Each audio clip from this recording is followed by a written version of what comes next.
Okay story చెప్తారేమో. Okay వచ్చిందబ్బా story. Solo Sikoa lifting Cody Rhodes up. Spear from Roman. Cover, hook to the leg. Cody somehow survives. Are you kidding me? How? How did Rhodes survive? Desire is how, Corey. Grit is how, Corey. This is how bad Cody Rhodes wants to finish his story. What the? ఎవడో వస్తున్నాడబ్బో. It can't be. It is. John Cena's here. Cena's in WrestleMania. A saving grace for Cody Rhodes. John Cena here to fight off Solo Sikoa. Solo sent crashing to the outside, courtesy of the franchise. And an attitude adjustment. The tribal chief has been dropped.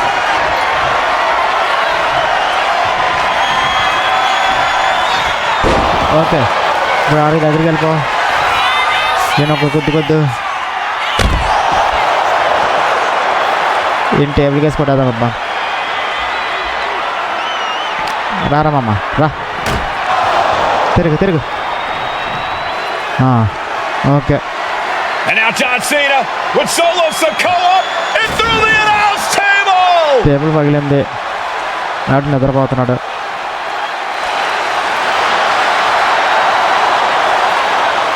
Rock కూడా వస్తున్నాడబ్బా. Oh, hold on, guys. Hold on. You gotta be kidding me. The final boss is at WrestleMania. What a moment this is. Brings back memories from WrestleMania over a decade ago.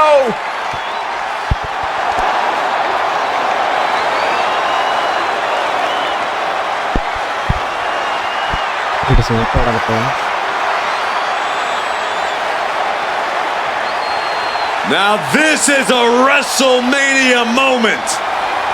Rock and Cena face to face, feeding off the electricity of this crowd. This is absolutely surreal. చాలు story సరిపోతుంది.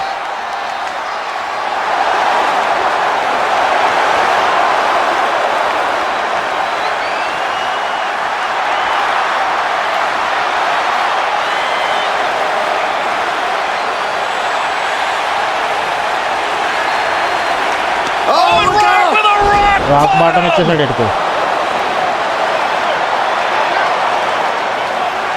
The final boss strikes and Cena is down. And now The Rock taking off the Mama Rhodes weight belt, and he's going to use it against Cody.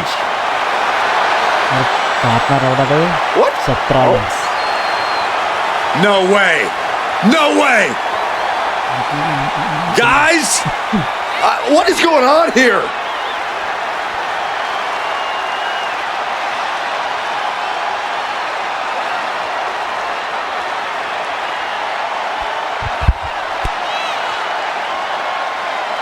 We know that music all too well, but It's Seth Rollins, and a Superman punch by Reigns intercepts Rollins, who's out here in the old Shield gear.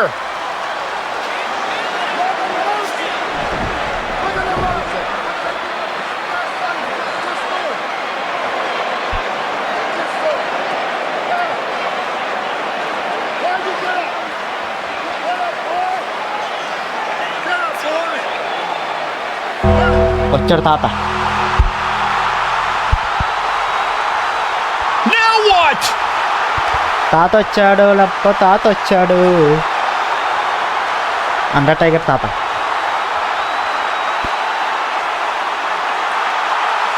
Undertaker's in the ring! oh my gosh! the great one face to face with the Reaper at WrestleMania.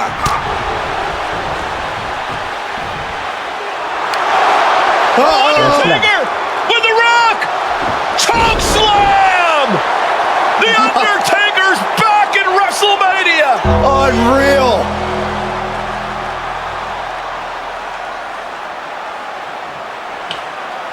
And now Roman Reigns and Cody Rhodes struggling to grab a hold of the steel chair in the ring. Both men struggling to their feet. Roman beats Cody Rhodes. And this could be disastrous for the American Nightmare. 10 years in the making. The Tribal Chief putting a ghost of his past to rest.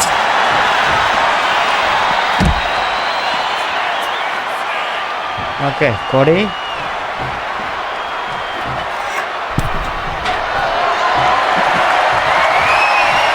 తీసుకున్నా Cody. Roman Reigns setting up, looking Yeah, for the I don't spear know, to put Cody away. Oh! ఏదో record చేద్దాం. Cody catches Roman. Crossroads.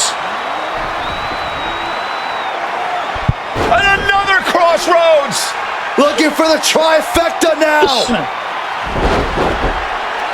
Finish the story. Everybody seems okay to think ఇప్పుడు there was కొత్త some story create the అవుతుంది. night the bloodline ended. But anyone who knows చూడండి, us okay, అదే. knows that it's going to take more than one bad మన night to bring us తాతల down. ముత్తాతల If anything, మొత్తం We're just getting ఇదంతా started. ఇదే story. Already ఆడేశారబ్బా మీరు చాలా మంది, కానీ బాగుంటుంది game. Ladies and gentlemen, my name is వచ్చాడు పాల్ హేమన్ గారు. and I serve as special counsel and the wise man to your tribal chief, Roman Reigns, the undisputed, uncontroverted, unquestioned leader This of story the choose Bloodline, a the most dominant group in recent memory and in the entire history of WWE. The bloodline has all the damn gold.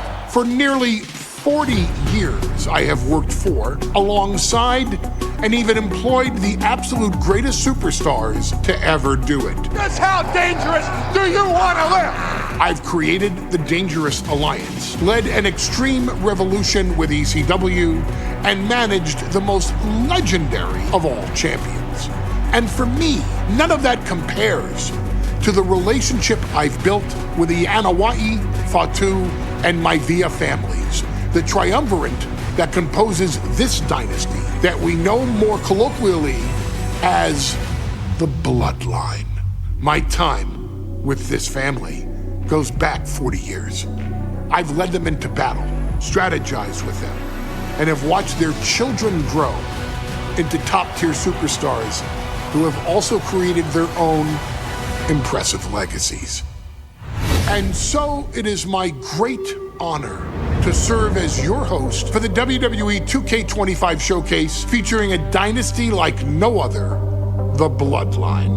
When you look at this incredible family tree, this is proof that there is only one royal family in professional wrestling, bound by blood. A blood bond forged between High Chief Peter Maivia and Amatua Anai Anoa'i, the father of Afa and Sika, the wild Samoans, created a force that has dominated professional wrestling for over 5 decades. An elite collection boasting names like the Wild Samoans, Afa and Sika, as well as The Rock, Rikishi, Umaga, Yokozuna, Nia Jax, Jimmy and Jey Uso, Solo Sikoa, Jacob Fatu, and of course, your tribal chief, Roman Reigns.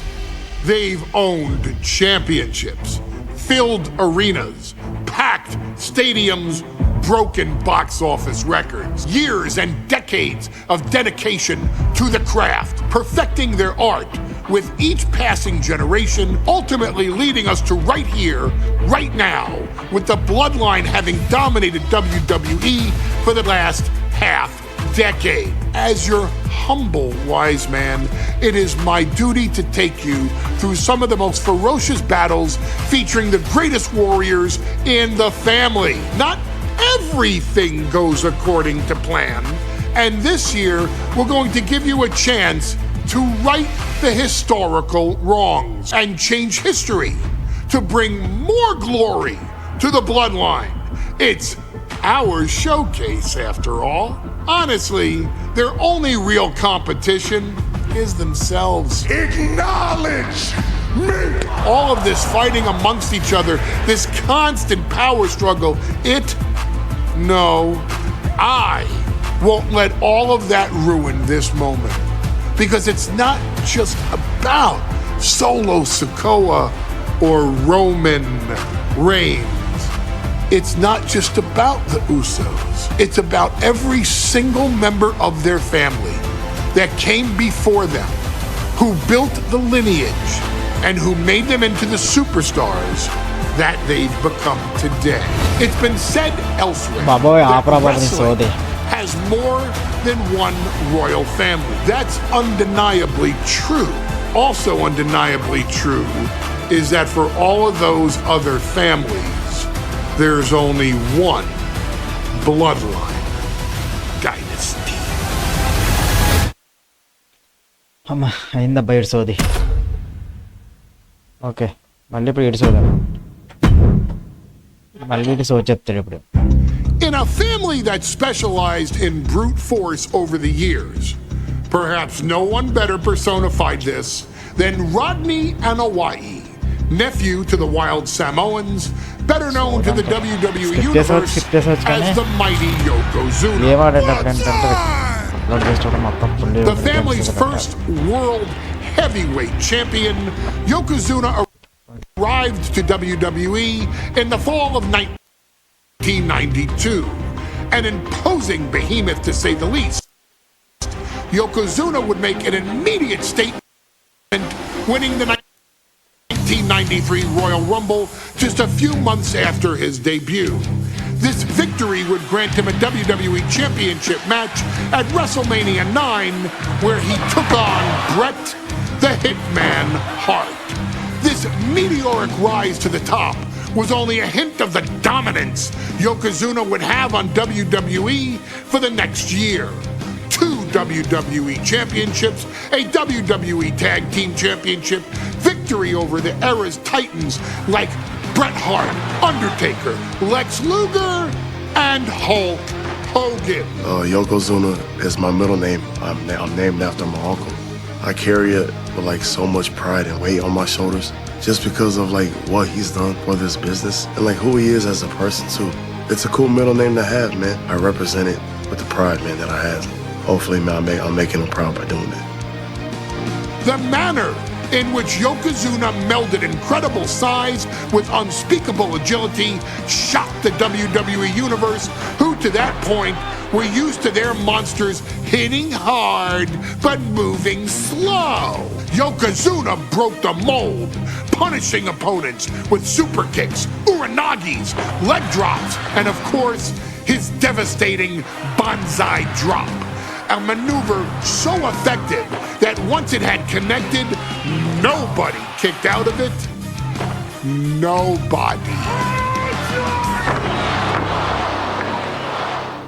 Rodney was a very unique talent. I think the way he was able to handle all the pressure, it was kind of parallel to how he was in the ring. For someone to be so big and to be so nimble, you just don't see that very often. Rodney was one of those first solo guys, singles competitor guys that was able to go out there and really just make waves, make a big splash. I mean, pun intended, I guess. You know, that fool jumped in the pool, he'd knock out all the water, and that's the way it felt sometimes. He would go into those arenas and just suck in all the energy and be able to give it back. So when I look at Rodney, I see someone very similar to me, someone who understands the top, the very, very top of the game, the top position, and everything that goes along with it.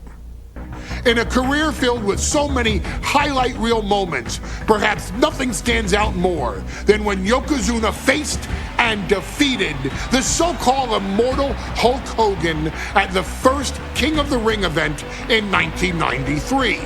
Looking to humiliate Hogan after the Hulkster stole Yokozuna's WWE Championship only 2 minutes after Yokozuna defeated Bret Hart for the title months earlier at WrestleMania 9, Yokozuna entered the ring totally focused on the task at hand.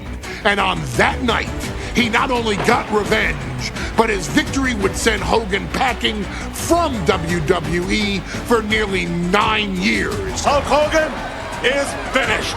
Many felt that Yokozuna had indeed killed Hulkamania. Now you get to possess the power of the mighty Yokozuna and deal out punishment to Hulk Hogan to walk out of the King of the Ring, a 2-time WWE champion. Showcase the ability and the agility that made Yokozuna a Hall of Fame performer and take Hulkamania down.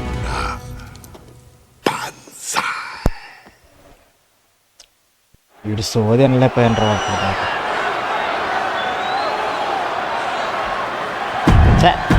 ఇవన్నీ ఎవరు ఒక interest చూడాలా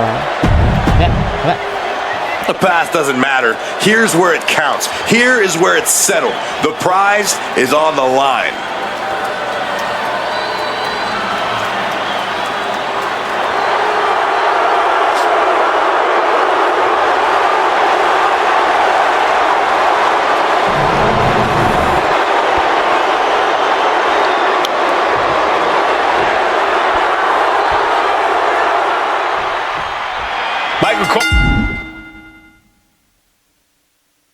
Emanating from King of the Ring 1993 alongside Corey Graves and Byron Saxton, where Yokozuna. Oh no, bear hug a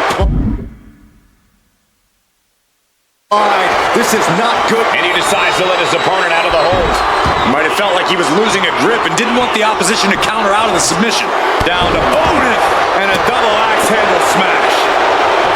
Some folks thought Bret Hart should have had this rematch against Hogan, but the president of WWE has made the controversial decision to give Yokozuna the title match. Indeed, there will be no rematch for Bret, who, I might add, lost the title after Mr. Fuji interfered on Yokozuna's behalf. Instead, he was given an automatic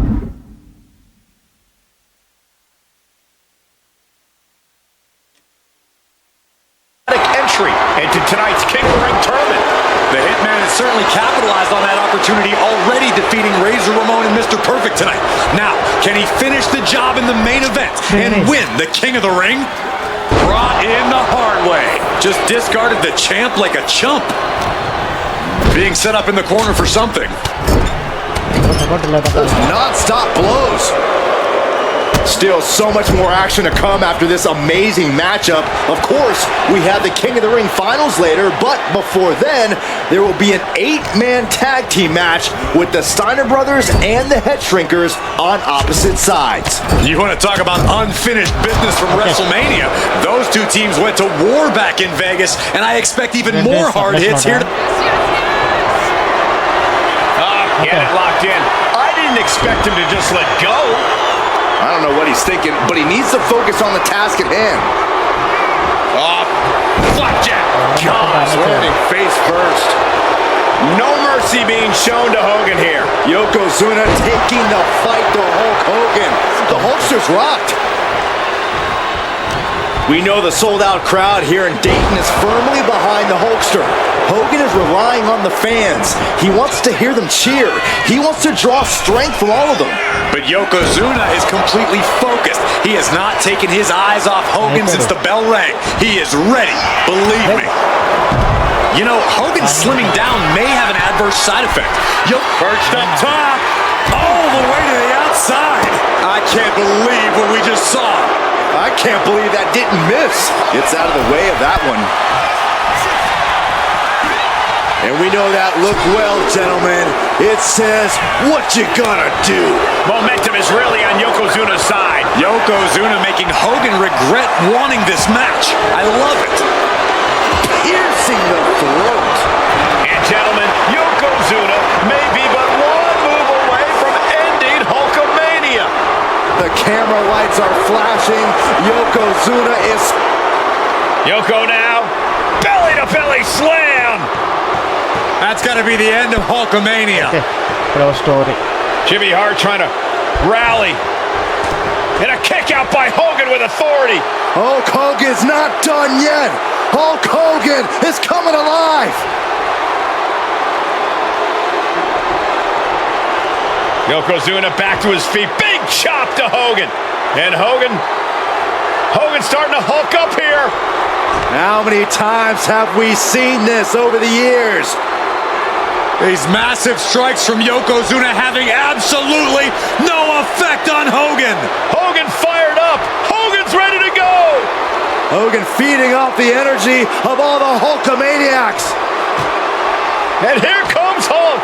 And Yokozuna being backed up to the ropes. Big boot. I can't believe Yokozuna's still standing. Hogan continuing to pour on the offense. A second big boot, but Yoko still on his feet. Don't let up, Hulkster. Keep swinging, keep firing away.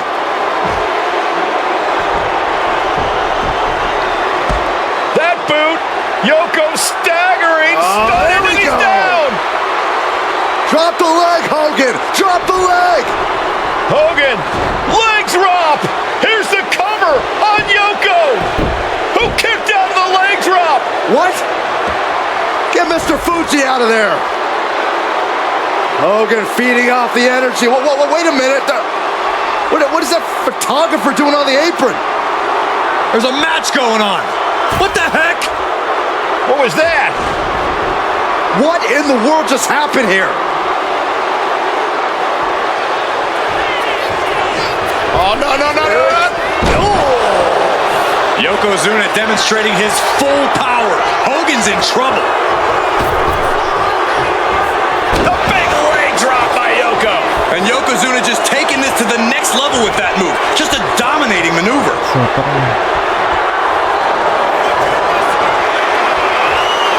And would you look at that? He just let go of the submission. Maybe he did the damage he meant to do. Yoko says this one's over. Bonsai drop. Are we headed towards a title change? Yokozuna perched up top. Perched up top. Diving knee drop. An overbearing assault on Hogan now. And these opponents are at an impasse. He wastes no time dodging the attack. Clothesline. Off with their head. Now a big swing of momentum against Hogan. Hulkster has to find a way, find some energy. Ooh! Strong kick. My goodness. The big man, Yokozuna. Devastating leg drop.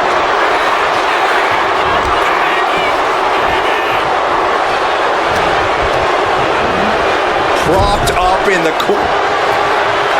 A colossal headbutt from Yokozuna, and the big man looking to end it all right here. Yoko making the climb to the middle rope. Bonsai drop. Can the champ recover from that? There's two. And Yokozuna is once again champion. I can't believe it. The winner of this bout, and new WWE Champion, Yokozuna. We have the official word. Yokozuna is indeed the new WWE Champion.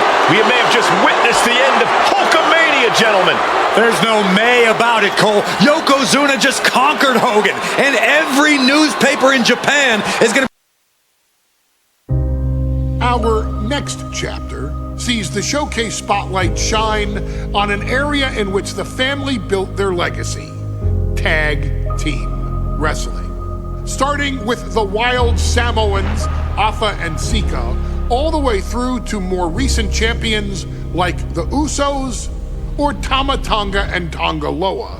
This dynasty has always excelled in tag team competition, consistently showing an ability to dominate the division with a wide variety of looks.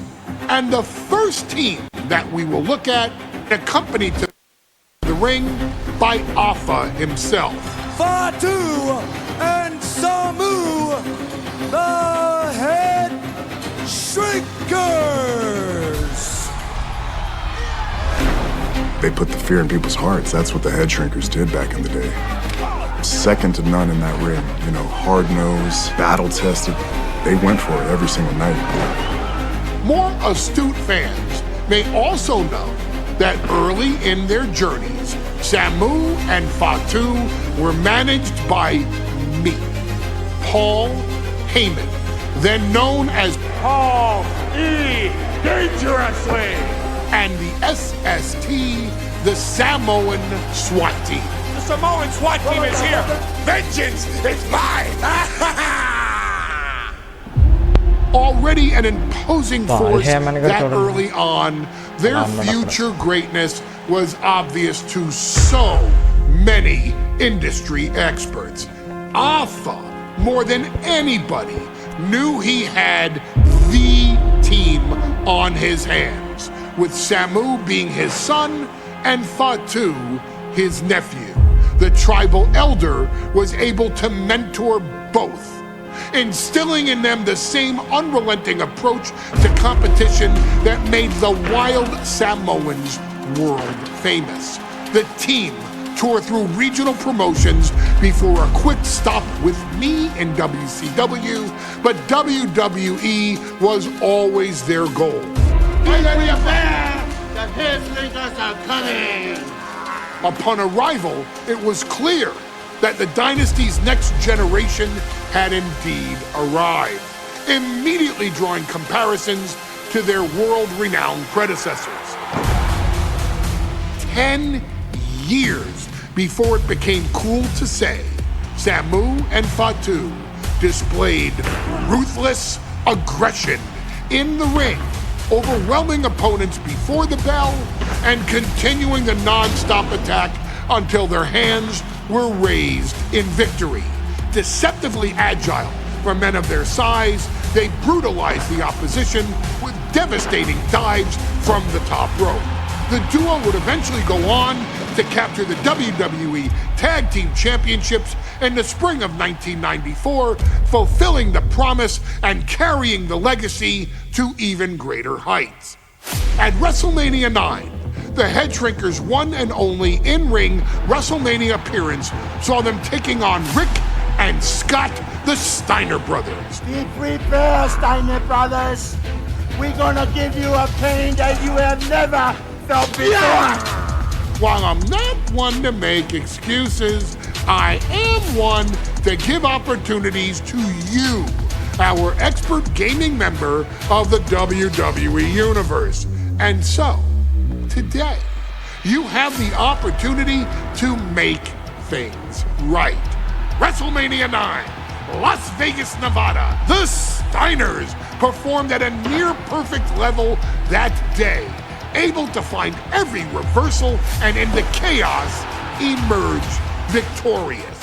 We are asking you to fix that, stop them in their tracks, and get the Headshrinkers that WrestleMania victory you and I both know they deserve.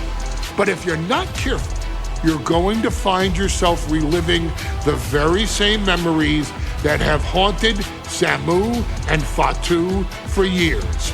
Steiner lines, suplexes, Frankensteiners that will all bring your evening to a vicious, miserable end.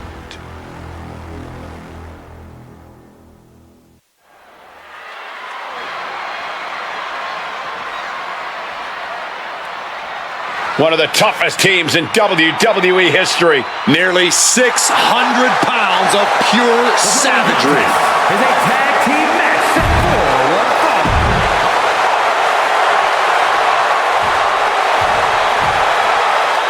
The Steiner brothers getting a tremendous ovation here in their first WrestleMania, and we'll see if they can carry on Michigan's winning ways. And their opponents at a combined weight of 531 pounds.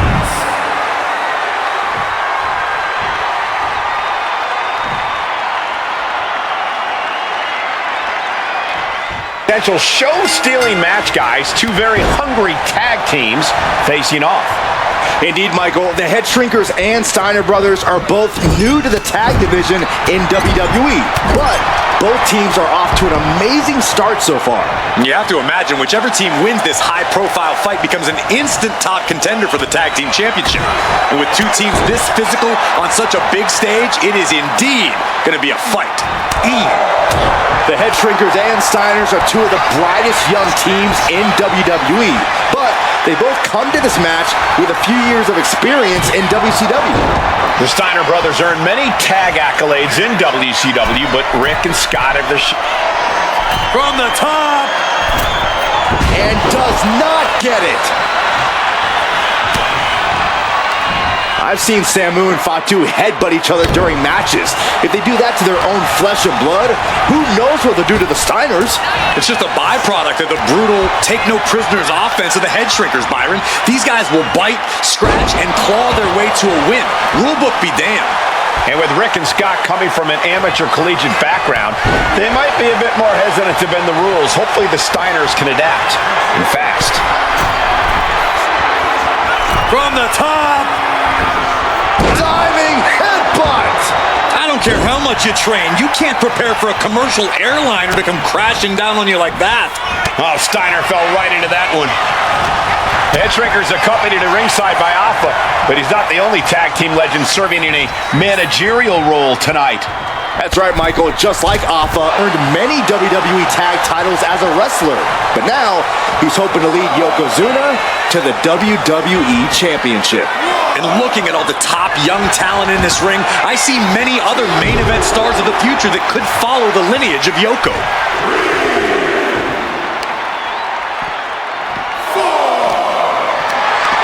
Lift it up. What's next? Ooh. Oh, man, he is more than fired up right now. He's got to make some moves here or suffer the countout. And back in. What's up? Running Bulldog. Is that enough to finally put down the Head Shrinkers? Makes the save, and they continue this match.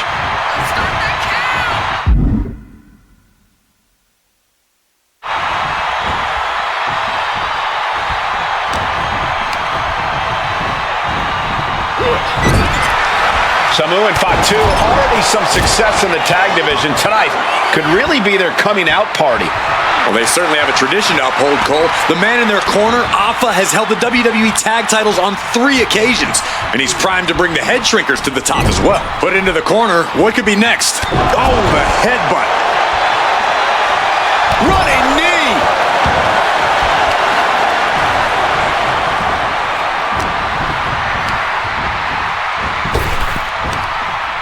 Power slam.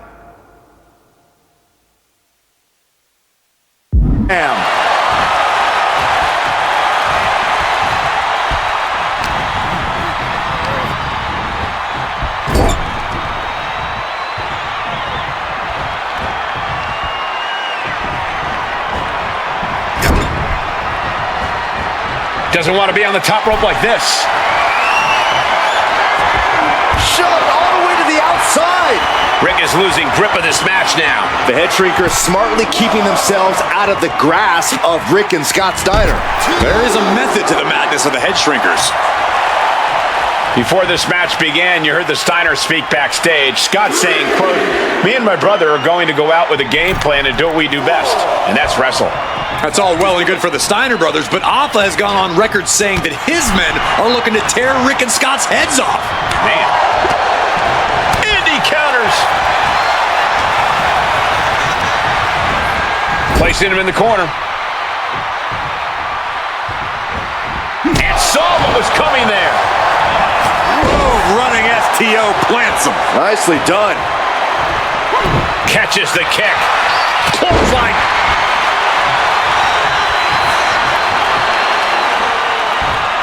He got it! Tag me! Clothesline! He's going for the pin.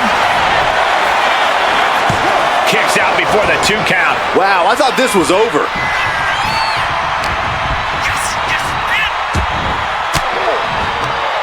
An elbow will break that up.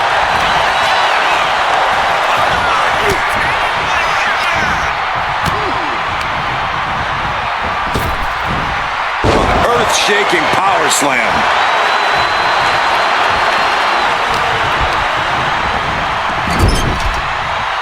He's in a bad spot on that turnbuckle.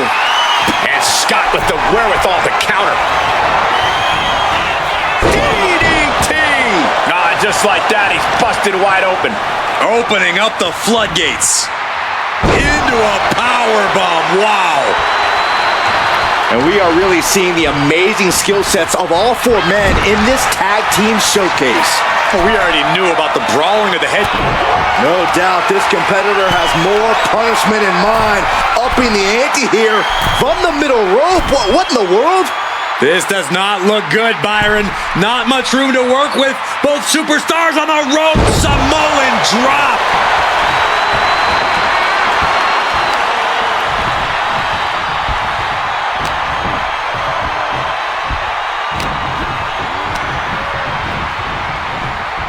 Pulled back into the hip toss.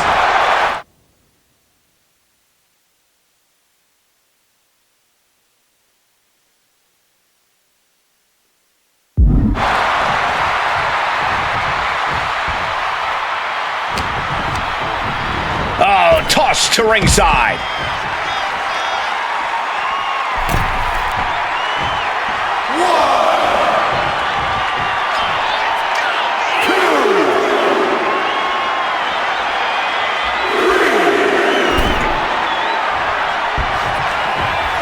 Shoulder tackle.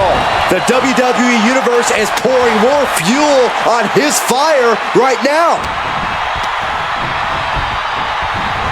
Gets driven into the corner.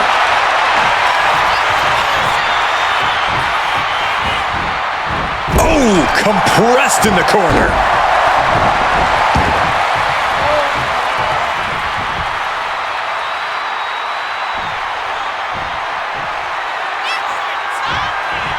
Dominating shoulder tackle. He managed to get one over on the experienced Steiner there. Yeah, Fatu just brought the fight to him. Tag made. Fatu took some crucial damage there. And there goes Steiner sent outside the ring. Fatu like a one-man wrecking machine right now, cleaning house. Oh, look at this, the power by Scott Steiner. But the tag was made and Scott not aware. Big kick. Scott Steiner did not see the blind tag made by Samu. Oh, this is not looking good for Steiner. And this is what the head shrinkers do. Top-tier tag team wrestling. Steiner didn't see the tag, decided to hot dog around, and got a foot in the face for it. Clothesline in the corner. Samu scales all the way up top. Oh, look out. Elbow connects. Oh! Oh, Steiner anticipated that. Anticipated that. And into the corner he goes. Oh, shoulder to the gut. Oof, nails the midsection. Stopped them in their tracks with a kick to the gut. What a headbutt. Vicious.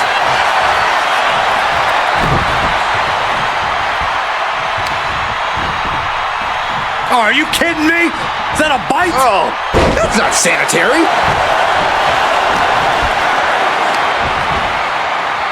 Flat out power into the scoop slam. And he's being somewhat backed into a corner right now. Yeah, this tag team match has seen its fair share of tide changes, and it's not over yet. And guys, what a war we're witnessing between the Steiners and the Head Shrinkers. This is the trickiest bet in all of Vegas, Cole.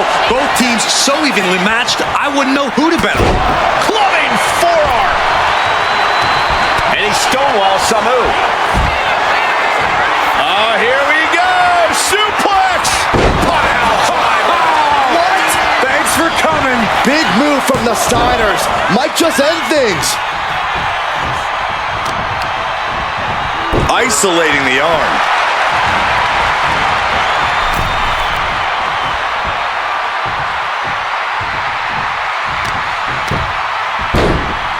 Oh my goodness. Oh, what a smash.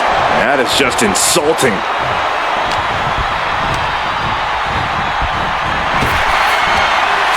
Impressive display of power. Oof.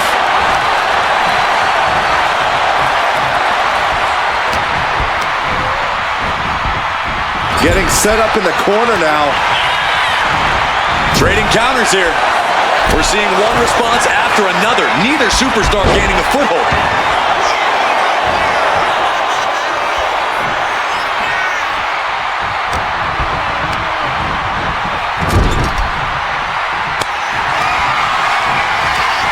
Tag.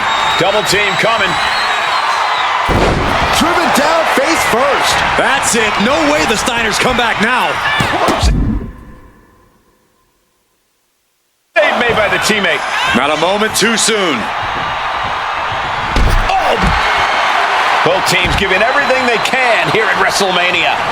Samu, Fatu, Rick, and Scott, all four men proving to be true gladiators in this battle. And he throws the opposition back into the ring. Boom! Face first. Whip back into the ring. He's climbing the turnbuckles to the top. Looking for something From the top. top down. Taking a chance one more time and landing with incredible impact. Taking flight. Big splash. And the head shrinkers just might have it. 2 count. And the head shrinkers get the win. Here are your winners, Samu and Fatu, the Head Shrinkers. And what a huge win for the head shrinkers tonight. Samu and Fatu making their family proud and proving themselves as top contenders in the tag division.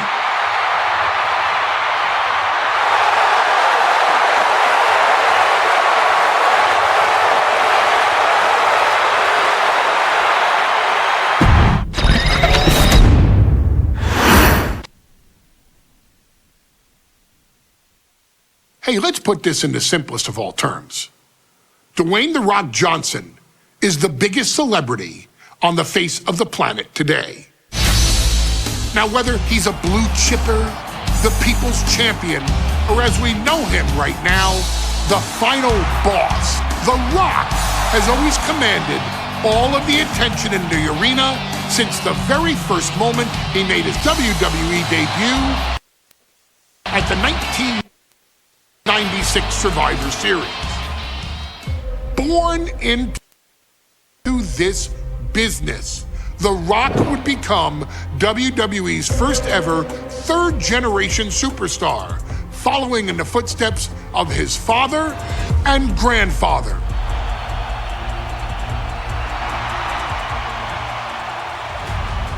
Who had competed in WWE rings before him. Dwayne had the huge responsibility. There's a legacy, and you have to take it so seriously. Even with incredibly high expectations, the Great One surpassed them all.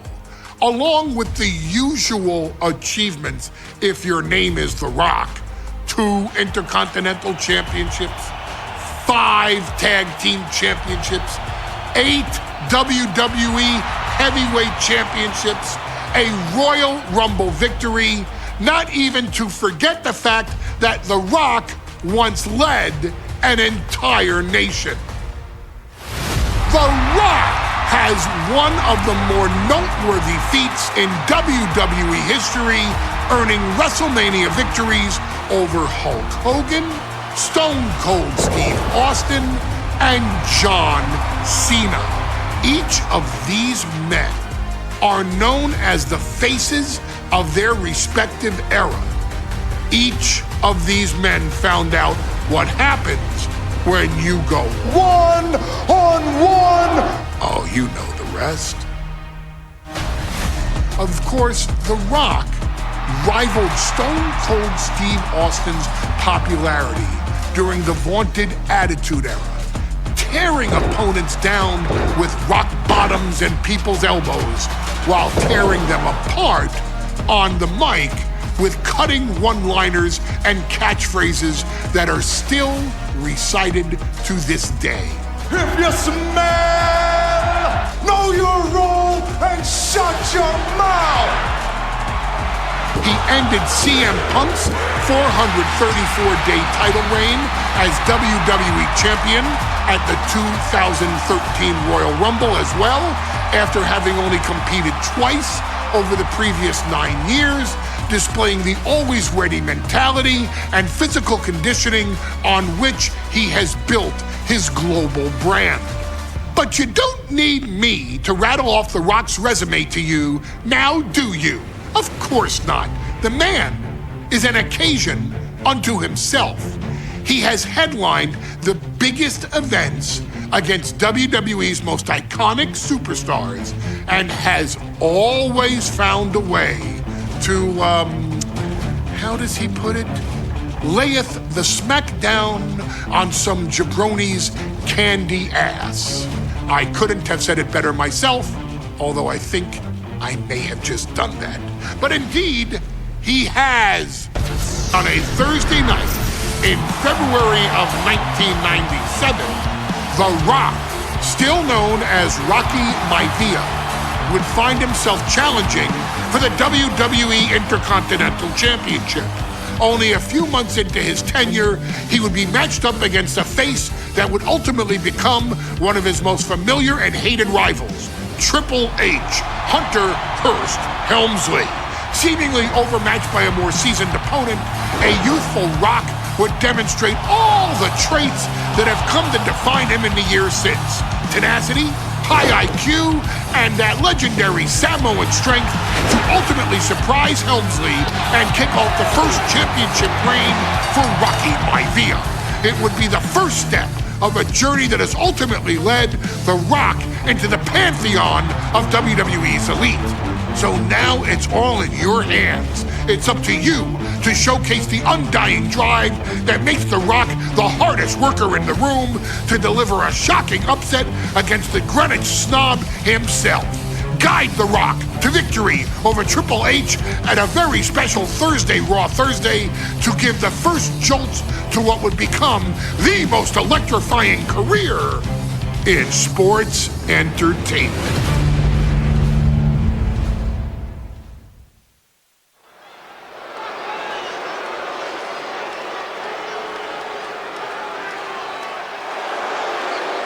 And here comes the #1 contender, at least for tonight, Rocky Maivia. The following contest, scheduled for one fall, is for the WWE Intercontinental.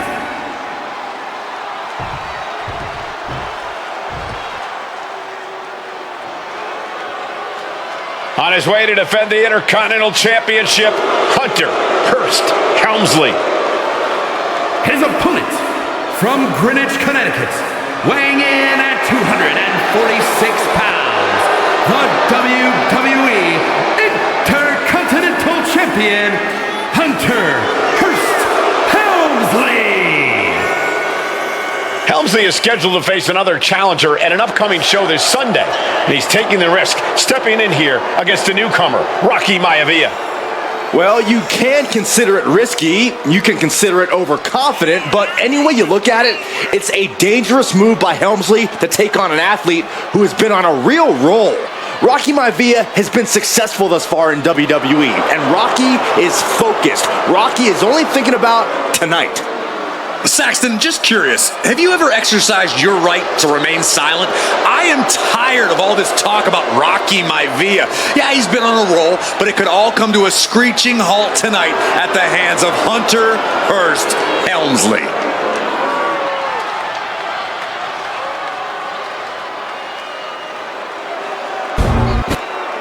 You can see it in the eyes of each individual. Only razor-sharp focus when this much is on the line.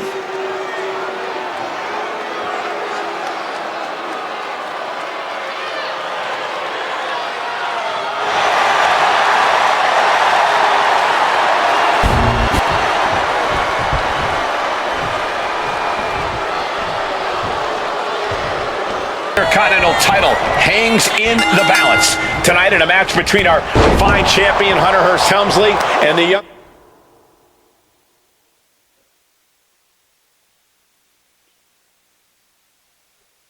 challenger Rocky Maivia.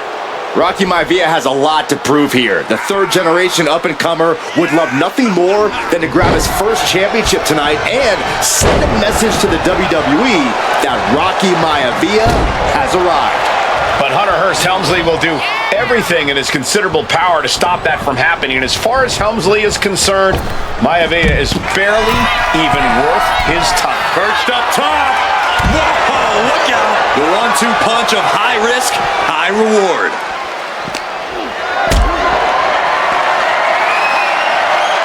Counters right back on Rocky. Intercontinental Championship at stake right here in Lowell, Massachusetts. We're expecting an emotional night for all of us, considering that Shawn Michaels will forfeit the WWE Championship live tonight. Yeah, I saw a very dejected HBK earlier today. I couldn't even get him to crack a smile at all. Well, that's just because no one's ever happy to see you, Saxton. Headed out of the ring, but the counter's looming. Oh, Inverted atomic drop. Boom! And Rocky there not showing any signs of being intimidated. If Rocky Maivia is going to take down the more polished and experienced Hunter Hearst Helmsley, he's going to have to do it with unrelenting energy. Rocky has to keep coming at the champion with big attacks until Helmsley collapses under the onslaught. It's a bold strategy that will take everything the young Maivia from the top. Elbow drop. Piercing elbow. This is what it's going to take. You have to go all out if you want. From the top. Oh, the high risk pays off. Fortune favors the bold. These risks could be a winning strategy. Incoming! Nobody home. What an impact! And Byron, Rocky has tremendous exuberance, tremendous youth. He's going to be a star for a long time. I think Rocky Maivia shows more promise than any other wrestlers I've seen come into WWE. We talk about second-generation wrestlers, but with Rocky, which Perched up top! Diving knee drop! Maivia dishing it out now. Maivia keeps bringing the energy, and Helmsley Up high. Oh, shit. Man, he laid it rough there. Yeah, accepted. Assaulting the knee with purpose. Stopping the arm. He's getting back up, but I don't think he's going to like what he finds. He almost got caught by that one. And conspicuous by his absence is the butler of Hunter Hearst Helmsley, who has been intervening in matches as of late. Who knows if he might show up? Yeah, unfortunately, that's just another thing Maivia needs to worry about. Rocky has bigger problems in the ring, gentlemen. Biggest match he's ever had. Live, worldwide television. He's got to have a stomach full of butterflies. And that looked like a rag doll being thrown around. And this one could be moving to ringside. Oh, man. Rocky beats him to the punch.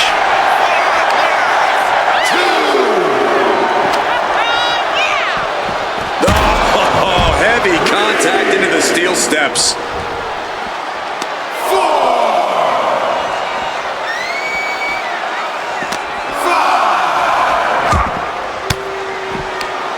Ooh, one step ahead there.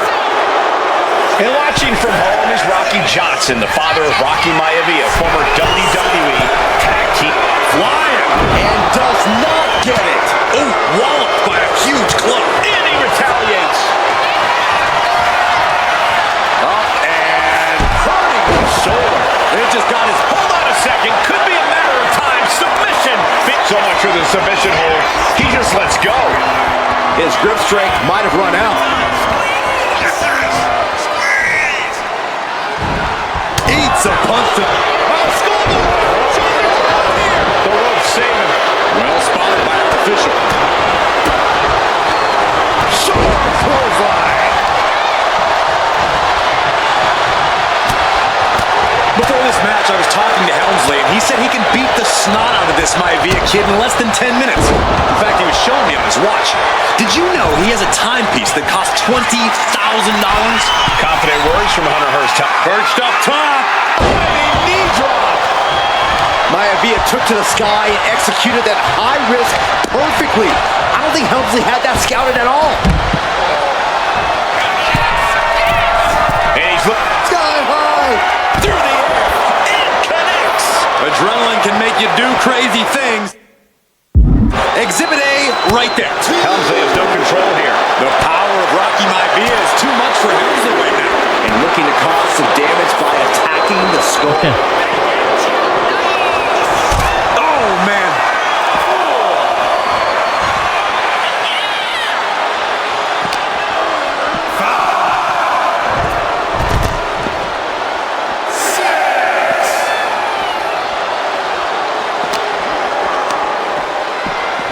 And he slides him back to the mat. We can see a count out here. Breaks the count by getting back in time. Oh, tossed to ringside. And he's going to the outside, which will start a count out. A face buster knee smash. That looks painful. Helmsley with a ruthless attack, and he might have Maivia here.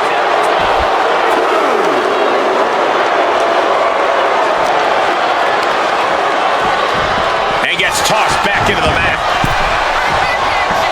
Maivia way up high. And Helmsley obviously has been trying to get inside Rocky Maivia's head, frustrated. Hunter on the receiving end.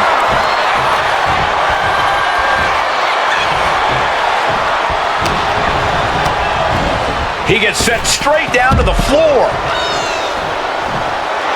Looks like Rocky is locked in on his opponent.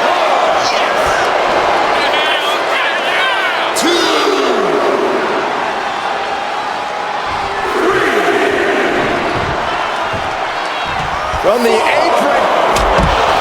Oof. That'll teach him not to showboat in the middle of a match.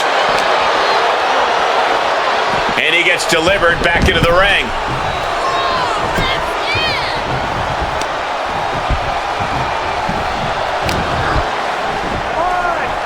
Hunter whipped into the corner. Nobody home. Rocky hit hard. And now Hunter looks to take over this match. Helmsley muscling Maivia up to the top turnbuckle and a big right hand. Helmsley with something big in mind here for his challenger tonight.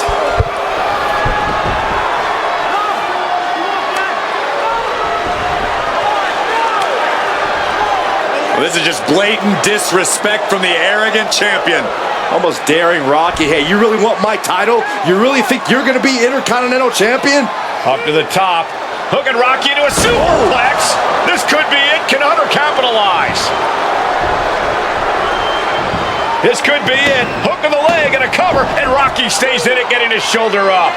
Still not enough to put out the flame of Rocky Maivia. Hunter has to be asking himself, what else do I have in my arsenal? And I think we may get our answer, gentlemen. Yeah, it's just a matter of time, I believe, before this one's over. Hunter hooking Rocky, taking his time, looking to put him away. But Maivia just collapsed. This just shows you how much damage Hunter Hearst Helmsley has inflicted on the challenger in this matchup. I think Maivia's done. Official might want to step in, call this one. The official checking on Rocky. Hunter Hearst Helmsley believes this is close to being over. Lifting him back up again. Rocky rolls through. Shoulders down. Rocky wins the title. Rocky Maivia has shocked Hunter Hearst Helmsley. Here is your winner and the Intercontinental Champion, Rocky Maivia. We have a new Intercontinental Champion.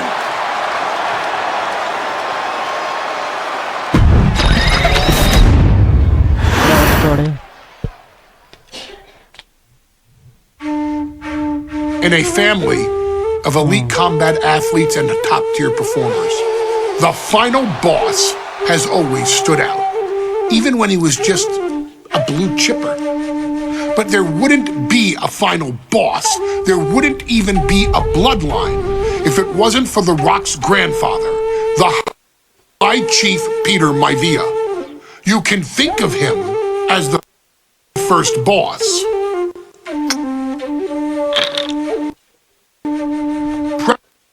Predecessor to the tribal chief. He is one of, if not the foundation for our family. The Anoa'i Fatu Maivia wrestling dynasty. I don't think there's anybody more responsible for what's going on now than the High Chief himself. Peter Maivia isn't simply one of the two principals behind the sacred blood bond. He's also an incredibly decorated professional wrestler who traveled the world and won titles everywhere he went. New Zealand, Japan, Europe, and here in the United States, where he enjoyed especially successful runs in Hawaii and California. Maivia would eventually find his way to WWE, engaging in legendary battles with the likes of superstar Billy Graham. His larger-than-life personality would win the WWE Universe over in short order, as it had throughout his entire career. In the ring, High Chief Peter Maivia was a potent blend of brawn and grappling technique, often muscling his opponents down to the mat through a variety of joint locks and then switching to more painful holds once grounded. His sleeper hold and stump puller were both feared and renowned, and make no mistake about it, Maivia knew there was always more than one path to the ultimate victory. Out of the ring, High Chief Peter Maivia also ran one of the most successful wrestling promotions on the planet, Polynesian Pro Wrestling, based out of Hawaii, showing his mastery of the business in every aspect. His induction into WWE's Hall of Fame class of 2008 was supremely deserved, forever enshrining Peter Maivia as the legend he always was. And now, we present to you the opportunity to walk in the boots of the legendary High Chief Peter Maivia, facing off against one of the most legendary WWE rivals, George the Animal Steele. You will settle this score once and forever, and showcase the overwhelming strength of Peter Maivia, which has ever since remained as a hallmark for every single solitary member of this bloodline. Steele is no easy battle, though. He thrives in the chaos, one of pro wrestling's true madmen. He'll even try to eat part of the ring if he thinks it'll help him break you down. So do your best and honor High Chief Peter Maivia properly with a resounding victory.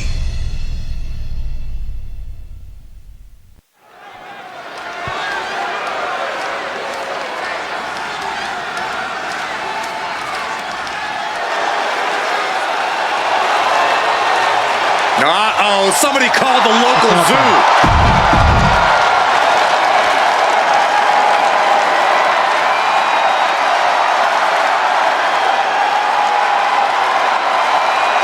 And strolling down the aisle, the opponent of George Steele, Peter Maivia. Always a chaotic matchup. His opponent.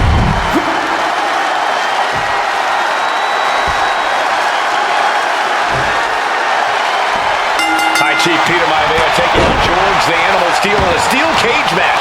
Quite a heated history between these two guys.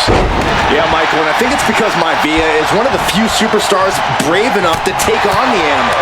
Most of their contests have ended in countouts or disqualifications. Thanks to the cage, we'll get a decisive victory in this ring. Well, that really depends on if a cage can even contain them. The Animal has to be elated to be in this steel cage against one of his biggest rivals, no less. Yeah, Byron, we've seen the Animal brandish a weapon against Peter Maivia before when it was against the rules. The High Chief better be prepared for Steele to get even crazier. Oh, Maivia's prepared, all right. The man is extremely tough and agile.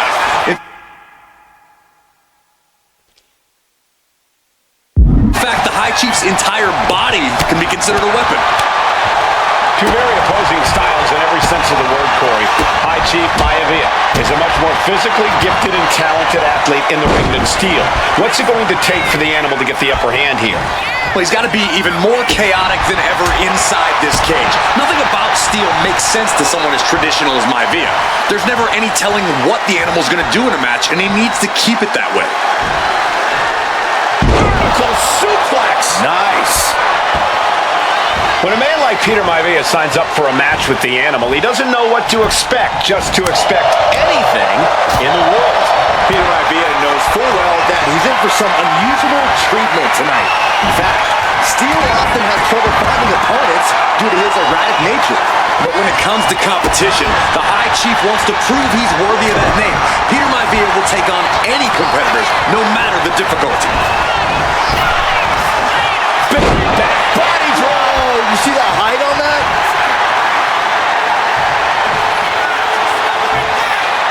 He could be enjoying the moment too much, giving his opponent a lot of room to recover. Dropped him with a big shoulder tackle. George Animal Steel might be a bit of an underdog here. In fact, he lost the match by countout to the High Chief. In Steel's defense, I'm not sure he knows how to count exactly, or how to read a rule book. So he's got to be happy to be in this cage. Well, Maivia is called the High Chief in part because of his commanding presence in the ring. He's more than ready for what the animal will throw at him, even inside a cage. Maivia just dominated the animal with that one.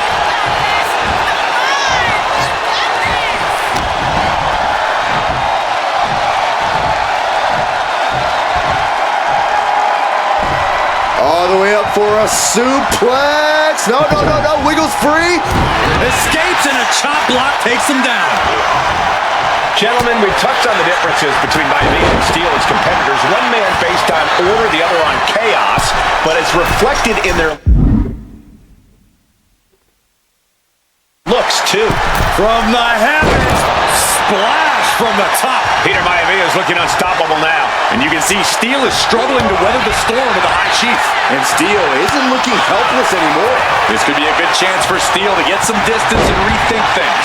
He took a vicious hit there. Oh, gosh, I hope we've got medical staff standing by. Yeah, it sure looks like we'll need them. Takes their breath out. Effective counter. Lots of counters from each athlete. Another big move. Backbreaker. Is it enough? Is it enough for Peter Maivia?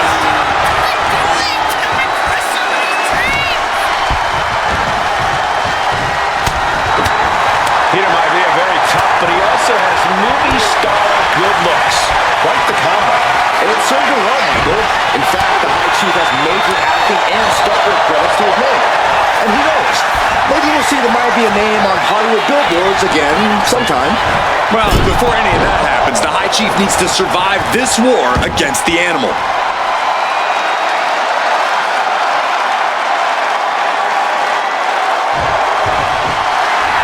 Peter Maivia just rubbing it in now. Talk about the knee. Maivia overwhelming his opponent here. Yeah, Maivia has really figured the animal out here. Ouch. Oh, man, taking it to the trachea. And he stops that offense. George Animal Steel is not a wrestler by any stretch of the imagination, guys. He's a true brawler. And he might be the best brawler in WWE, Michael. Wait a minute, setting in. Devastating submission coming. And you can see the arm getting absolutely wrenched here. Expert strategy coming into play now. Able to punch his way out. Running power slam.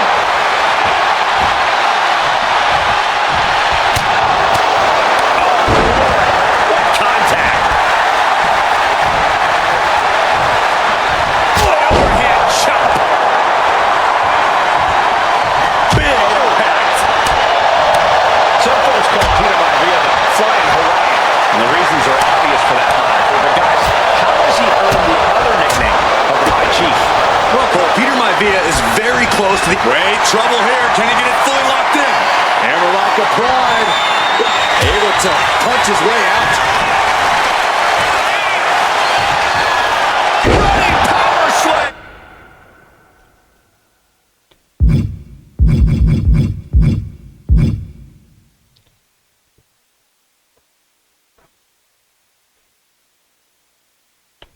2 బాక్స్లో ఒక వా. Momentum is all with Maivia now. A series of disabling maneuvers from Peter Maivia.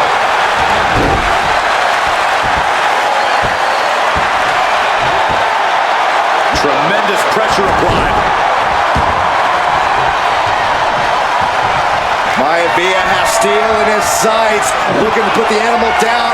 He's going back to the well. Backbreaker, and George is laid out.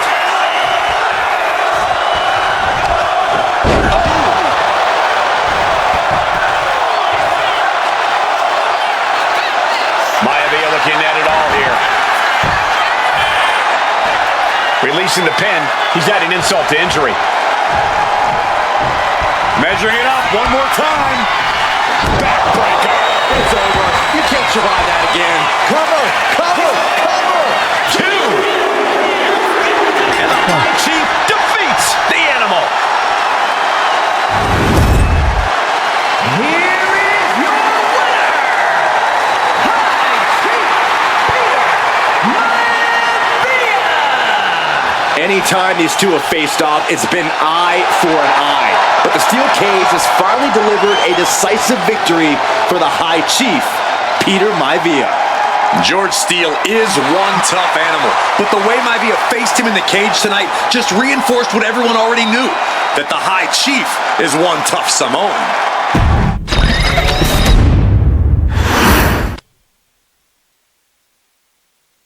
She's not like most girls. She's also not like most WWE superstars. Nia Jax, the reigning queen of the ring, is a reckoning, a force of nature that blitzes right through her competition. A cousin of The Rock, Nia Jax arrived in NXT almost 10 years ago with astronomical expectations. Undaunted, Nia Jax would dominate early opponents, finding herself competing for the NXT Women's Championship mere months after her debut. It did not take long for those running Raw and SmackDown to take notice. Well, our next pick, Nia Jax! And Nia Jax would join the Raw roster as part of the 2016 Draft Lottery. And since joining the main roster, absolutely no one has been safe from Nia Jax. She is a 2-time women's champion. She is a 2-time women's tag team champion. She competed in the men's Royal Rumble match in 2019, even getting an elimination while in the ring. Nia Jax looking to eliminate. She does. She's battled standouts like Charlotte, Bayley, and Becky Lynch. And all the while, she has left undeniable destruction in her wake. In the ring, she applies many of the same tactics that once benefited Yokozuna, even using her own version of the Banzai Drop, known as the Annihilator. And just like its namesake, if it connects, your night is over. And Nia Jax remains driven for even more success, jumping at any opportunity to prove her dominance. This last year, that included entering into the 2024 Queen of the Ring tournament after earning victories over Naomi, Jade Cargill, and Bianca Belair. Nia Jax would fight her way into the finals, taking on former NXT Women's Champion Lyra Valkyria. Valkyria built a lot of momentum, defeating Dakota Kai, Zoe Stark, and Io Sky to punch her ticket into the final at the Queen and King of the Ring. With an obvious game plan, Lyra would look to stick and move, avoiding the colossal attacks of her opponent. Unfortunately, as often happens when competing against Nia Jax, Lyra made one miscalculation, and that error in judgment provided Nia Jax with the opening she needed to annihilate her competition. This is your opportunity to crown the first queen in Bloodline history. Make Lyra suffer. Make her regret ever entering your ring. Showcase the otherworldly power that forces an entire roster to cower in your presence. Because when you're an irresistible force like Nia Jax, resistance is futile.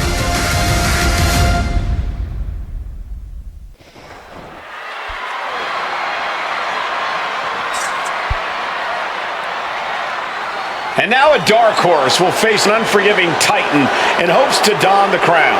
Lyra Valkyria versus Nia Jax in the Queen of the Ring Finals.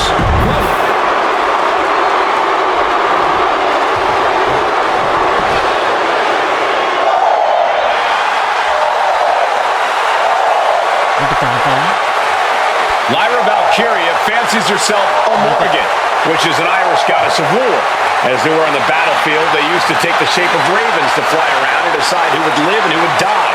That is what Lyra Valkyria is bringing to the ring here tonight.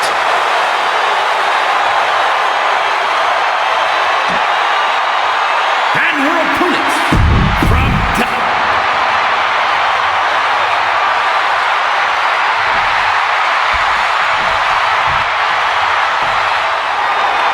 And it's all come. And Nia now misses wildly. Lyra goes up over the top. Nia's got it caught, though.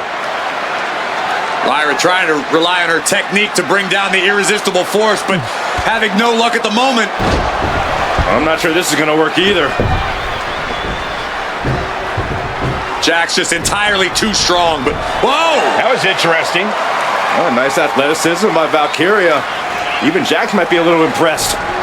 I wouldn't go that far, Saxton.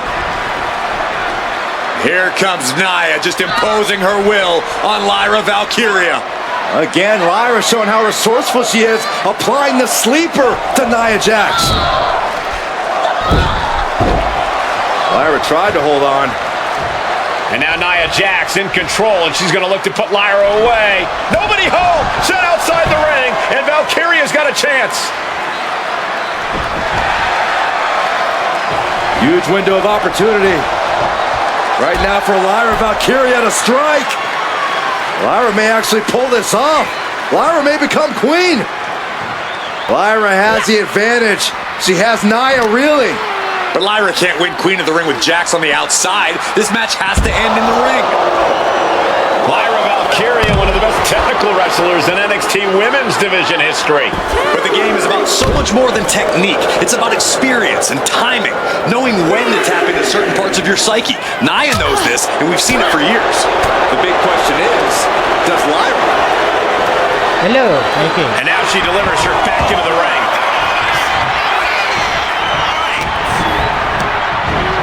She gets taken into the corner, needs to get out. Put it. Oh, what a headbutt. Just using their foot as a weapon. So ruthless.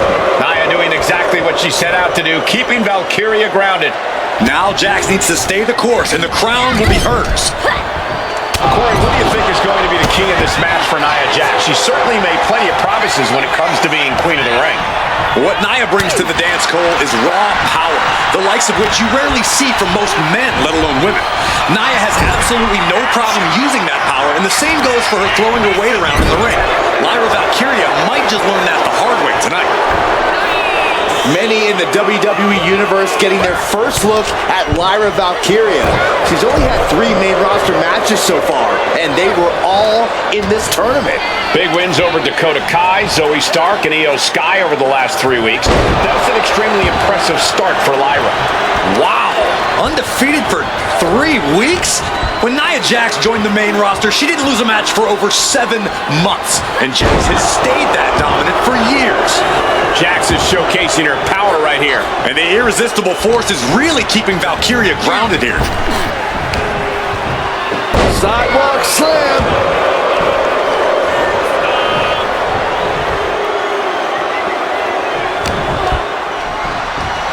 Valkyria crushed in the corner by Jax. Squashing Lyra in the corner, and the beginning of the end may be near. And Nia now With Lyra on her back, gonna climb up to the second rope. This is a scary situation for Lyra. Oh, look at this. Maybe not. No way. There's no way. Oh, my. Oh, no. Good night, Annihilator. Here is your winner and the new Queen of the Ring, Nia Jax. What a victory to the brand new Queen of the Ring. Nia said she would do it, and she backed up her claims. And now the Chief Content Officer of WWE, Triple H, going to come in to congratulate Nia Jax, officially crown her the Queen of the Ring. Absolute dominance by the new Queen.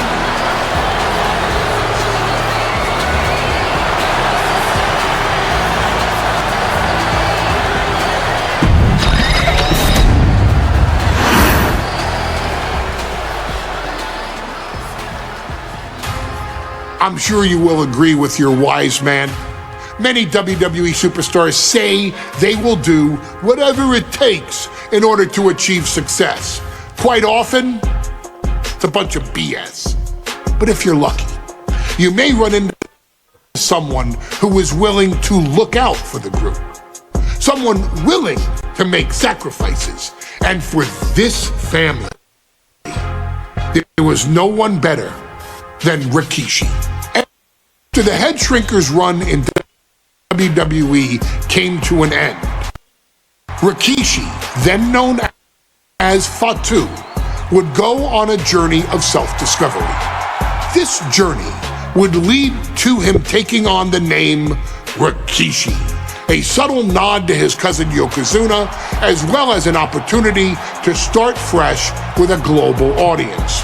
With my dad, you know, when he became the Rikishi character, when you think about Samoan wrestlers, right, or mean, or aggressive, he made it like his own flavor, right? You know, he had the blonde hair, still carried the aggressiveness, but I think he just wanted to add like a little flavor to it. But it became even more popular to our culture. Rikishi blitzed WWE from the jump, devastating opponents with new tricks and winning people over with his fat-ass dance moves. That Rikishi is fat, all right. P-H-A-T. And with this wave of newfound momentum came even more success, with Rikishi capturing the WWE Intercontinental Championship and displaying incredible athleticism in iconic moments like when he dove off the top of the steel cage. The year 2000 belonged to Rikishi. But little did anyone know, Rikishi held a dark secret regarding a decision he'd made not for his own benefit, but for the benefit of the family. It was at the 1999 Survivor Series that Stone Cold Steve Austin was hit by a car in the arena parking lot, forcing him from the main event later that night for the WWE Championship. For nearly a year, all of WWE was consumed with figuring out who was driving that damn car and why Austin was targeted in the first place. The verdict came in. The car was driven by Rikishi. Rikishi would stand strong. Stone Cold Steve Austin. I didn't do it for me. I did it for The Rock. What? Rikishi would lay out a years-long gripe that WWE preferred Steve Austin to The Rock, and so Rikishi had made sure that The Rock's only competition had been removed from the picture. Rikishi sacrificed his own popularity to reach this goal. The Rock thrived while Austin was on the shelf. For Rikishi, the struggle and fall was all worth it. Rikishi knew that he would eventually have to face off with the Texas Rattlesnake to answer for his sins. and he welcomed that meeting with open arms. What Rikishi was unprepared for was for WWE to stack the deck entirely, looking to make Rikishi pay for taking out their golden goose. Stone Cold Steve Austin was allowed to drive his truck directly to the ring and was generally given the freedom to do whatever the hell he wanted in the name of revenge. We are going to make things right. This time, when Rikishi and Stone Cold Steve Austin lock horns, there will be no stacking of the deck. Someone willing to give of himself so that his family, this family, can succeed deserves better. So get in there and showcase the never say die spirit that has led this family to victory time and time and time and time and time and time again. Use whatever weapon you can get your hands on and prove to Stone Cold Steve Austin that you will do anything for the people.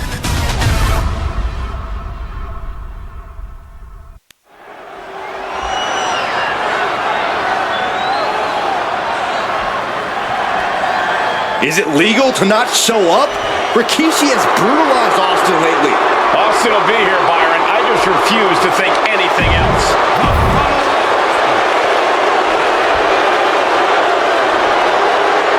Is he here? Well, there's the Rattlesnakes music. He's here. Austin's here.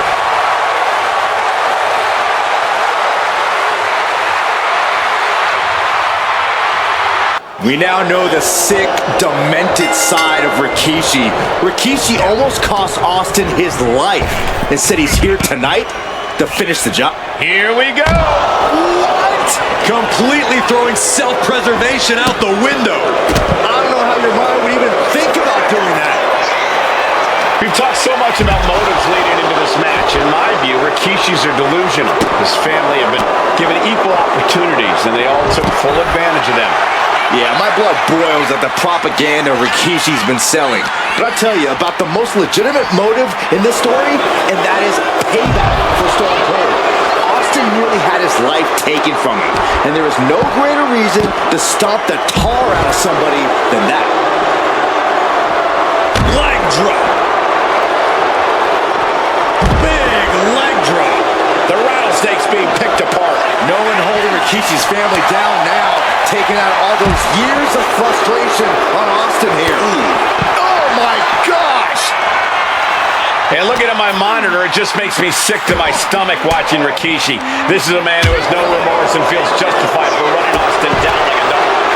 Look, to be devil's advocate, you've got to look at Rikishi's perspective. He's proud of his Samoan lineage and saw an opportunity to give his people a leg up in the Shark Tank that is. Austin and Rikishi trading heavy artillery on the outside, and here comes the Rattlesnake. Stone Cold Steve Austin fired up and revenge on his mind. You got to think about how bad Austin has wanted this ever since Survivor Series last year. Been dying to get his hands on Rikishi. All of that venom, all the vitriol inside of Austin being unleashed on Rikishi right now. Remember, this is no holds barred. Anything goes. Austin has Rikishi down. The Rattlesnake is red hot. And do you hear this capacity crowd? They want more from Stone Cold. All that he wants to see Rikishi get beaten down like a pile of human filth. And he tosses him back in now.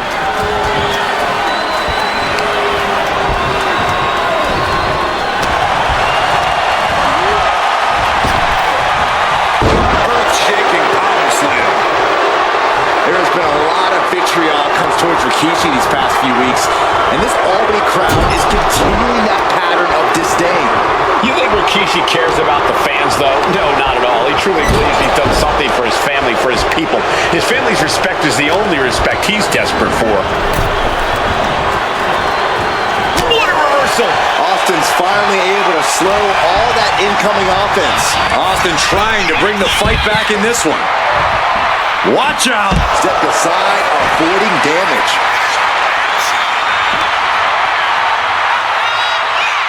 Caught with the backbreaker. I cannot imagine how your knee would feel after delivering that move on such a larger opponent. Perhaps looking for some kind of equalizer here. Oh no, now that he has the kendo stick, I definitely do not want to be in his path of destruction. Scary mindset for the Rattlesnake. Austin has scattered pictures of Rikishi all over his home. Said that every time he looks at Rikishi, he's looking at a dead man. Yeah, Rikishi taking that as an empty threat, thinking that Austin isn't the man he claims to be. But trust me, when Stone Cold says he has you in his crosshairs, that's no empty threat. Send him to the corner. Running hip attack. What impact.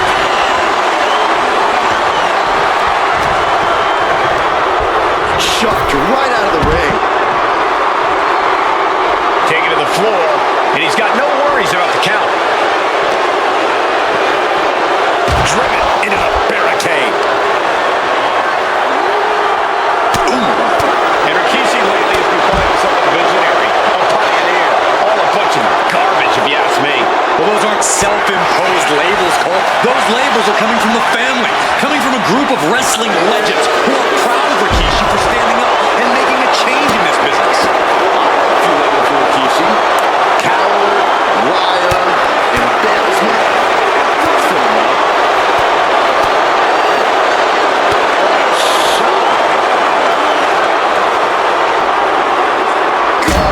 Golly, driven directly into the steel stairs. Sliding into the ring now. Austin just looking to humiliate his opponent.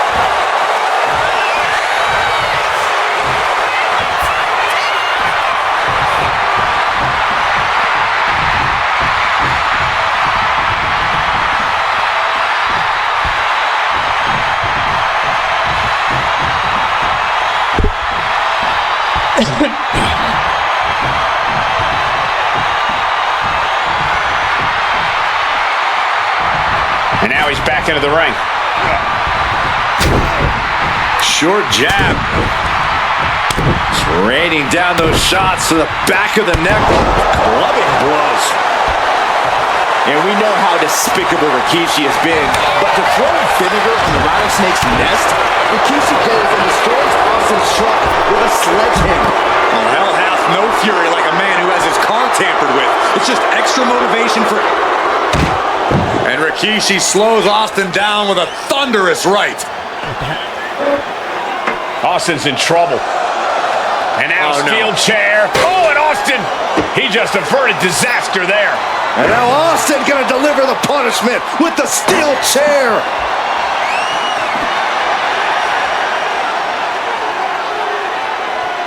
Oh my God. A relentless Texas Rattlesnake beating the brakes off of Rikishi with a steel chair. And again, thunderous blows by Austin. Down goes Rikishi. Austin beating the hell out of him. I know Austin has good reason to be doing all this, but he could be taking it too far at this point. I don't think the Rattlesnake is taking it far enough, Corey. Austin wants to put Rikishi's life in danger, just like... Scooped up, here it comes. Rikishi driver. Rikishi may have put the exclamation on this one. Brought back into the ring from the floor now.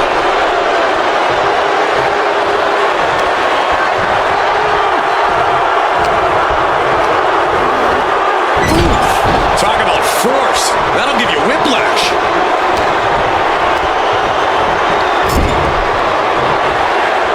Right in the jaw. Shot. His fist connects. Stone Cold able to reverse that.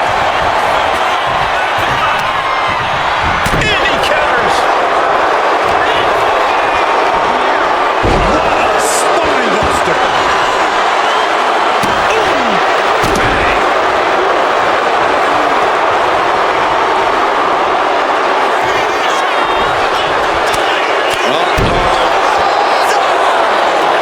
And that was just as devastating as a sledgehammer. Rikishi driver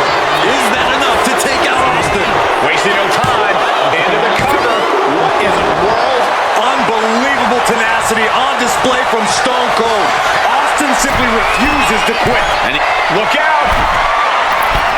And coming down with incredible force For the win. Here's two. Rikishi somehow defangs the rattlesnake. Damn it!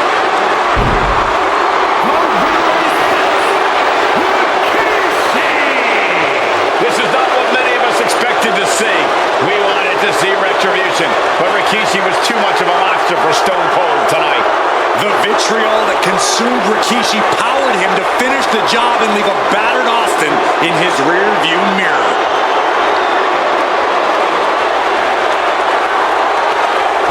His arrival signaled impending doom. His very presence was enough to intimidate even the bravest WWE competitor.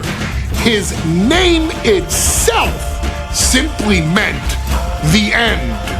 And if you found yourself standing across the ring from Umaga, you were most certainly coming to the end of your own road. The younger brother of Rikishi, Umaga, was every bit the Samoan bulldozer that his nickname would suggest, mauling opponents with ease, relishing the chaos that he created. A menace to the entire roster, an unrepentant badass, Umaga tortured his prey with high-impact collisions before ultimately sealing their fate with his vaunted Samoan spike, a vicious move used today by Solo Sikoa. Inside the ring, man, he was just a complete monster. Anybody that stood in front of him, he was gonna wreck him no matter what he had to do. He was just a crazy, wild Samoan. Outside of the ring, man, just a loving guy to be around. A fun uncle, always joking, always barbecuing at his house. I always looked up to him. He was just so cool.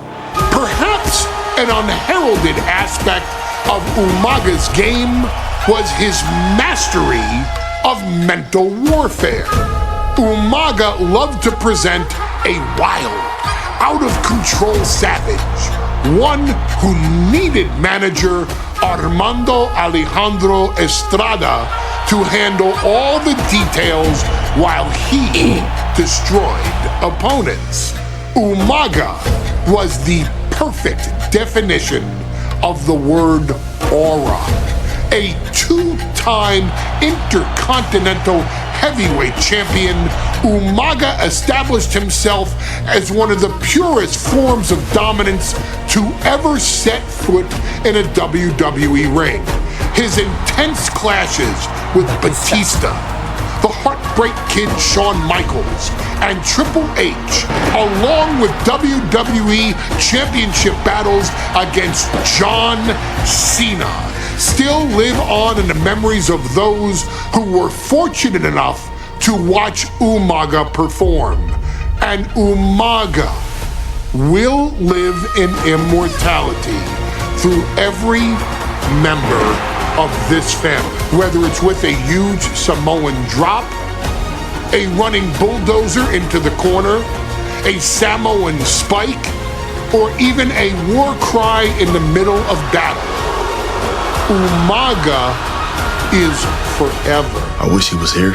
I know he's watching from above.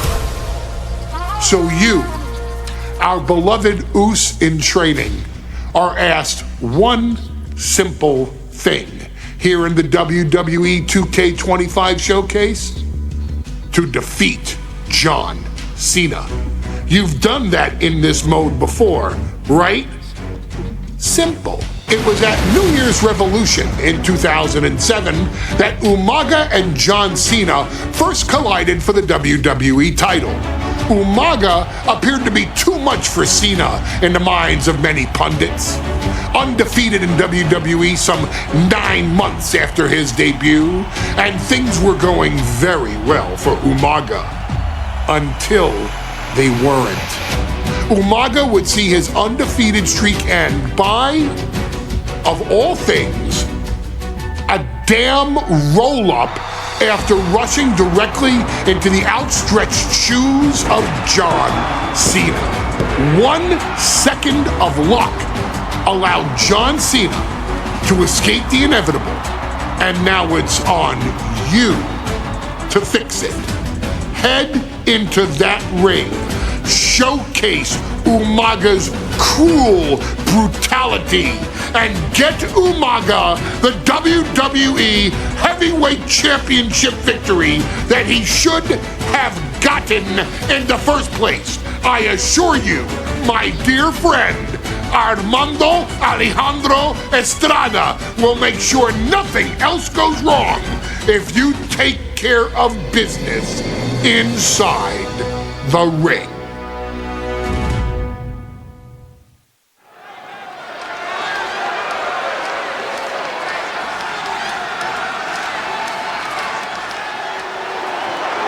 Well, ladies and gentlemen, here he is. He can be the next WWE champion, the near 400-pound Umaga.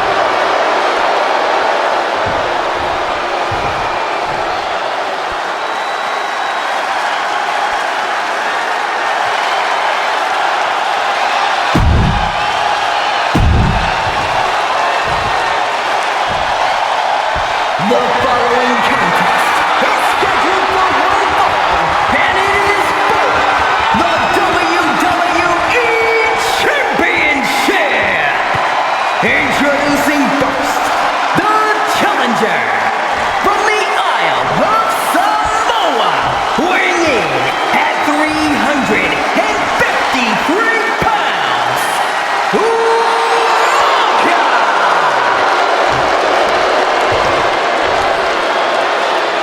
and from West Newbury, Massachusetts, weighing in at 248 pounds, he is the WWE Champion, John Cena!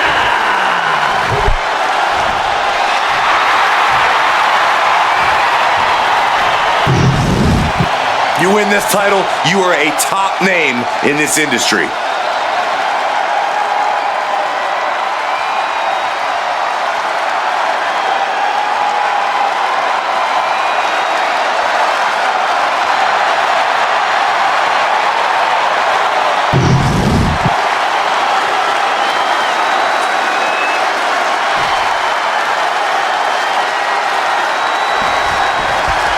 Here we go with the WWE Championship on the line. John Cena versus the Samoan Bulldozer Umaga. Big fight feel here in this building. The undefeated Umaga has set his sights on Cena, and there's nothing left standing in his way. Umaga doesn't just want to beat John Cena, he wants to obliterate him. Soaring! Man. Whoa, look out! Soaring through the sky and crashing onto their opponent. Umaga is truly a specimen to marvel at, Corey. His handler, Armando Alejandro Estrada, knows he has a thoroughbred on his hands. There's a difference between thoroughbreds and Umaga, though, Cole. Thoroughbreds can be tamed. Estrada can only serve as a mouthpiece for Umaga. He can only help direct Umaga's blind brutality. I think even Estrada knows no one can control the Samoan Bulldozer.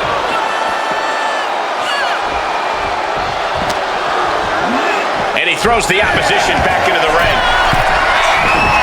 From the top. Diving headbutt. Someone get the spatula. We have a human being to scrape up. Placing him in the corner. Doesn't want to be on the top rope like this. From the top. Snap out. And Umaga will look to continue to use his 100-pound weight advantage in an effort to become the WWE Champion. Stamina is going to be a key factor in this match tonight. Can Cena weather Umaga's vicious attacks? Can Umaga keep up the offensive pressure as Cena drags this into deep waters? I think you're right, Cole. This might just come down to who has more gas in the tank. And Cena with the... Take it over! Going for the win here. And into the pin. He ends the pin attempt for some reason.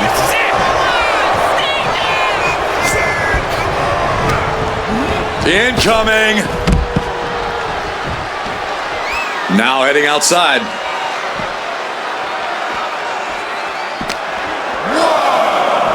Oh, shit.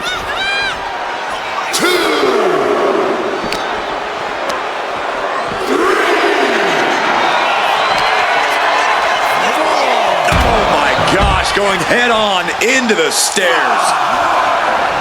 And you just see Cena's legs bent awkwardly off the steel steps. Umaga really pinpointed a target with that attack.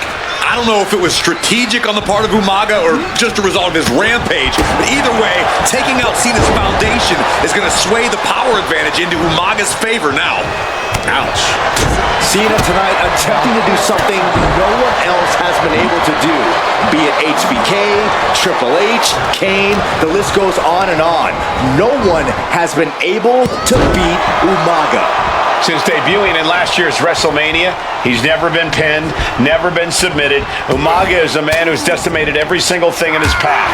It's not hyperbole to call him a dangerous and deadly savage.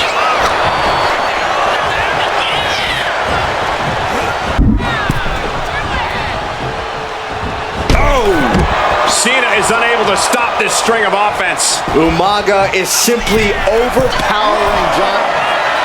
From the top. Big and pays for it. A terribly risky move, and it did not pay off. Icarus could have done it better. A rare position for Cena in this fight. We can't often say that John's overpowered matchup, but this 360-plus pound Samoan bulldozer is more than a formidable opponent. Listen, sometimes when there's a fight, you're not always going to be the biggest. Take off. Diving headbutt. More offense like that, and we could be looking at a new champ.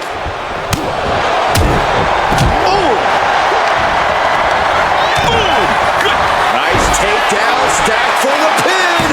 Champ's down. This one, he cuts the pin attempt short. Stiff headbutt. Claw to the face. Ripping at the eyes. Doing whatever it takes. And with the attacks Umaga has been delivering, you have to think about internal injuries mounting on Cena now. Kick to the gut. Ooh, brutal forearm.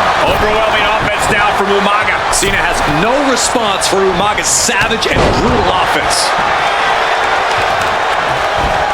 Effective counter. Cena doing what he can to halter the beatdown. Cena's never give up attitude shining through once again. Some good offense from Cena there, but it's going to be hard for Soaring! Crashing to the floor. Man, oh man, took that crucial leap of faith and no one was there. Super kick!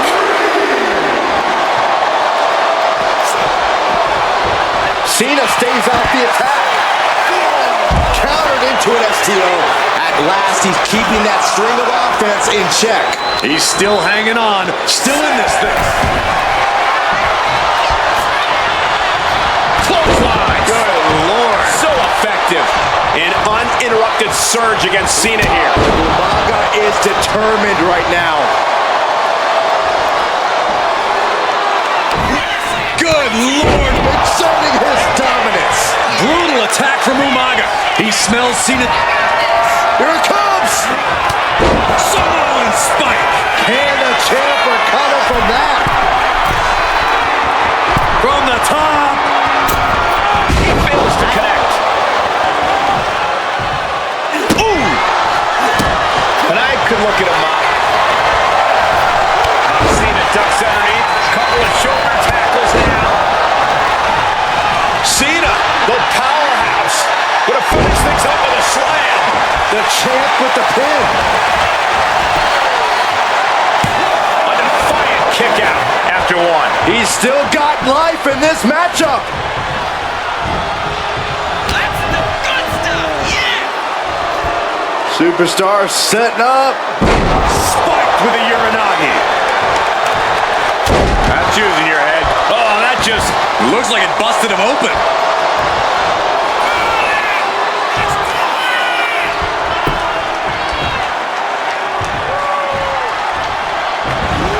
Tremendous impact. Skull-crushing headbutt. And Umaga, of course, coming from a very...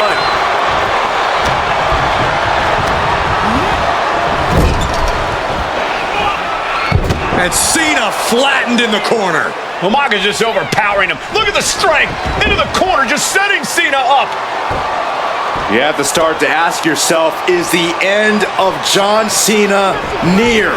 I think so. Look out! What a headbutt. No one has been able to stop Umaga. No one. You are seeing why Umaga is undefeated. Why no one has been able to stop the Samoan Bulldozer. Here comes Umaga, and Cena catches him with a boot. John Cena from behind, rolls him up, shoulders down, and a kick out by Umaga. And Cena immediately back into the clutches of Umaga. I'm not sure what else Cena can do here. I'm not sure John Cena knows how to stop Umaga. And Corey, you know there's no force equal to being on the receiving end of a headbutt from Umaga. It's in Umaga's DNA. Generations have perfected the art of using their own skull as a weapon that could stop an elephant.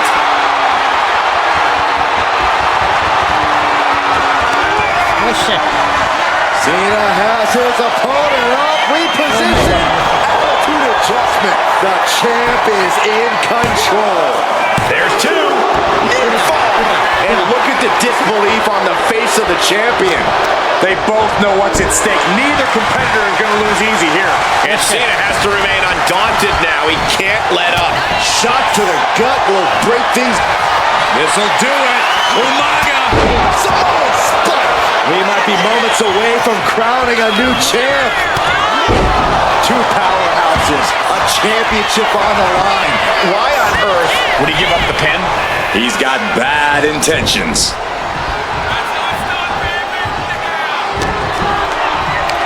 Pulls their opponent in, belly to belly. Umaga with a crazed look in his eyes, staring down Cena. Here it comes. Samoan spike. We might see a new champion crown. Looking for the pin. Kicked out, the champion kicked out. I knew it would take more than that to put the champ away. But just how much more is needed? The end could still be right around the corner. And I think we all know this is only going to make a monster like Umaga even angrier. Body on body. Wow. Cena's looking weak in the knees. Could spell trouble. Stiff elbow will break that up. These two have learned each other so well. Boom, running it. With a pin for the title. New champion, an undefeated champion. Here is your winner, and the new WWE Champion, This proves it. Truly no one can withstand Umaga. The Samoan Bulldozer has wrecked his way straight to the WWE Championship. Cena's title. Hey, in WWE, things move really fast. If you aren't present in the moment, it can feel like a year goes by in only 2 or 3 minutes. That's why you always have to make time to make sure that you check. Hold on. Did I just hear myself say 3 minutes? Stop. Can you believe I'm actually doing Eric Bischoff's shtick? In the early 2000s, few words sent a shudder through the roster like the words 3 minutes, summoning the fearsome duo of Rosie and Jamal, collectively known as the 3-minute warning, initially hired by the aforementioned Raw General Manager Eric Bischoff to interrupt anything he didn't find to be entertaining. You're just not entertaining me. 3 minutes are just about up. The two instantly made their mark in WWE with their complete and total decimation of anyone that was targeted. Their formula was really simple. Two bruisers with surprising quickness who took pleasure in throwing opponents all around the ring with reckless abandon. and the trail of bodies left in their wake remains a testament to their devastation. Rosie, older brother of your tribal chief Roman Reigns, and Jamal, who would in time develop his skills further and take the name of Umaga, were about instant gratification. They treated matches like a race, seeing how much damage they could fit into the shortest time possible. The 3-minute warning with my brother and my cousin, it was just one of the coolest gimmicks of all time to me. It was catchy, you know what I mean? Like, you kind of knew what was happening. And I feel like we all remember when the 3-minute warning hit for the first time. You know, the whole Den TV area just lit up. Every match was a train wreck, as the two would use their size to overwhelm most opponents, coupling that with incredible tag team maneuvers to increase the carnage to its maximum levels.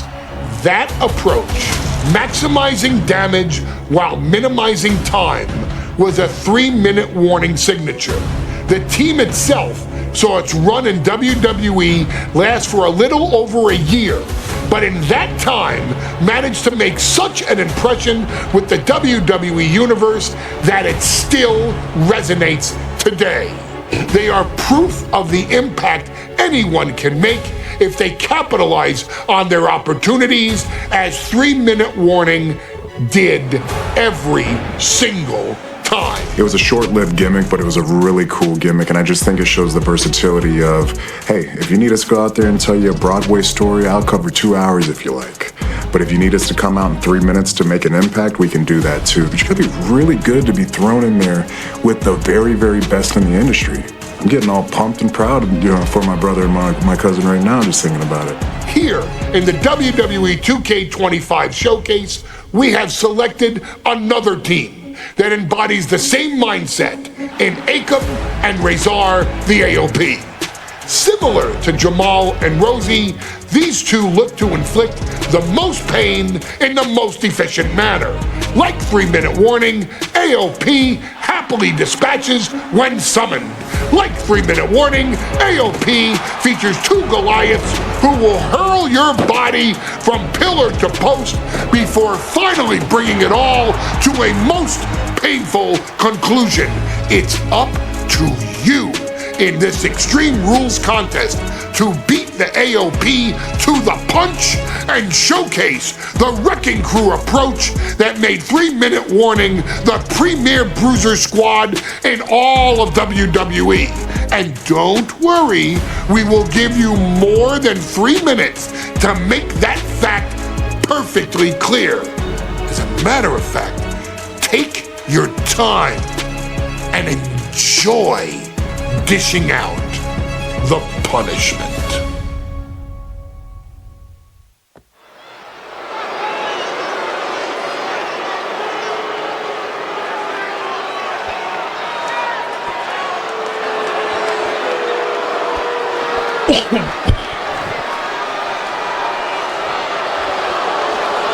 AOP is here, ready to wreak havoc.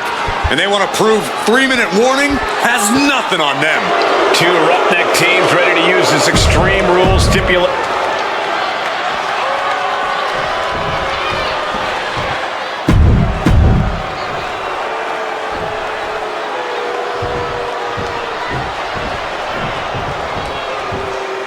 The authors of pain clashing tonight in what should be a fairly Extreme Rules match.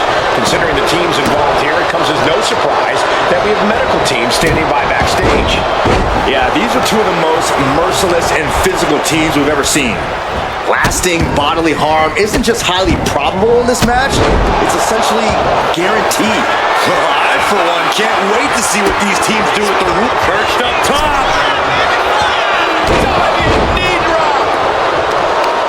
Pay special attention to Rosie in this matchup. 6'5", 375 pounds. The man can run a 40-yard dash in 4.8 seconds.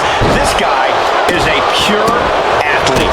Rosie played high school football with a legendary running back before playing college ball in Hawaii.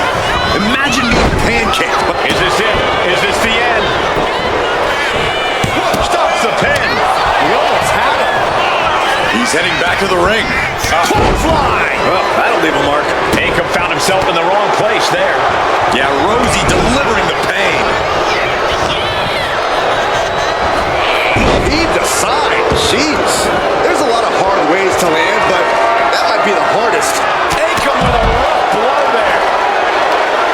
Just look at the size of all these superstars. The ring had to be reinforced before this match. Over 1,300 combined pounds colliding. These men are so big and so thick, it's a challenge to wrap your arms around. It's really just best to find weapons and whack away. Yeah, and there's plenty of weapons to choose from tonight. What a burning lariat. Ooh, and fights back. He's looking for an implement of destruction under the ring. The action spilling out to our announce desk. Oh, no. Driving down with the sledgehammer. And some effective offense for that one. He's looking fairly drained. Yeah, Extreme Rules matches eventually take their toll on everyone.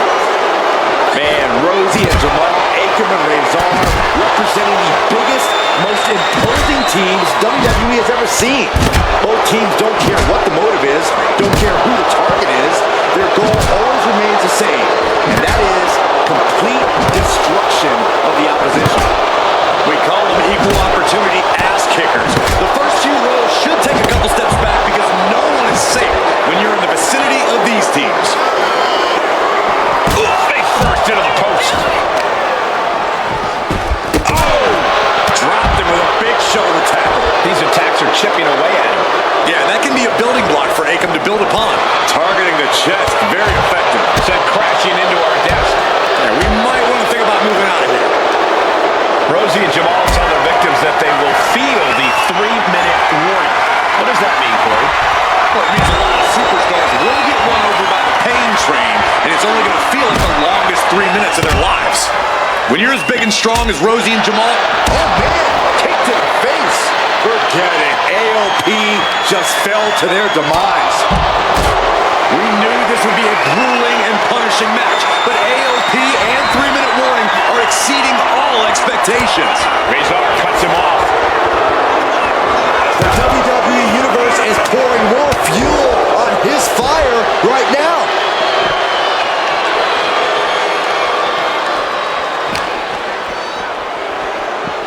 Uh-oh. Don't bring the fight over here. Better clear out, guys. Oh! Watching the hardcore style of 3-minute warning. Both of these men are from the hood, so to speak. Grew up in the streets, brought up to be tough. Rosie and Jamal have a rough tenacity. A duo that couldn't care less about headlock. Oh my God, what a kick. 3-minute warning might just be done messing around. Ouch. That's one way to get your opponent out of the corner. Now count out as he takes things out of the ring.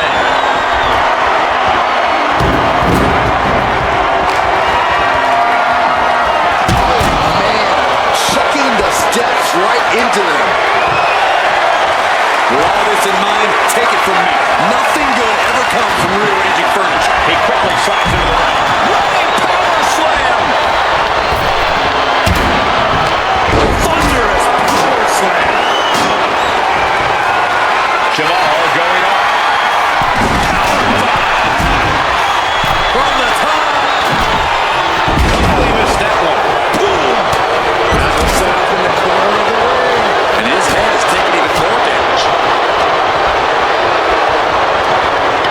Sidewalk slam! Almost drove him through the ring. Definitely some damage dealt to him there. Yeah, Rezar came prepared for this matchup. Shoulders down. Rezar might be down for the count. Rosie and Jamal survive Extreme Rules. Here are your winners, Rosie and Jamal. 3-minute warning. Gotta give it up to 3-minute warning. In a contest between two of the most badass squads we've ever seen, they were the tougher competitors. Yeah, but AOP certainly made 3-minute warning earn this win. Just think about all the carnage we witnessed here tonight.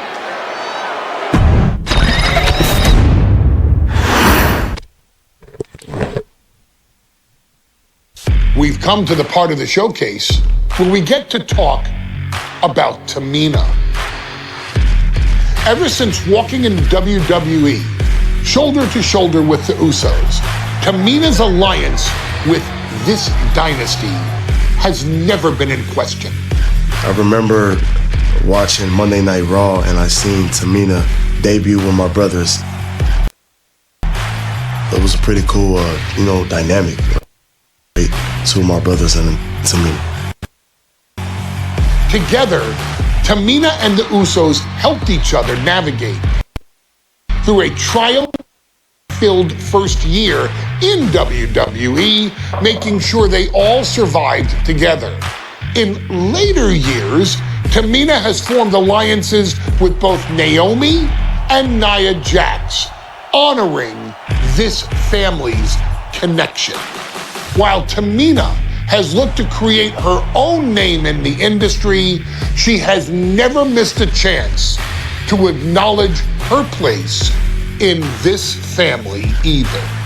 Trained by Afa and Sika, the Wild Samoans, Tamina was instilled with the same instincts that have carried each member of this family to wrestling glory. Her in-ring approach is similar to many in the bloodline. Quick striking, high-impact attacks, and smothering holds. As capable with a super kick or a big splash as anyone else, Tamina has maintained a remarkable level of success in her WWE career. A constant contender, Tamina has competed for the Women's Championship on many occasions. She's also held the Women's Tag Team Championships along with 9 separate reigns as the 24/7 champion. Tamina has proven capable in any environment against any opponent. Tamina is always the perfect test for a rising contender. Defeating Tamina proves that you're at the top of your game, and she will always expose those who aren't quite ready yet. Taking her lightly is the easiest way to book your visit to the local medical facility. Tamina has taken part in many memorable moments, but in the 2K25 showcase, we're going to give you the chance to make history. In the first ever women's Money in the Bank match, Carmella, of all people, would walk out victorious after letting someone else do all the work. Tamina, Becky Lynch, Natalya, and Charlotte Flair were all robbed of a great opportunity that night by Carmella. So this is your chance to make it right. Showcase Tamina's grit and take out the other 4 ladies in this ladder match to become the first ever winner of the Women's Money in the Bank. Carmella might still sneak out with the win, but if she does, she's doing it on her own because we're not allowing anyone else at ringside for this match in our showcase.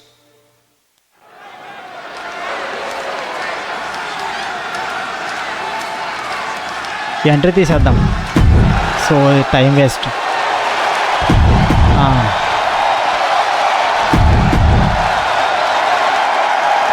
ఇదే టైమేనా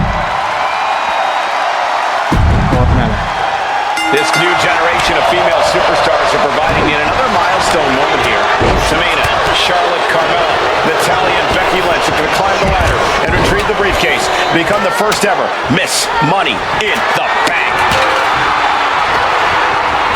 On the apron. Driving the face down. Now looking to do battle right here in front of us. Ooh! And look at it from a back suplex.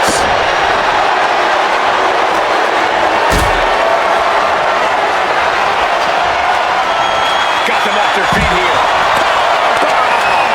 That powerbomb was absolutely worthy of both halves of its name. Climbing up. What is there time to go for the win? setting for all these superstars. Ladders are everywhere. Each competitor is only limited by their imagination. Your head has to be on a constant swivel. Ladders will be used as weapons. Anything can happen to get that briefcase. First షౌలనే కొట్టాలి. Look at this. She's going for her destiny, guys. Okay షౌలనే ఇప్పుడు corner. And looking at the playing field, the majority of these women love to utilize their submission offense to put opponents away. Tapping someone out won't win this match, but these women should not shy away from using the biggest weapons in their arsenal. We've heard Becky say she was going to hit arms on you can't exactly... Becky Lynch! And now thrown back into the ring. Placing the ladder right in the middle of the ring. She's in a bad way here. Ouch. Off the ladder now. Let's see if this is right for the picket. Seems to be struggling a bit with it. Yeah, sweaty palms making this difficult.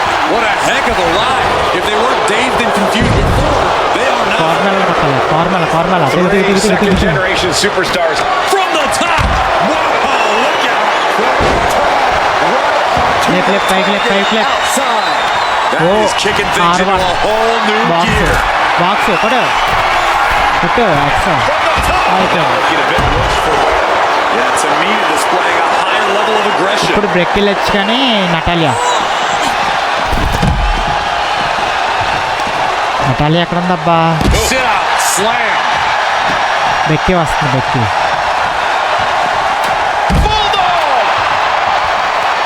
Yeah Natalia ఎక్కడ ఉంది? She throws her back in. పైకి I love it. Carmella just humiliating her opponent now. Contract that can change. Becky Probably the most profitable opportunity in our sport. 15 out of 17 superstars have successfully cashed in the Money in the Bank contract. A surprise cash-in has only failed once, and the other failed cash-in was alerted to a week in advance. Yes, sir. You are almost certain to become the next SmackDown Women's Champion if you grab the contract. షౌలెన్ పైకి వచ్చి box నొక్కాలి. Hole has been stopped, and now Pike it's తీసుకొద్దాం time to షౌలెన్. walk it dry. Tamina not caring that Becky's a fan favorite. The crowd's adulation is meaningless. All that matters is the contract suspended above the ring. Tamina's been showing so much dominance in this match. Yikes, that'll need a ring Gilbert knock you out. German suplex. ఒరే final వచ్చేసిందిరా మామ. Parking Finisher ladder into the move. corner. I can't tell if that's a safer or a worse place for it. దాన్ని కొట్టాలి. There's a Russian leg sweep. Rapid fire rights over and over. You can see that each strike drained their opponent's energy.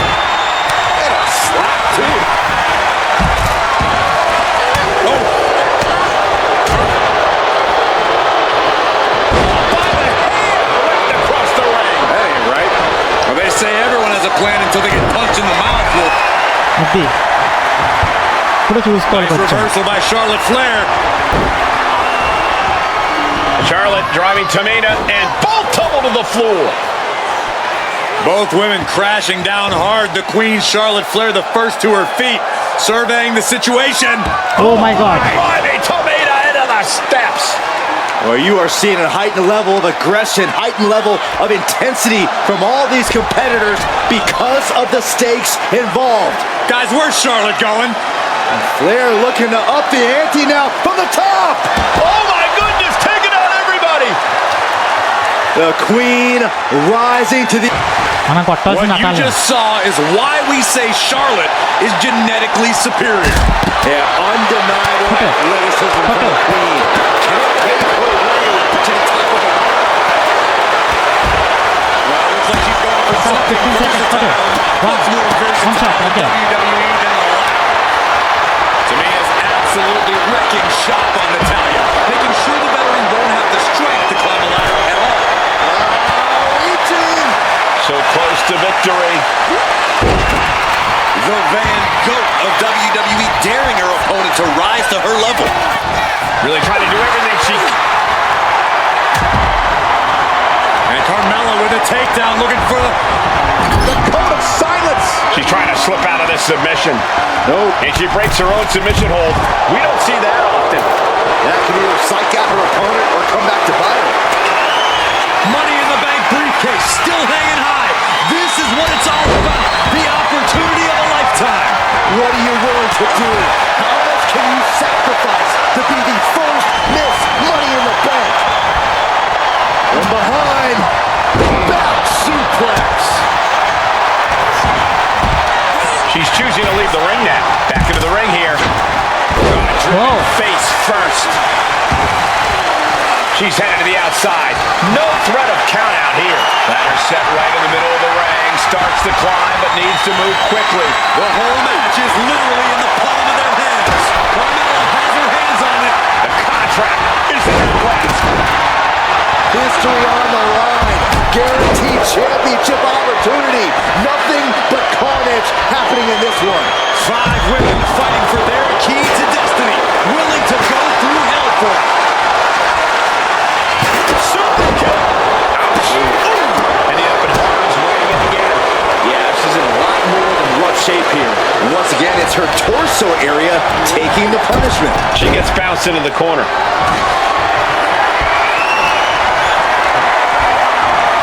Forcing her right out of the ring. She's set the ladder up dead center. Her eyes are on the prize now.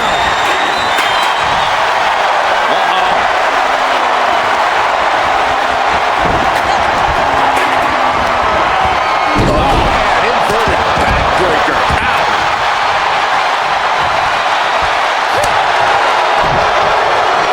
Hot right in the stomach creates the separation. Shocked right out of the ring. Running forward. The WWE Universe World title with a super kick. Carmella's eyes are growing wider now. Is this a chance to climb the ladder and become Ms. Money in the Bank? She's stretching for it, grasping at victory. Center of the ring. Perfect ladder positioning and placement here. Natalya sent flying to the outside. Well, there she goes. Just sent crashing to the arena floor. Climbing up, but is there enough time to go for the win? The prize is in sight, but is it in reach? Maybe this isn't a good position to go for it. That certainly seems to be having trouble up there.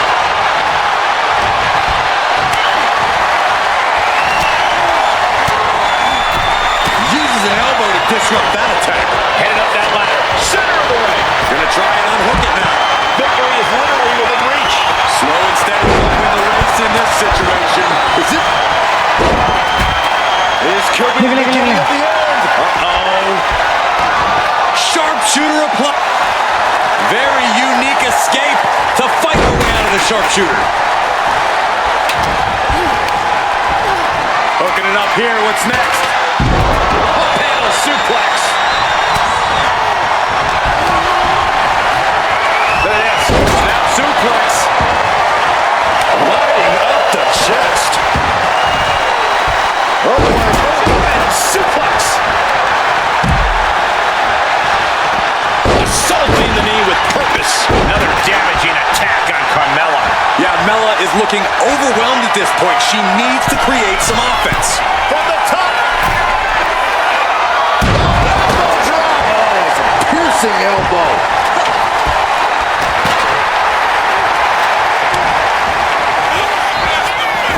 Oh man, what a strong kick. Charlotte Flair with a trademark chopping. Natural selection. The Queen has put an opponent in the dirt, and now the ladder to her throne awaits. And the corner taking on some damage. And Becky refusing to let up on the fight even for a moment. Yeah, Becky has seemingly had an equal or opposite answer to her competition's offense. Down, brutal. And the WWE Universe continues to remain on their feet. They know they are witnessing something special here. Taking things back into the ring. Lynch with a shot between the shoulder blades. Here it comes. Manhandle slam. Taking the action to the outside. Might be taking a breather here. Oh, I think the ring just moved. Oh, my God. Taking a little tour of ringside, and I guess we're one of the pit stops. And she finds an answer to Charlotte. Becky Lynch looking for the disarm. And somebody get in there to stop this. There's no damn reason to put... But she gets away. Tamina might have it here. Are we about to see the first Miss Money in the Bank? Looking for the victory here, guys. What's taking so long? Pull! Well behind. German suplex. Up the ladder now. Let's see if this is right for the picking. Head up that ladder. Center of the ring. Big four. He's taking the fight to whatever height it needs to go to. No sign of fear in her now. My goodness, look at this. This is an all-or-nothing situation. Ooh! She turns that attack away. Up the ladder now. Let's see if this is right for the picking. This one. Headbutt. She's in place.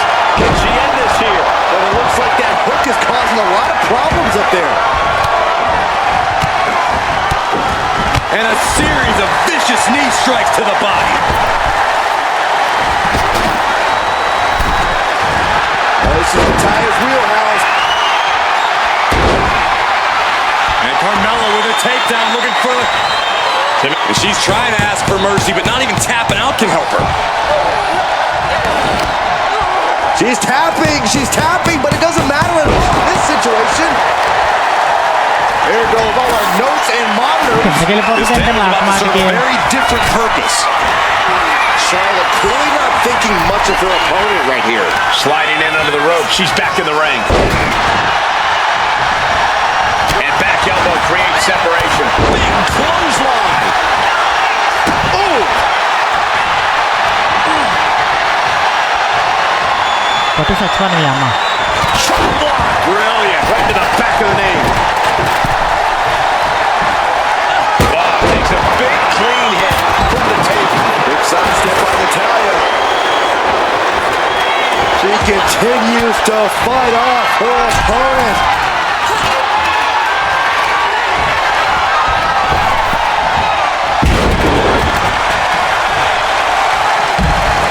She looks like she's struggling for air here. Yeah, those focused attacks to her core are going to do that. Powerful contact by Tamina. Drop kick. Big boots.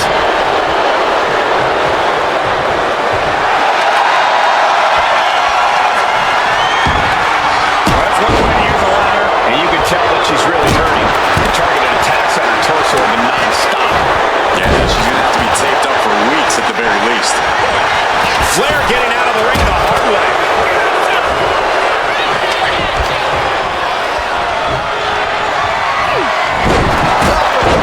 And she's positioning the ladder perfectly in the center of the ring there. Ladder's in position. Gonna make the climb. This is the chance. Could be the only one. And the opening could be the opening. You just have to go for it. That's it. Tamina has the briefcase. Time పట్టిందిరా బాబు Miss Money in the ఒక్కలాగా bank. Single match అయితే ఆడొచ్చు కానీ The winner. Money in the bank అంటే కష్టమే Money in the Bank contract. సాధించింది మొత్తం కదా చాలా టైంకి Miss Money in the Bank. Okay next match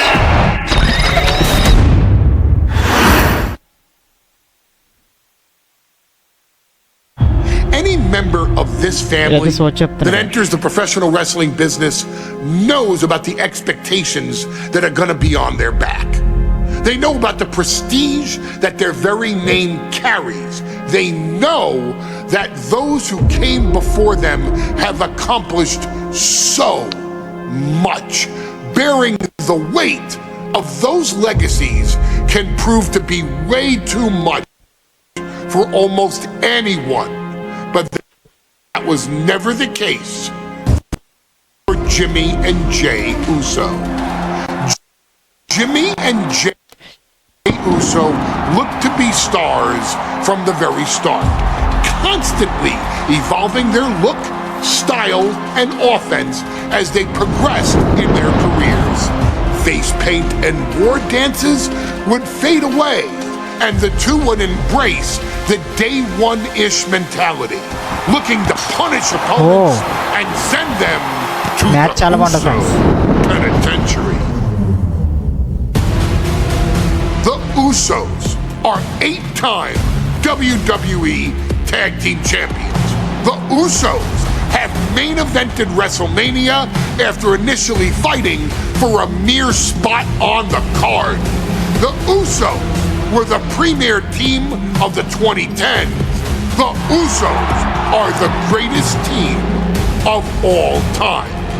Jimmy and Jay are poetry in motion, each knowing what the other is looking to do next, each using every bit of savvy they gained growing up in professional wrestling to keep their edge. And sure, in recent years, it's been difficult between the two.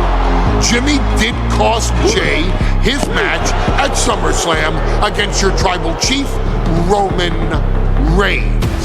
After months of the anger building between the two, Jimmy and Jay ended up as the first two entrants in the 2024 Royal Rumble match, bringing things to a head.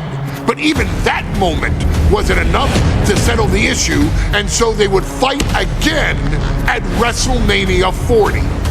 Jey Uso truly became main event and found his inner Yeet, even adding another tag team championship with Cody Rhodes as his partner. As your wise man eventually would suffer as well, Jimmy found himself betrayed by Solo Sikoa and unceremoniously dumped out of Solo's version of the Bloodline. When Jimmy and Jay are a tag team, they are pure art. They are the reason for the resurgence of tag team wrestling's popularity over the last 15 years. And perhaps, perhaps, their grandest moment came during the 2017 Hell in a Cell, when they would lock horns with perhaps their greatest opposition ever, The New Day. From July to October of that year, the SmackDown Tag Team titles would change hands 4 times between the two teams, both looking for ultimate bragging rights. The Usos' connection as twins always gave them an upper hand with most teams, but the New Day had their own trick, utilizing the Freebird rule to allow any 2 of the 3 members to compete in any match. Jimmy and Jay could never know for sure who the opponents would be, with a different game plan needed for each iteration. With nothing clearly settled after 4 months, the New Day would offer to defend inside Hell in a Cell, and the Usos gladly accepted. We've seen the Usos showcase tag team wrestling at its most beautiful. Now we want you to showcase the brutality that exists within Hell in a Cell. Big E and Xavier Woods are going to use everything at their disposal to take you down. But you've been down since day 1. Now it's time to force the New Day to realize there's nothing wrong with them being in second place, and there's nothing that's stopping you inside Hell in a Cell.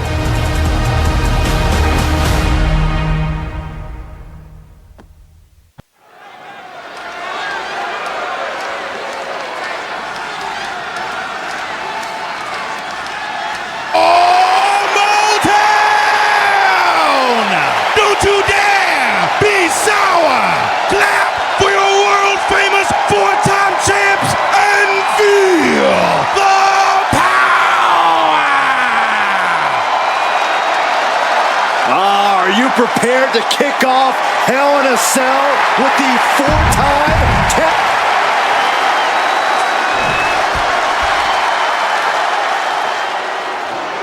This is the first time that tag titles will ever be defended inside Hell in a Cell.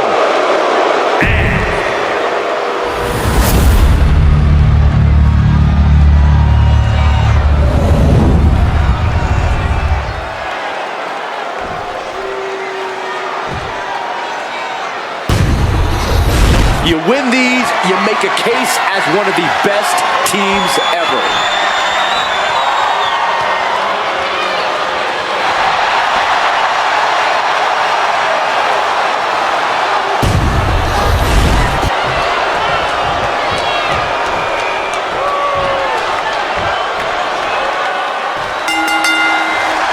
This is tonight in Detroit.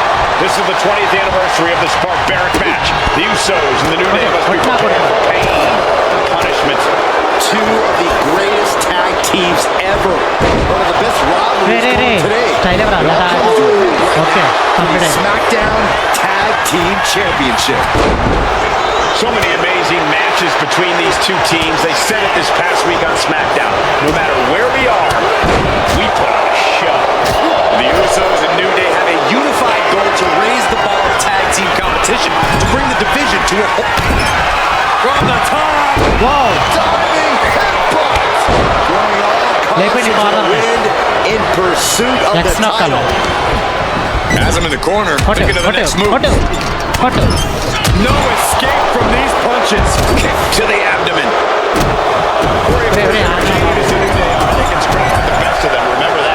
Look, don't let the bootios and trombones fool you. New Day can get down and dirty, especially when they have the Usos pushing them. New Day are prepared for an all-out brawl tonight. Got them right in the corner. New Day refer to this as their power lineup when having Big E involved in there with Xavier Woods. Big E, the obvious powerhouse of the group. Woods has that blend of speed and power, making him the most well-rounded superstar for New Day. What's interesting, though, is this is the lineup that shows at SummerSlam. The New Day not choosing Big E and Kofi.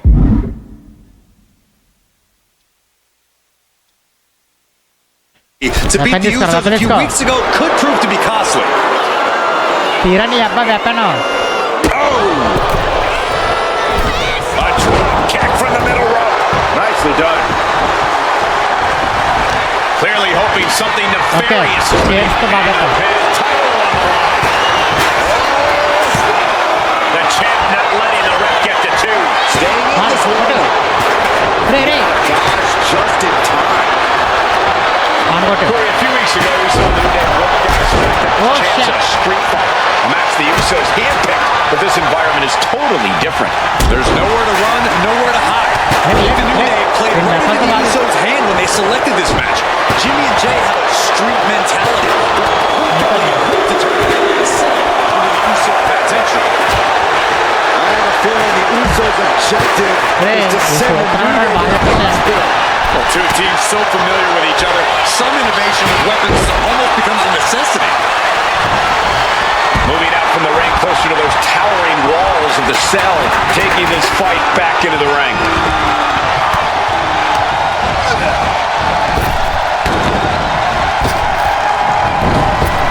Oh, he tied that counter well. The Usos and the New Day had such a back-and-forth competition within the tag team division. You can just look at these teams' title reigns, their dominance. It tells you these are the two best teams that WWE has had in a long time. And while I do believe there's an underlying mutual respect, we won't be seeing it tonight because these are two very proud teams who feel incomplete without the championships around their waist. Up to the electric chair. Gets slammed down. The challenger unable to stay out of harm's way. Oh, shit. Oh, he fights Jay back.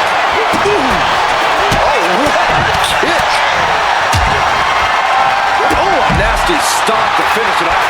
He's rising to his feet in a perilous situation. Completely helpless here. The Usos following the footsteps of many great family tag teams, the Steiner brothers, the Head Shrinkers, who of course Jay and Jimmy's own father was a member of.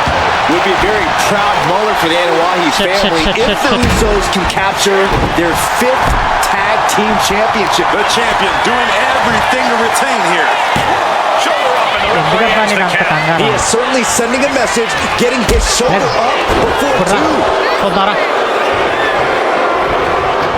Looks like he's coming back in. Oh, Big E avoids contact. Oh, for a power slam, slips down. Counter into an inverted DDT. It's driven into the corner. Whip into the corner. Into the corner. Shotgun drop kick. All the talking we've heard leading into this match, we've heard the Usos call the New Day, quote, 3 clowns on a tricycle. Look, the Usos love to trash talk, but they deliver. Don't act like the New Day don't throw verbal jabs either. We had Big E earlier saying how he's going to drop some gloom and doom. Cinched in. This could be it. Right to the kidneys. Oh. Hey. Setting up for something here. Level. Drop right on their face. He's hurled out and crashes down to the floor. Now a series of vicious Stunts.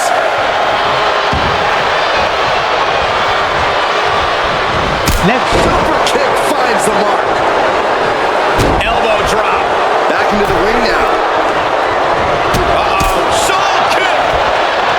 Combined. Inside cradle. Oh, look at this small package. Kick out before the count. Not quite enough to put him away. His arm shot off the mat before one. I'm just as shocked as everyone else, Cole. His opponent included. And now he's going to the top rope. Bulldog.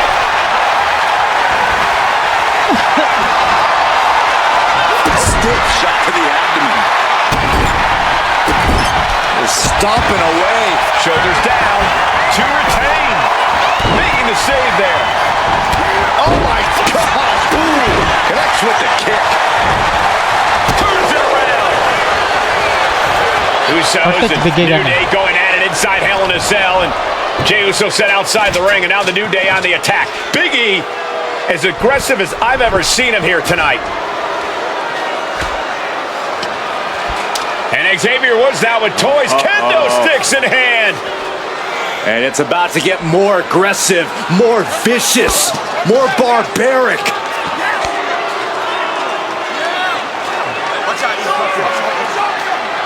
Whoa.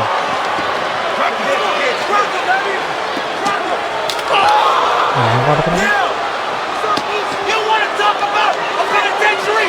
We're about to put you in jail. Oh, you going to jail, Luce? You going to jail, Luce? You about to be a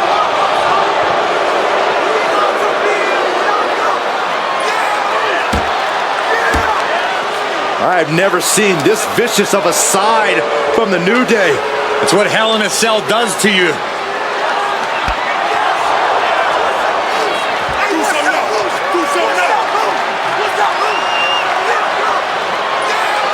Oh, now with the kendo sticks, Xavier Woods unloading.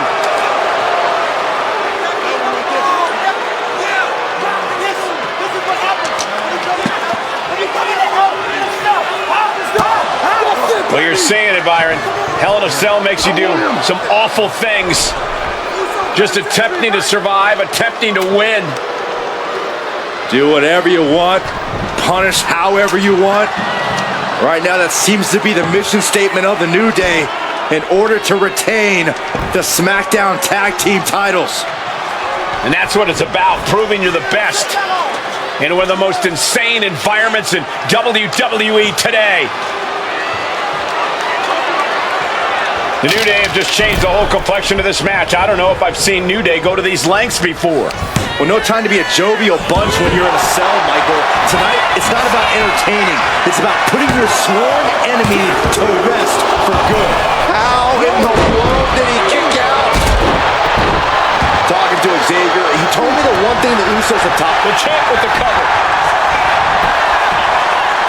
Kick out after one from the challenger. Somehow still has the energy for a quick kick out. Whoa. Big E! The New Day might be on the verge of retaining. Shining with the pin. Title in the balance. He kicks it out too. I guess he still has some fight left. Showing off their deadlifting prowess and just Tossing them aside. if this is a good idea. This is going to take more strength than he has left. The Usos and the New Day have been trading title reigns for the majority of the year now. This, the contractual rematch for the Usos. If they lose, the Usos won't get another opportunity for the titles as long as the New Day are champs. And just beating out the Usos, it's not only about winning the tag team titles, it's about stripping the New Day of everything that made them popular with the WWE Universe. It's about making sure the New Day never competes again. It's never been shown. Taking flight. A forearm smash. Into the ring again now.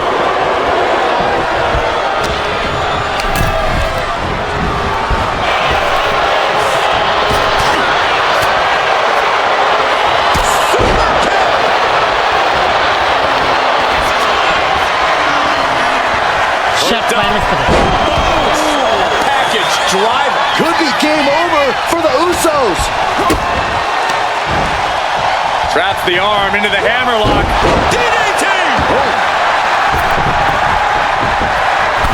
Boom! Face buster plants him. He's just waiting for that perfect moment. Throwing all caution to the wind.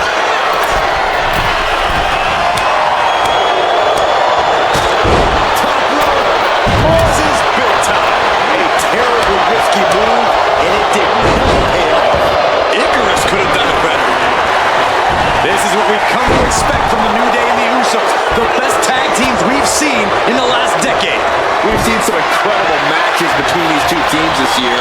This one is no different. And he gets directed into the corner. Those non-stop blows. That one did it. Woods is now starting to be stumps. Kick to the body.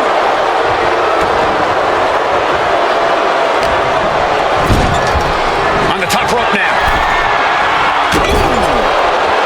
Boot to the stomach.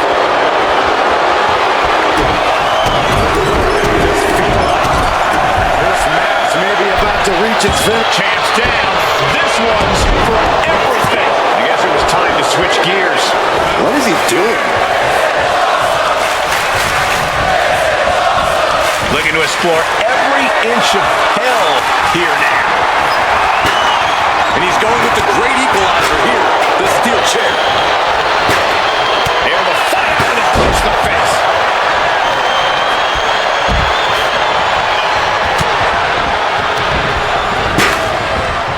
Belly to back suplex. This might be it. The pin is broken. That could have been it.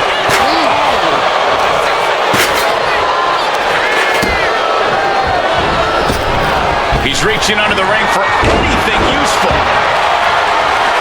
The universal signal for extreme. The kendo stick has entered the fray. Oh, man. Harap kay Gra.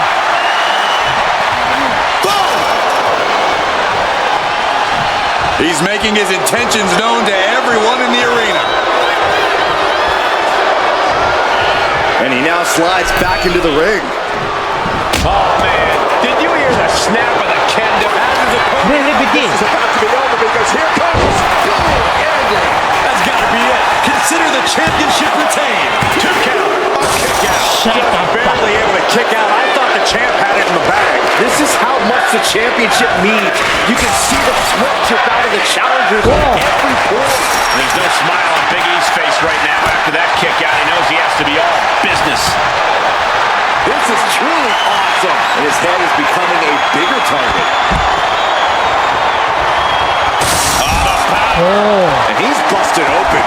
We need to get the doctors out here quick. Uppercut connects. Heading back to the ring. Oh, that'll rattle you. Jimmy saw it coming. Woods top rope with the punch. Man, Big E is really dialed in right now. New Day sending a message saying we never want to see the Usos again. And if they win tonight, they will have to. This is the Usos' only chance at the titles.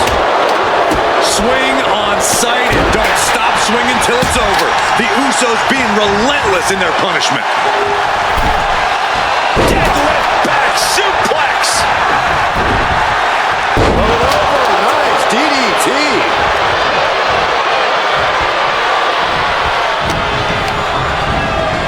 Oh, sent straight to the corner. Supreme confidence here from Jimmy Uso, but he's giving his opponent a lot of time here. To be crowned champion. Definitely an unorthodox strategy. He must have something else planned. Here he comes, sliding back into the ring. Uso. What an impact. No. Decided to take a leap of faith and paid the price. Bam! Bring it home. Scoreboard.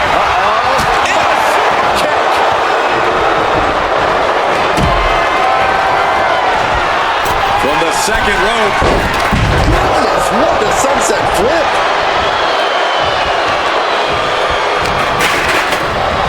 Ooh, just bouncing off the turnbuckle. Still surrounded by the hell that is the steel structure. Another vicious attack to his head. That's the kind of offense that can ruin your whole balance. Those are folding chairs, but they can also fold you in half. Back into the ring. And the head taking in real power here. I'm not sure I like this strategy. It's just brutal. And his body seems to be the focus of the attack. Drop kick from behind. Got flipped upside down there. Look at this. Snap suplex. A narrow escape. And you have to be in a lot of pain taking that many attacks to the core. Yeah, but you really have to fight through it. That's for the title. And the glory. He puts an end to the pin there.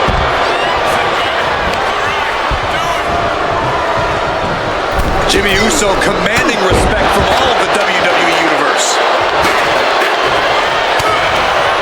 Oh, that hurt right to the kidney. And the action is shifted now into a dangerous area between the ring and the walls of the cell. And Jimmy and Big E slugging it out middle of the ring.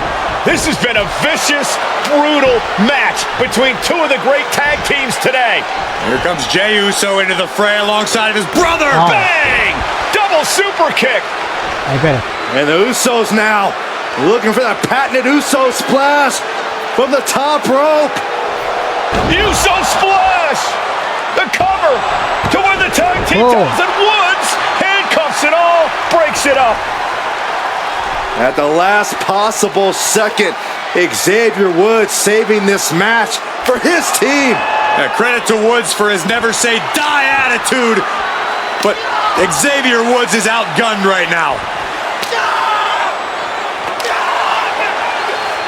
And look at Woods still fighting back. Yeah, with the handcuffs, using the handcuffs as a weapon. That's smart.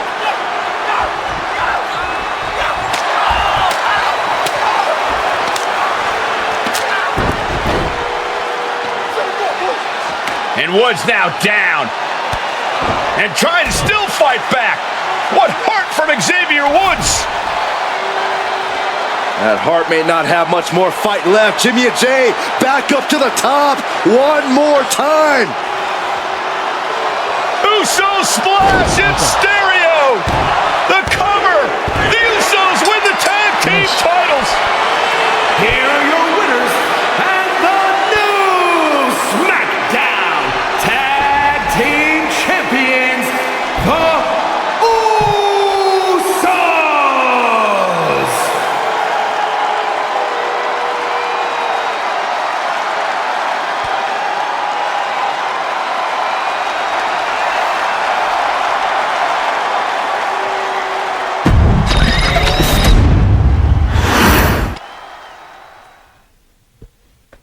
Next on our showcase is someone who wasn't born into this family, but has put in the time and more than earned her spot. She's always happy to leave haters in the rear view, and when she enters the room, you will undoubtedly feel the glow.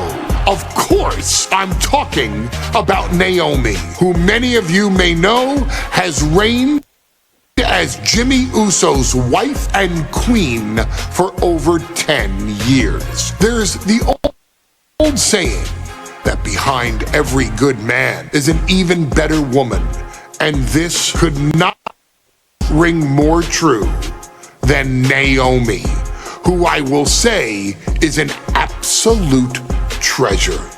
Jimmy will frequently speak during old bloodline planning sessions about how much her support and love drove him to improve as a superstar, always stressing her importance not only to the WWE Women's Division, but to his career and his life as well.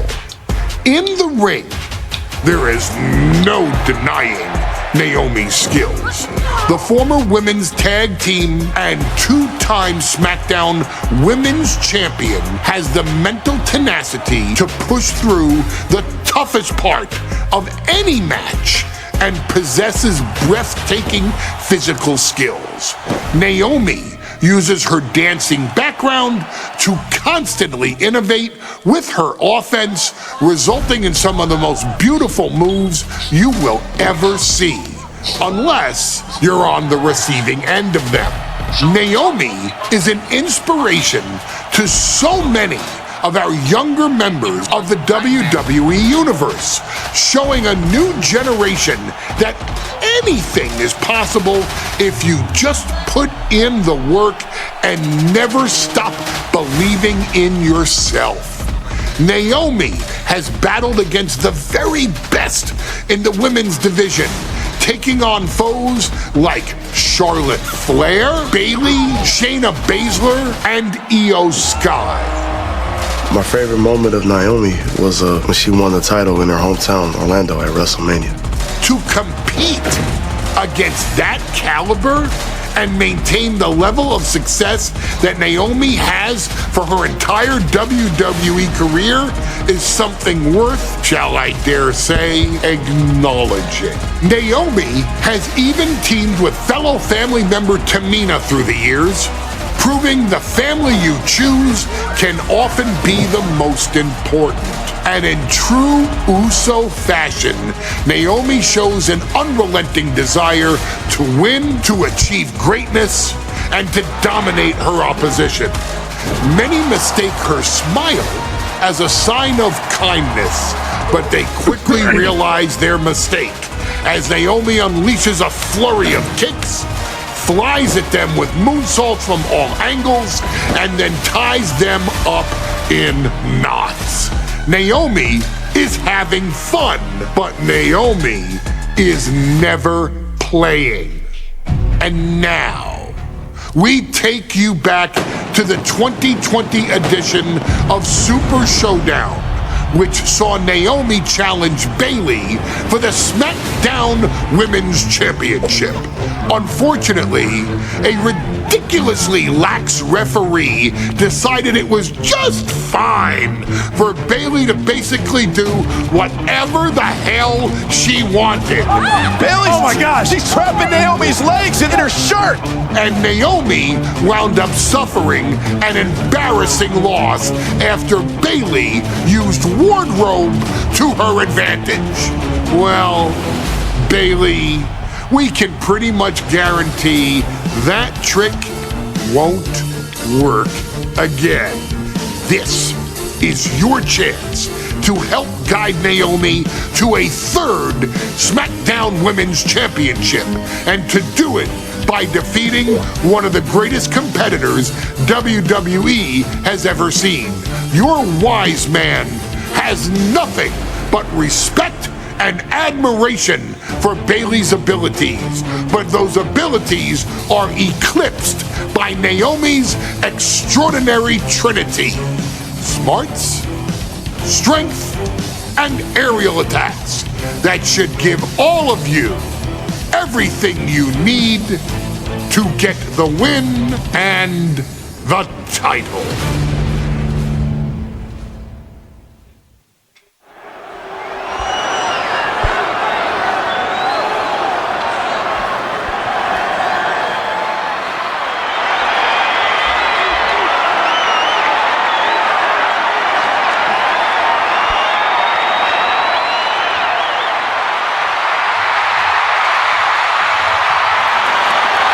Gentlemen,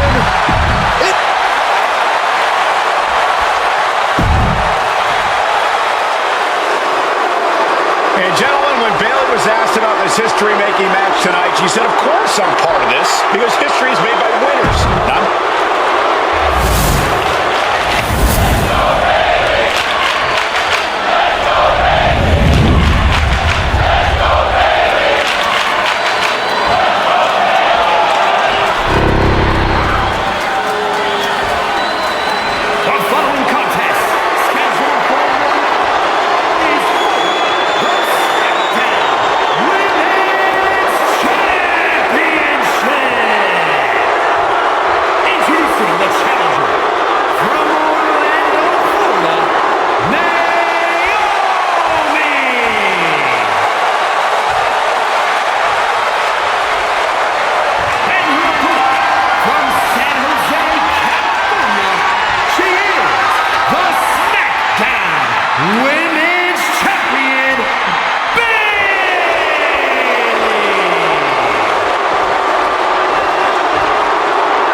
Championship match here in the Middle East, in Saudi Arabia. Bayley against Naomi. Will Bayley's record-setting reign end here tonight?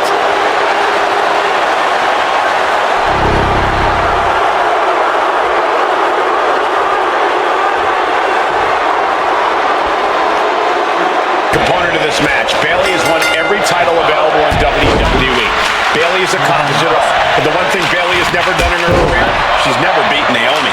And believe me, that is a huge point of confidence for Naomi and a huge pressure on Bayley. Yeah, but Bayley thrives under pressure. Her resume speaks for itself. Naomi has tested her mettle in recent weeks, as the road to this championship opportunity was a difficult one. Needed to defeat former SmackDown Women's Champion Carmella. We know Naomi has a heavy desire to become a three-time Women's Champion. Other superstars say they want the title. Naomi has said she needs her. Taking flight. All the way to the outside. From ring post to ringside. Risking it all paid off. Naomi going for Brooke. And this high-risk offense from the challenger might be catching the champion by surprise. The challenger being the aggressor here, but remember, the title can only be won by pinfall or submission inside the ring. And Naomi keeping Bayley on her toes, pushing the pace on the champion. Naomi moving fast, showing that superior athleticism. Bayley might not taking flight. Diving body splash. Momentum is really on Naomi's side. Naomi picking up the pace against Bayley and keeping her all out of sorts. I know that Naomi's going to want to pick up the pace in this match, but Bayley's going to look to wear Naomi down. Yeah, Bayley's going to want to slow down the pace and let the adrenaline wear off for Naomi. Bayley can also turn up the aggression here in a way I'm not quite sure Naomi can match. Delivering nasty stomps. And I think it was you, Byron, who asked Bayley if she changed. And she said, I didn't change. I just did what I had to do, and look what I've done. Well, you're right. Love it or hate it, Bayley's doing what she's had to do by hook or by crook to maintain a stranglehold on the SmackDown Women's Championship. Boom! We're going to wear down the opponent. And get sent right into the corner. Right in the jaw. Ugh, what a shot. Setting her up here. Oof. You know what they say, gentlemen? What do they say, Corey? What goes up must come crashing down. Superplex from the top. Naomi isn't feeling intimidated by the moment. I don't think I've ever seen a champion feel as disrespected as Bayley has, Corey, because Bayley's talked about how People think she's an afterthought as a champion. Everybody talks about Becky Lynch on Raw. You're now talking about Rhea Ripley in NXT. But Bayley has been the longest reigning champ in SmackDown history. And you read off all the accolades, all the championships she has held.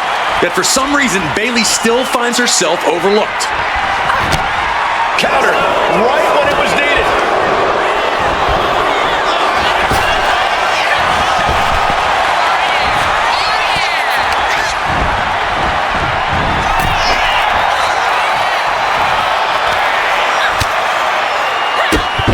Drop kick hits hard, lands harder. And Bayley's having trouble managing his onslaught. And Naomi continues to somehow have Bayley's number here.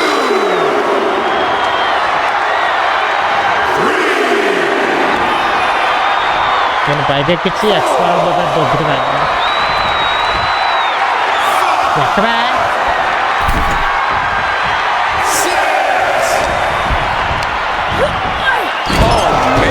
Thrown with such force, the whole ring is rattling. Being placed onto the top rope. And here we go. Championship's on the line. Naomi's got Bayley in trouble up on the top rope. This could be Naomi's moment. Smart move by Bayley, protecting her title and going to the eyes. Oh, what a kick. Bayley is down and in trouble.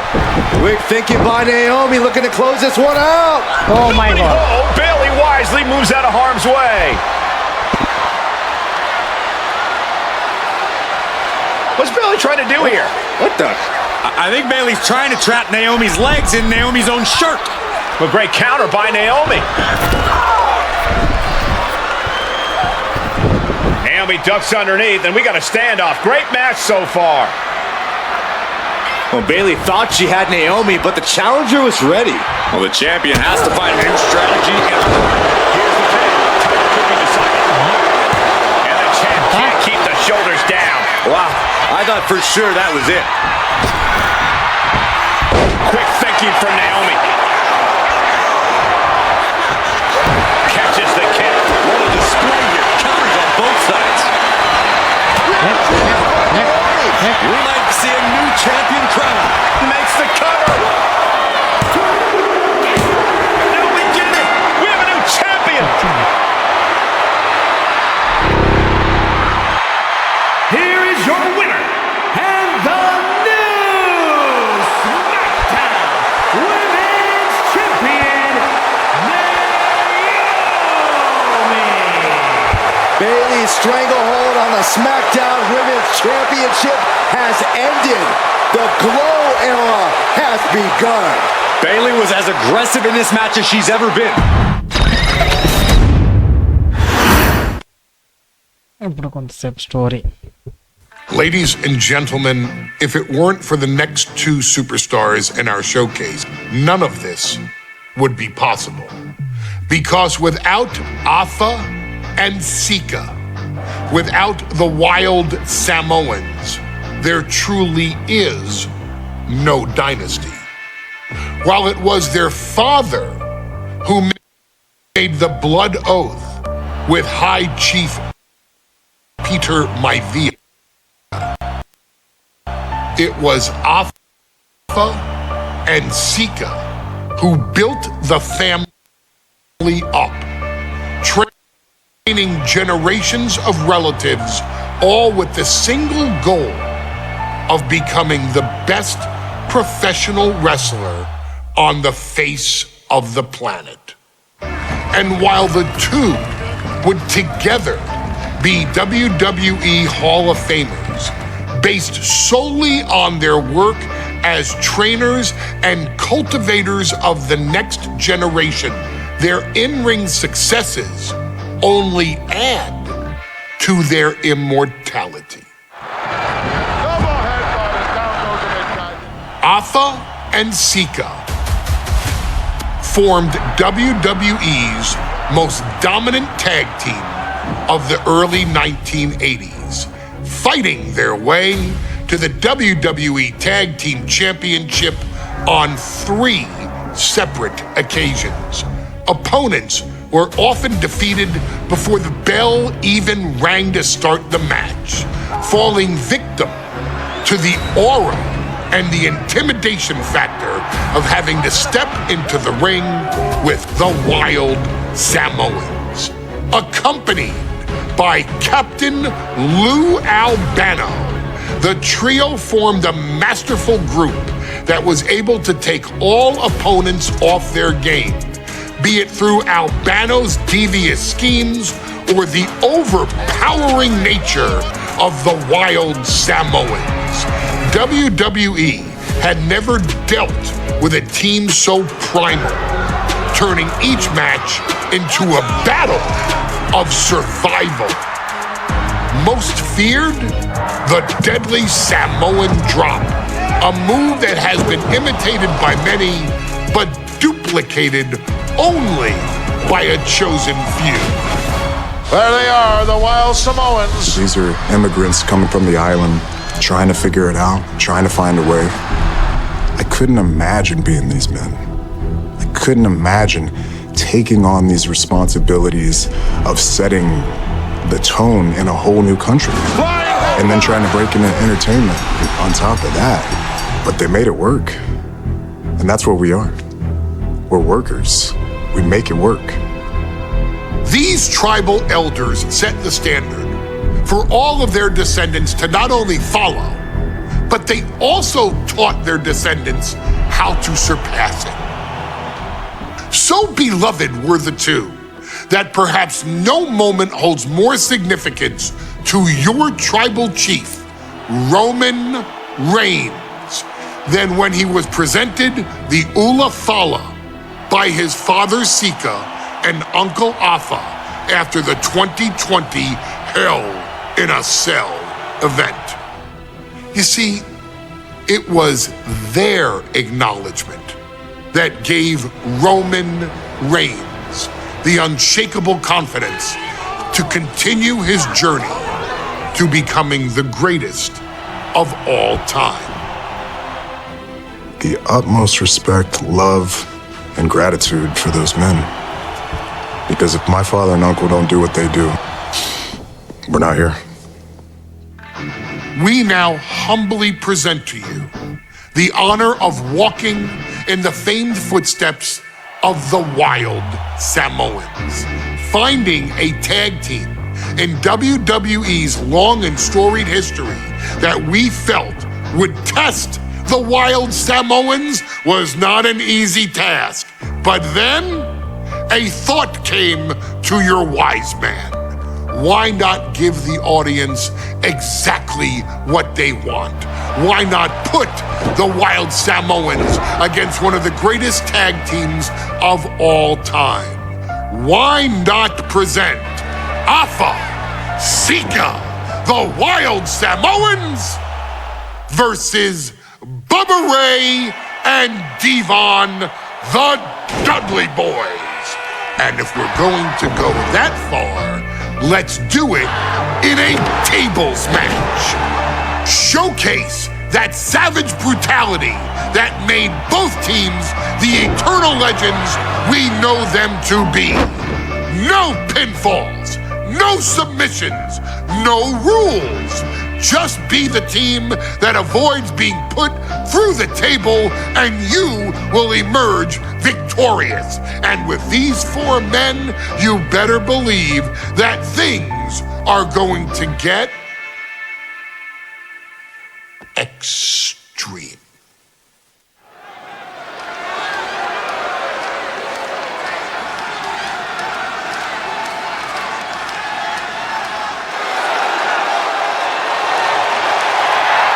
And here they come.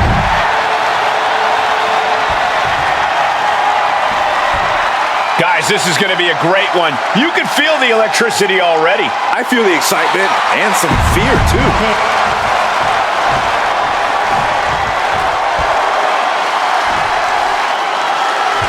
2-on-2 tables match here with the masters of the match, the Dudley Boys, taking on the Wild Samoans. There's always those thoughts in the back of your mind. My brother can beat up your brother. My brother can put your brother through a table faster. Finally, we get to see those thoughts become a reality. Saxton, I never want to hear about the inner workings of your mind ever again. I second that, but emanate from the Wild Samoans. From the top. Now this is just classless. Somebody stop this competitor. Corey, I've got to know, what can the Wild Samoans do to get the advantage in this tables match? After all, this is the Dudley Boys match, the match they put on the map, the match they're synonymous with. Maybe the Wild Samoans have to be a little less wild, Cole. They still need to brutalize their opponents because that's what they do best. But the last thing Afa and Sika want to do is rush head first into a table. After all, that's exactly how you lose. Striking with a knee. He's locked up. He's looking for something. This could get dangerous.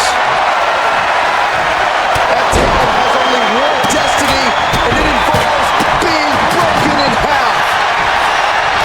Corey, the Wild Samoans are about as tough and mean as they come, a very physical duo, and we've seen how they use their heads, almost like a concrete weapon.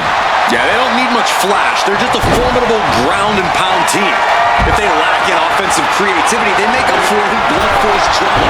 And nothing packs more blunt force trauma than an Afa or Sika headbutt.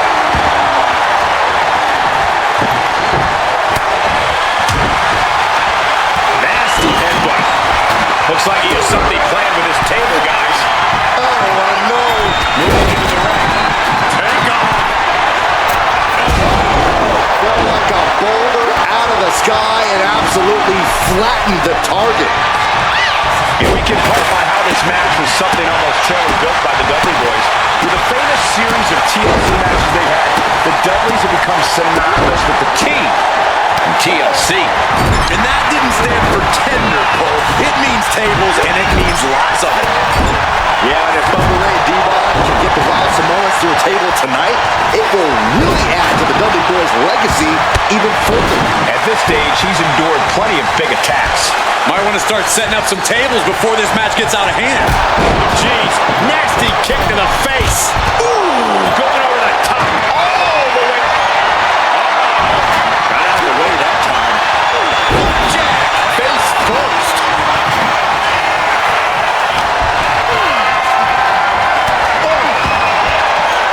And the Wild Samoans always have that gaze in their eyes, that look. He gets back into the ring. From way up. Down.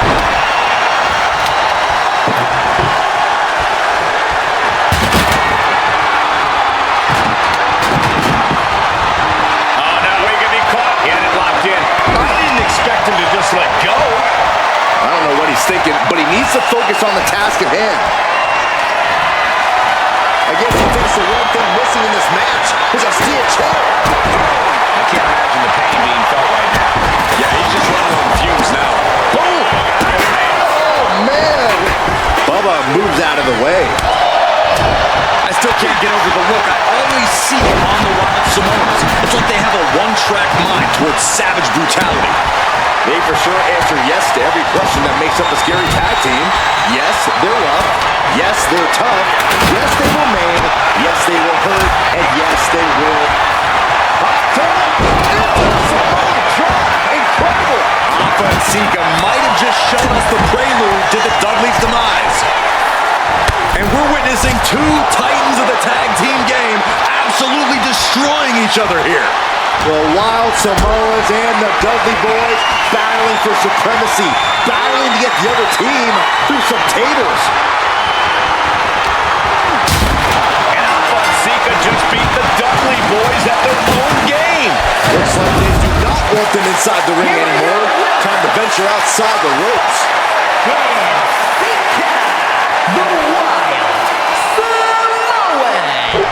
It's the Wild Samoans standing tall, having beat the Dudley Boys at their own game. Devon and Bubba pushed Afa and Sika to their limits, but in the end, there was only one way this match could end.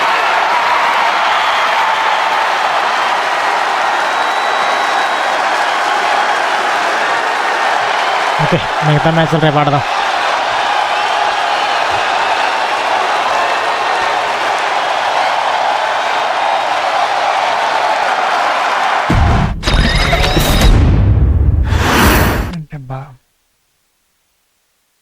From the very moment he arrived as the enforcer of the bloodline, Solo Sikoa has taken every brutal, savage element of his predecessors and refined them into a near-perfect smashing machine. Even in the year before his arrival, Solo raised eyebrows and garnered buzz while competing in NXT. But nobody could have predicted just how smoothly his transition to the main roster would go. And before I go on any further, let me make one thing perfectly clear. I'm only saying what I'm saying about Solo Sikoa because I am a wise man. I'm a professional. And because I'm being handsomely compensated for my stellar work as your host of the WWE 2K25 Showcase. I haven't forgotten what Solo Sikoa and his rogue bloodline did to me. But I also know better than to let personal feelings hinder your professional endeavors. So with that being said, since his arrival at Clash at the Castle in 2022, Solo Sikoa has consistently been involved in WWE's biggest moments and biggest matches. He's been victorious in War Games. He's repeatedly enforced the Bloodline's will to maintain Roman Reigns' status as undisputed WWE Universal Heavyweight Champion. I brought Solo in as an insurance policy. Solo was here to protect me. Solo was here to maintain the Promised Land. He's violent.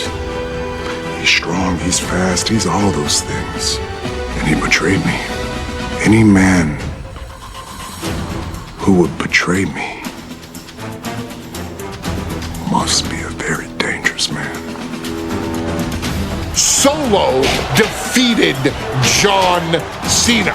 Solo elected to betray your tribal chief, Roman Reigns, in an attempt to bestow upon himself the title of tribal chief.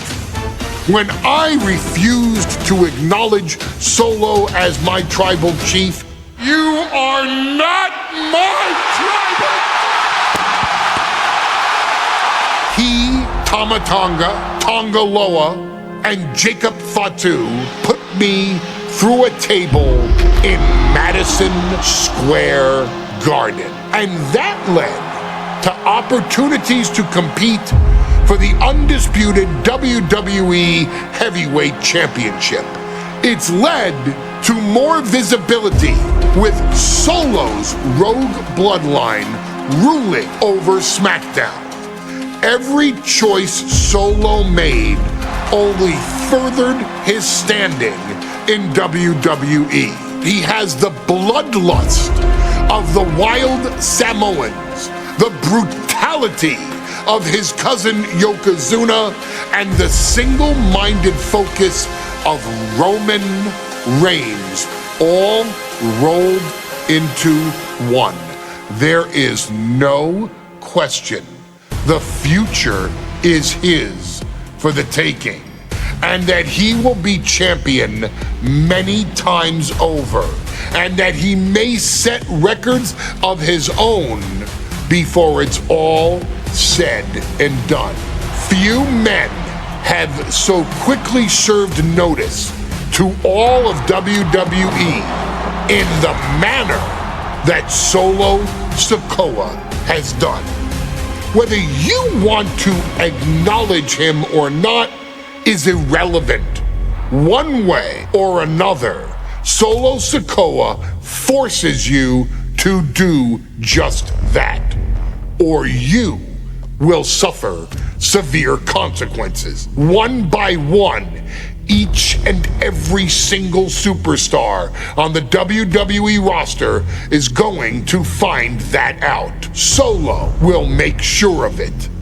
I, of course, will simply await any and every opportunity for your tribal chief, Roman Reigns, to teach Solo some manners.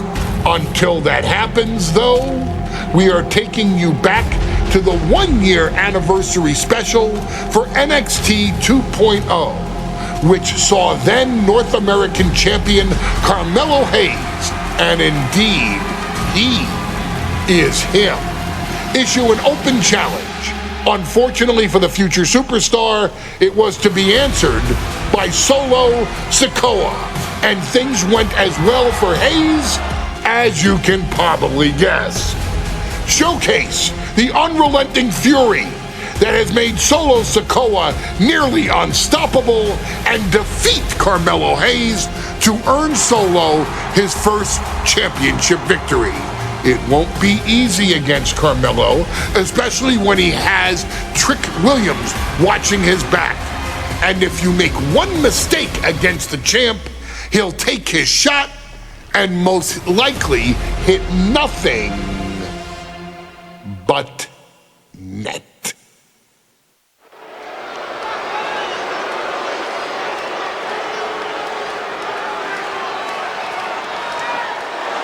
Here comes the A-Champ. The following contest scheduled for one fall is for the NXT North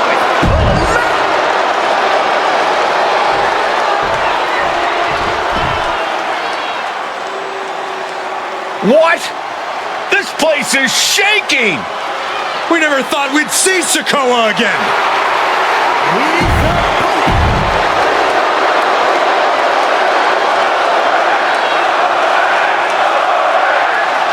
Now this is a surprise. Carmelo Hayes seemingly had no challenger for his North American title, but Solo Sikoa just showed up here and said, I got next. Thank goodness, Melo had an opponent chosen by the NXT Universe as they voted for Wes Lee. But Melo and Trick brutally attacked Lee backstage. Now we're being spared a Melo-bration and getting a real match. And I would have never expected Sikoa to show up. He just joined the Bloodline on SmackDown, and now he's in the main event of NXT. Can the Bloodline get even more gold tonight? Strong words from Carmelo Hayes before this match saying, going head-to-head, putting each other to the test. Ooh, it looks like we've got ourselves a brawl here. Sikoa taking command, and Melo is obviously still in shock about this impromptu match. This is a war of attrition with neither superstar wanting to be the one who surrenders. Foot meet face. And he's stumbling to his feet, unaware of his surroundings. Solo Sikoa already with the strategic advantage, taking Hayes by surprise and challenging him for the North American title. And the Street Champ needs to continue to be unpredictable if he wants that championship. He's got two sets of eyes watching his every move, so he needs to outmaneuver both Melo and Trick to succeed. Did you see Melo's reaction when Sikoa's music hit? Hayes looked like he saw a ghost. Solo's been saying he got next for the North American Championship, but that was a long time ago. Melo thought Sikoa was in his rearview mirror. These two men took part in a triple threat for the North American title back at Spring Break 5 months ago. But they essentially canceled each other out that night, and neither man left with the title. Tonight, we're going to see who the better man is. And And Sikoa sent toward the ropes, and Carmelo Hayes with a kick right to the midsection. Melo taking it to Sikoa here. The power of Solo just a little too much for the A-Champ in this instance. What a chop. Trademark viciousness. Lack of mercy. That's what Solo Sikoa is all about. Into the corner. Big splash by Sikoa. Melo in trouble. Sikoa. Trick Williams making sure Melo got out of harm's way, well, at least momentarily. Yeah, momentarily is right. Sikoa continuing to inflict more punishment on the champ. And Hayes takes out Williams on the outside. Solo standing strong. Solo not allowing the soaring. Good Lord, taking flight. Putting it all on the line and coming up big with a breathtaking move. Trick Williams has been quite the difference maker for Carmelo Hayes over the last year. How many times has Williams helped Hayes and saved that North American title? Yeah, but 10 days ago, Solo Sikoa did the same thing for Roman Reigns when he attacked Drew McIntyre at Clash at the Castle. Sikoa has blood on his hands, too. Making his way to the top here. Watch out! Reaching the end of the official's count. Come on, let's not end things like this.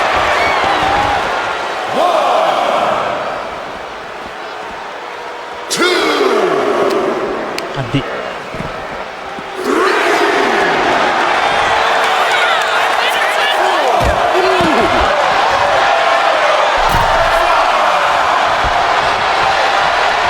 Melo reminding his opponent that he don't miss.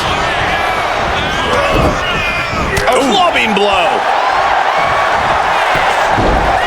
Looking to end this. The schoolboy. A kick out before won by the challenger. What stamina. It's truly impressive to completely beat the count here. Targeting the arm now. Insulting.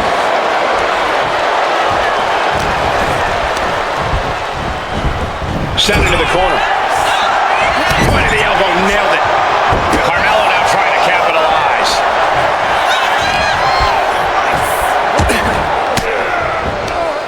Counters to gain the advantage. And wait a second. Interesting turn of events here.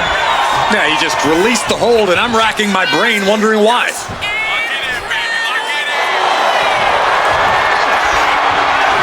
So much for the submission hold. He just lets go. His grip strength. Looking to end this thing. Can they step through? Yes. Boston Crab. Trying to free himself, trips the ankle, and he's out. And kicks off his opponent.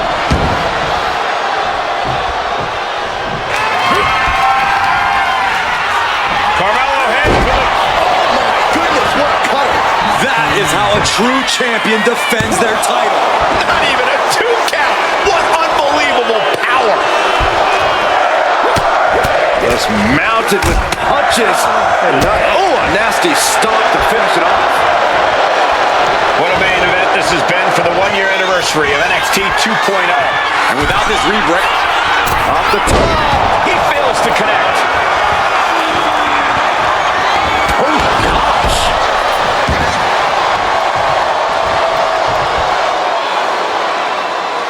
dropped him with a big shoulder tackle.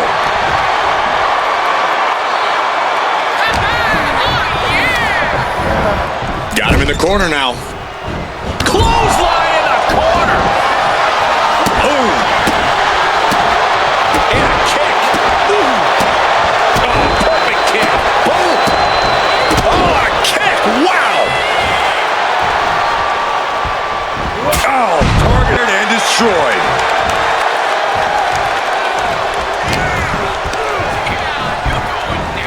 And he goes crashing to the outside. Carefully measuring, waiting to strike. Look out! Somersault plunge onto the floor. What a display of fearlessness we just witnessed.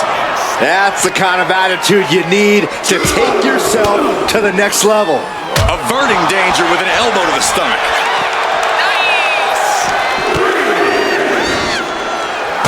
Thanks for coming.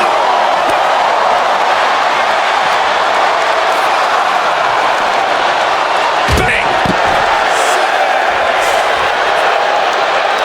First 48 by Carmelo. Melo didn't miss there. Can he retain? He doesn't have much time to get back in the ring. Bringing this back into the ring. Beats the count without a moment to lose. Winding up. Samoan spike. Could that be enough to gain the title? What a way to celebrate a year of NXT 2.0. Two of its brightest stars going to war for the North American title. Solo and Melo showing just how they've revitalized this brand. Propped up in the corner. Counter after counter. Neither superstar getting the clear advantage.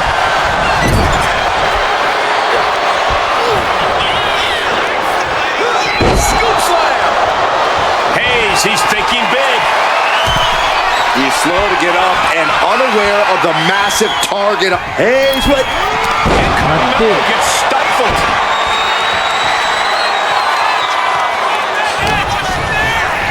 Shut down yourself. Kani? Big uppercut rocks the jaw of Carmelo Hayes. Ripped out of the corner. Looking to put him away, and now Trick Williams up on the apron, causing a distraction. Trick paying dividends. First 48. And that could be the turning point for the North American champion. Oh, Samoa drop by Sikoa, cover now for the win. Hayes kicks it too. And Williams once again on the apron. You can see how concerned Trick Williams is that Carmelo Hayes' championship hopes, might be fading away. Super kick drops Williams. Hayes picked out of the sky. Spinning solo.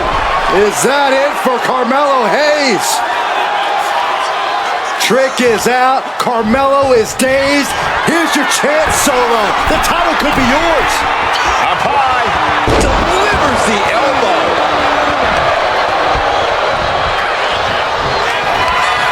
Rearing way back. There's a Samoan spike. Ouch. Can't recover from that. What the? Sikoa is the new champion. Here is your winner, and new NXT North American Champion, Solo Sikoa! Solo is your new champion. And is the North American title now going to SmackDown?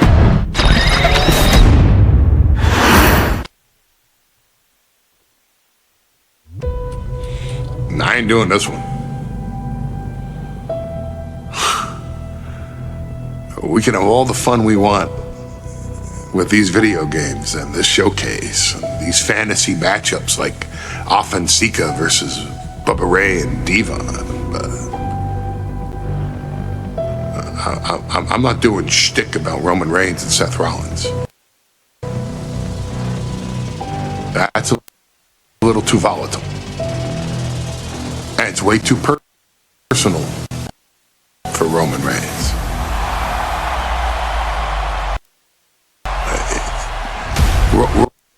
Roman Reigns and Seth Rollins came up together in the Shield. And Seth Rollins took it upon himself to disband the Shield by blindsiding Roman Reigns with a chair. At WrestleMania 31, Roman Reigns, in the main event of WrestleMania, was about to win the WWE title when Seth Rollins cashed in Money in the Bank and stole the main event, the match, and the title from Roman Reigns. Roman Reigns lost the Undisputed Championship after almost 4 years, the greatest title reign of all time, to Cody Rhodes. Not because Cody Rhodes was the better man, but because Seth Rollins was right there. And the seduction, the bloodlust that Roman Reigns had for that moment of revenge was too much for Roman Reigns to give up. And for the first time in Roman Reigns' life, he took his eye off the ball for that much time and smashed Seth Rollins with a chair, the same way Seth did a decade earlier to Roman. And that moment gave Cody Rhodes all he needed to end the most historic title reign in WWE history. I'm supposed to do shtick about Roman Reigns versus Seth Rollins for a showcase? I mean, it's smart, because the next time Roman Reigns steps into the ring with Seth Rollins will be the last time Seth Rollins steps into a ring. Next time Roman Reigns gets his hands on Seth Rollins, you won't have your architect anymore. You won't have your visionary anymore. You won't have your revolutionary anymore. You will have your tribal chief, Roman Reigns, but you'll never again have Seth freaking Rollins. Roman Reigns will put an end to Seth Rollins in WWE. And then the only way you'll ever be able to see Roman Reigns versus Seth Rollins will be in the WWE 2K25 showcase. Roman Reigns versus Seth Rollins from the 2022 Royal Rumble. And that's not a prediction.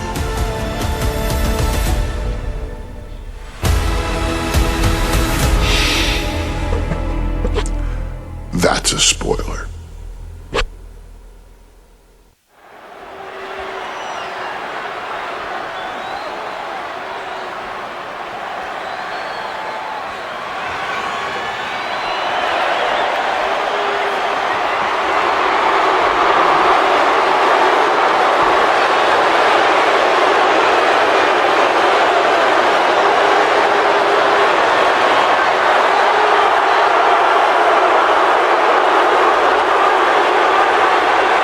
The big question as we kick off Royal Rumble, will Roman survive tonight?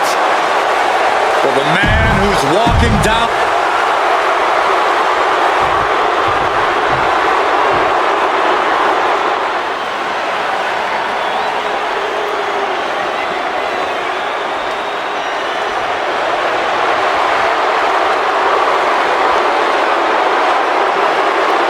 Look at this. Even more mind games from Rollins. As we heard that music pop right there, the Shield, you can't help but have a little nostalgia. You can't help but think back to the glory days.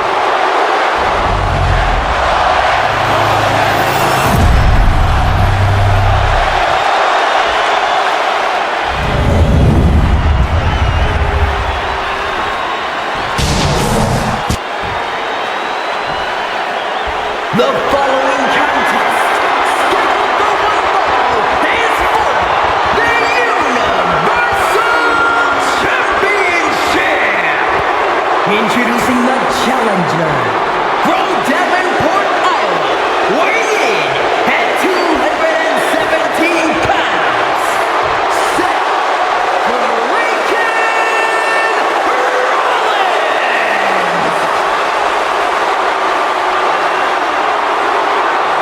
and his opponent from Pensacola, Florida, weighing in at 265 pounds, he is the Universal Champion, Roman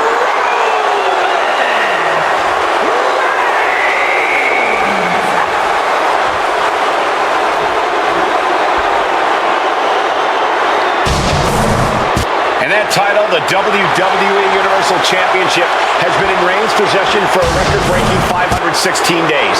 Can he extend the reign even further tonight? The Royal Rumble Premium Live event kicks off with a match between two former brothers. Roman Reigns in his record 516-day reign as Universal Champion versus Seth Rollins, donned in the old gear that they used to wear in the Shield. Rollins looks very comfortable in that tactical vest yet again. But he's even more comfortable inside the head of the tribal chief.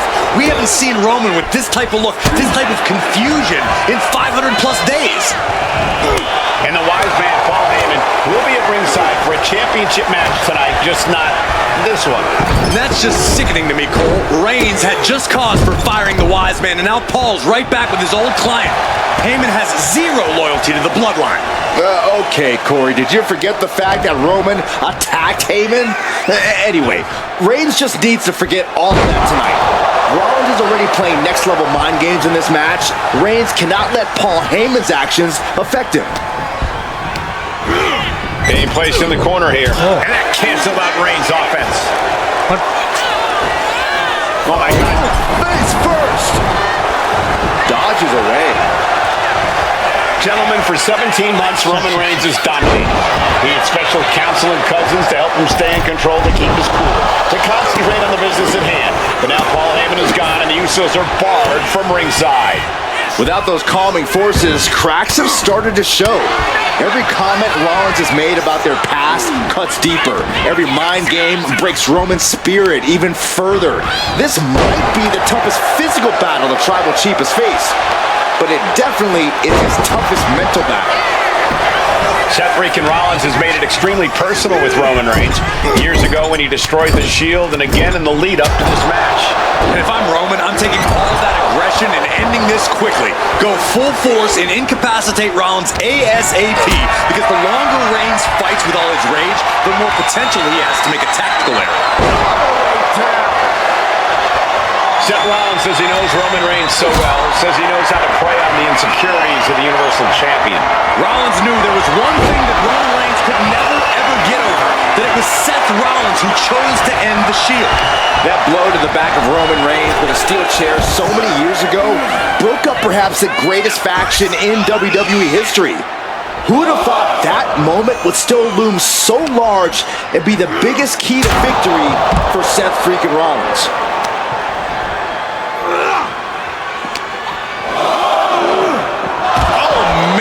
Meeting the barricade.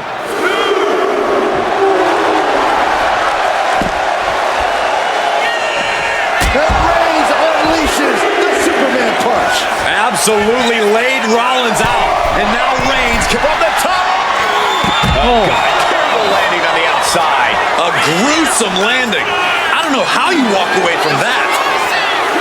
I have to admit, it's a pretty cold move for Rollins to just take the years of history the Shield had and turn it into a joke here tonight. It's appalling, Saxton. Rollins has always treated that sacred history as a joke.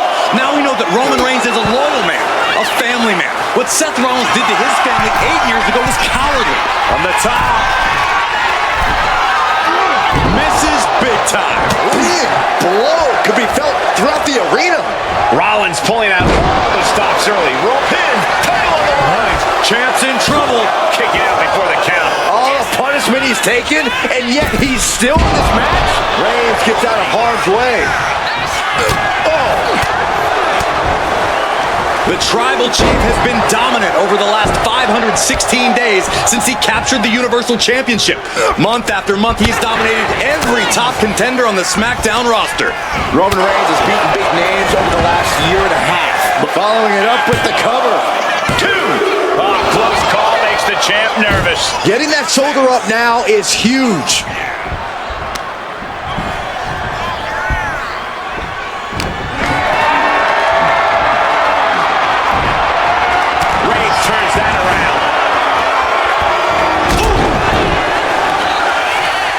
He's looking to go high risk from the top rope.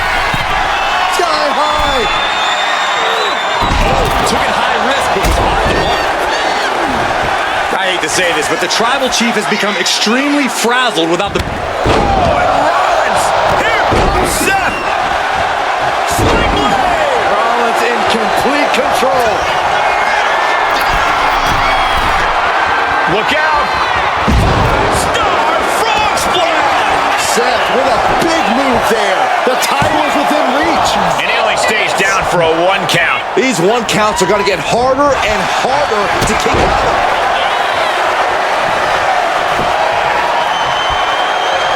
He's looking lost out there. Looking like an easy target. Superman punch! And Reigns unleashed absolutely everything he had on Rollins there. You doing here, Corey? Went for the submission, but the opponent got too close to the ropes. Got him right where he wants him. Kick gets caught. Clothesline takes him down. Forget about it. Reigns, Rollins, both men are waging an epic battle.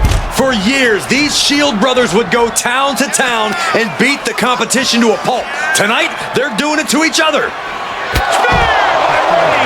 Did the champ just finish the job? I don't even think Roman's aware of where he is anymore. He has tunnel vision for Rollins. The only thing the Tribal Chief is seeing right now is red. And heaven have mercy on Reigns. And here's Reigns now, misses wildly with the clothesline attempt. Spear! Spear by Reigns! Roman Reigns from out of nowhere with a spear! That could end it for Rollins if Roman could just make the cover. Roman trying to fight through the pain. Oh my, guys. Guys, look at what Rollins is doing.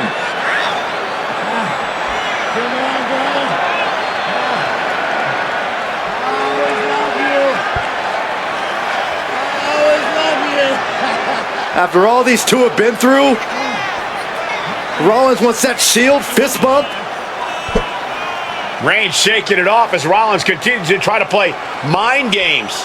Yeah, but that may have triggered a litany of emotions within the Tribal Chief. Reigns unsure of what to do.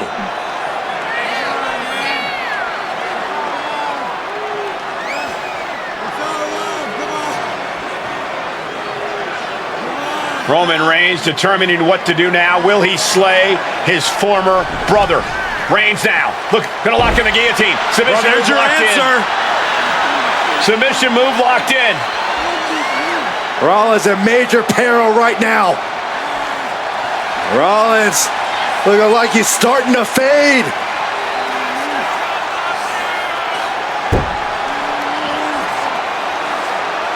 Seth trying desperately to make it to the bottom rope.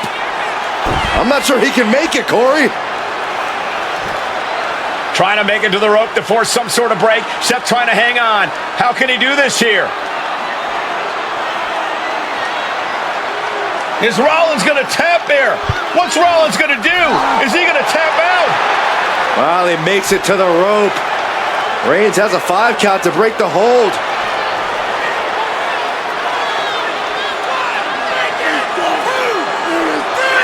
And Reigns breaks the hold here.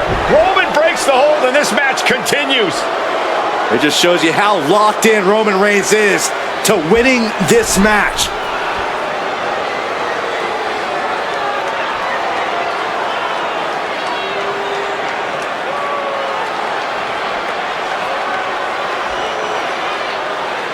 Rollins just motionless now. Roman had that guillotine locked in far too long.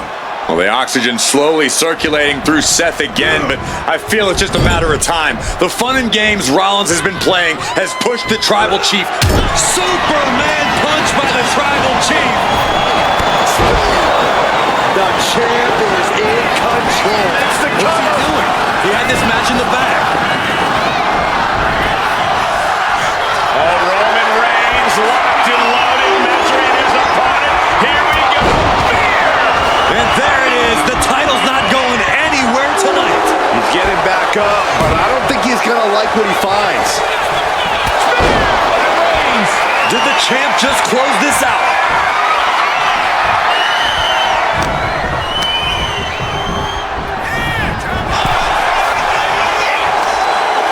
Just shot it to the outside.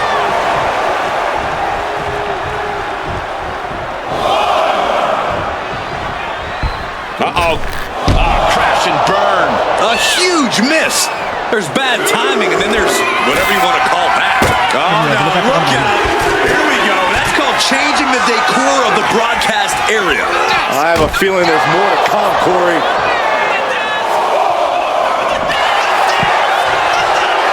What a match. It's total madness in here. The level of destruction in this match is getting out of hand. Oh no, I think I left my phone at that desk. Oh, it's not like anyone's gonna call you, Saxton.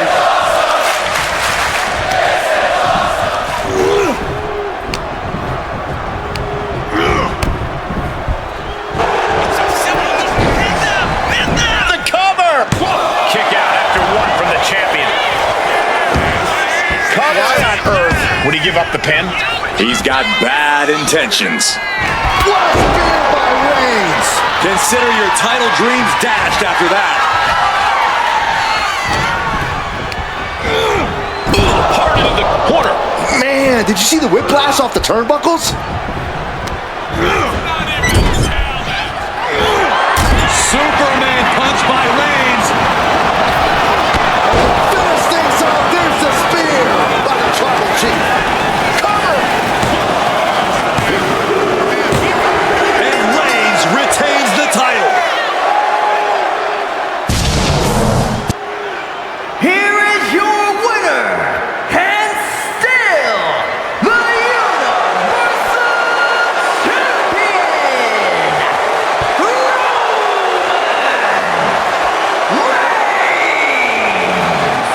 Roman Reigns has finally done it. Finally earned that title defense against Seth Rollins. Finally exorcised the ghost of the Shield. It looks like a...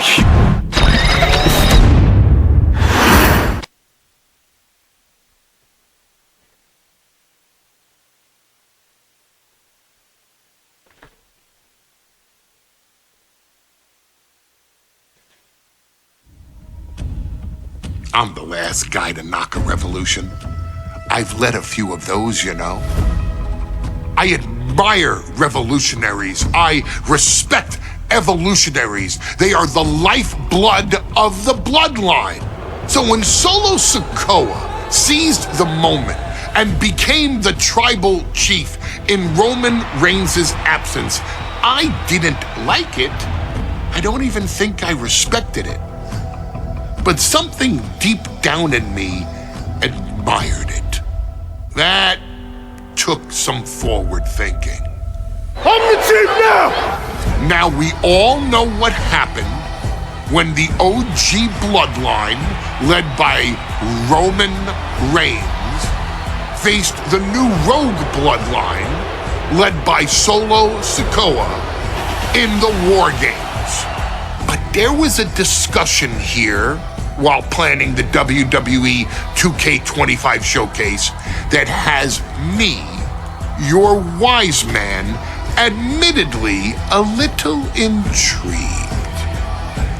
What if War Games was limited to only OG bloodline, no honorary uses, versus Solo's rogue bloodline, no honorary uses? It's 4-on-4 Roman Reigns.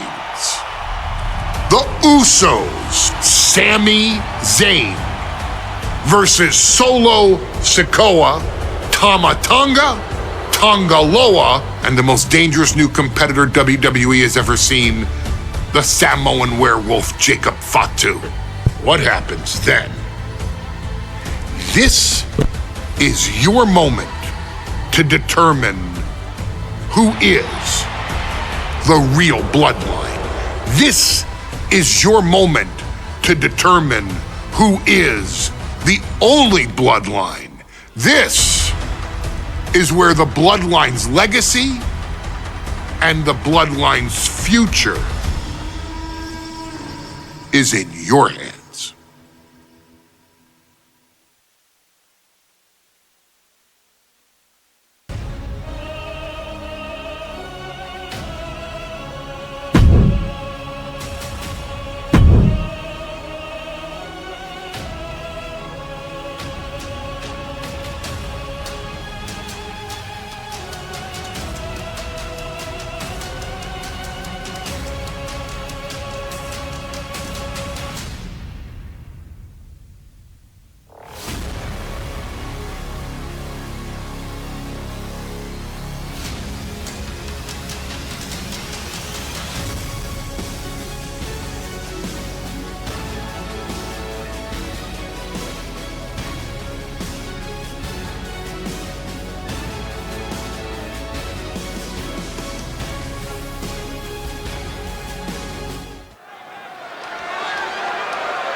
The following contest is the men's War Games match The rules of the match are as follows.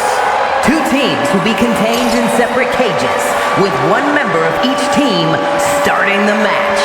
At regular intervals, alternating members from each team will be released to enter the match. The team with the advantage will be the first to have a member released into the match. Once all competitors have entered, War Games officially begins! The match can be won by pinfall or submission. Exiting the cage will result in a forfeit. And now, let the War Games begin!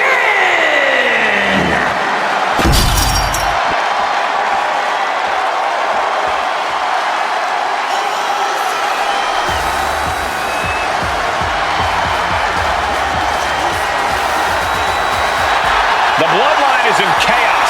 This wrestling dynasty is on the brink of collapse. This conflict goes far beyond acknowledgement, Michael. This man and the original Bloodline are fighting for their livelihood. Introducing first, from San Francisco, California, weighing in at 242 pounds, main event, Jey Uso! This man and the rest of the original Bloodline is under attack. The new Bloodline will do whatever it takes to wipe out the old guard. But this man and the rest of his crew will not go down without a fight. This is a power struggle that could not be contained by a traditional 20-by-20 ring. He's ready to bring the heavy fire to the new Bloodline.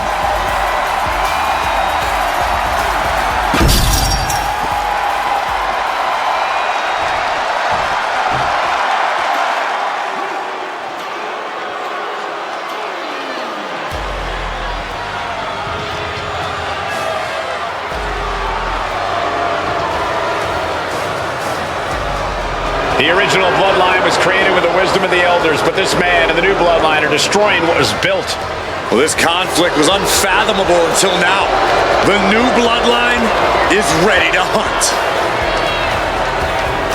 And from Sacramento, California, weighing in at 285 pounds, the Samoan Werewolf, Jacob The new Bloodline does not live by a code. They do not act with honor. This man says the OG Bloodline will suffer the consequences of their disloyalty. We are looking at a heavy hitter with pure malice in his eyes. And he's looking to make his name at the expense of the old guard of the Bloodline.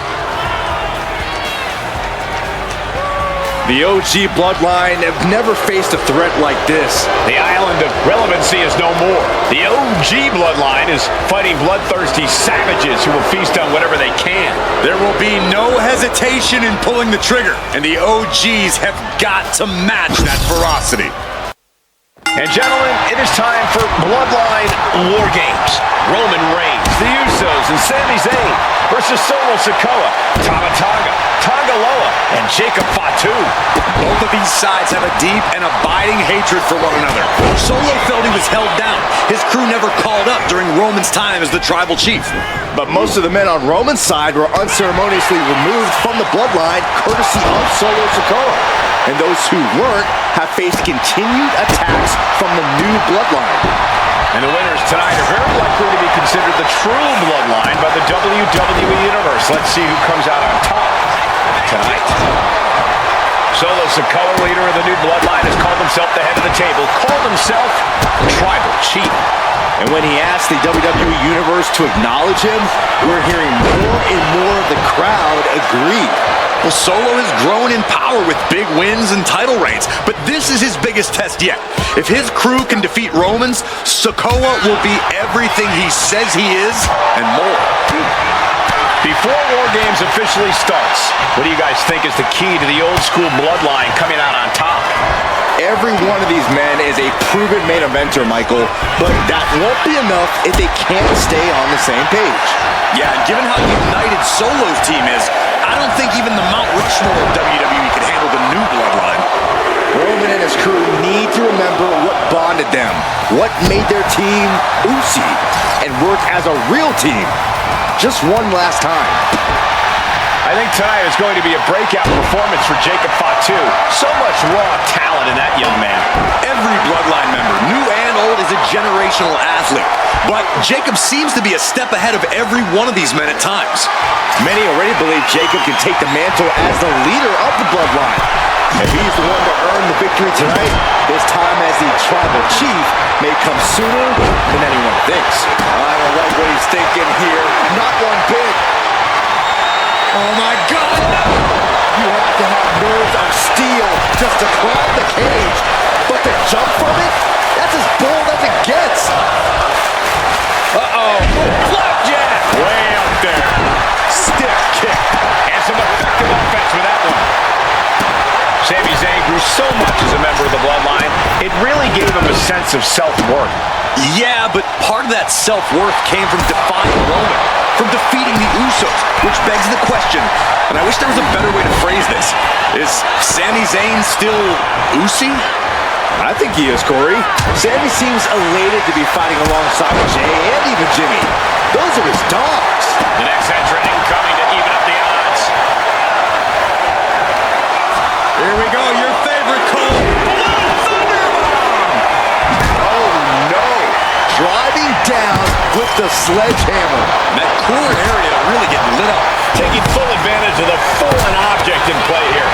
Nasty boot by Zayn. No doubt, Sami just ended this. Old bloodline, new bloodline, both sides engaging in a brutal battle. Every one of these men is fighting with every fiber in their being to be considered the true bloodline.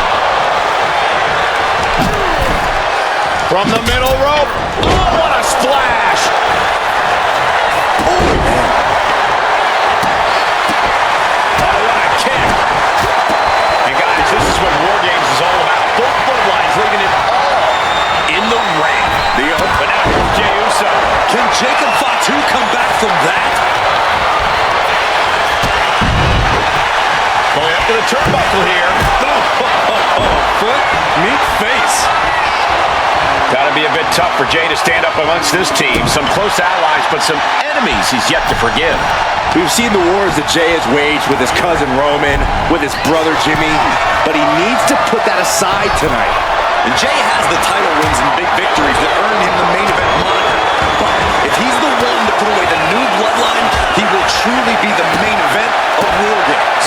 The crowd is counting it down. Next entry will tip the scales in their team's favor. He's taken on some damage at this point. Zayn capitalized on that opening when it appeared. There's the buzzer, and Jimmy Uso is boom. Well, meanwhile, here's Sami Zayn. Has Sami ended it there? If there's one man here with the most to prove, it's got to be Tony Manoa. We've often seen that the man with the most to prove ends up being the difference maker in War Games. Many folks think Tony Manoa is just a foot soldier for Solo. But let's not forget, this man is the son of Uso. Numbers advantage or not, he's leaving nothing to chance as he searches under the apron. Can Jacob Fatu come back from that? He's setting this table up, and guys, someone's about to have a really bad night. And entering into an absolute war zone, giving the troops the boost they need.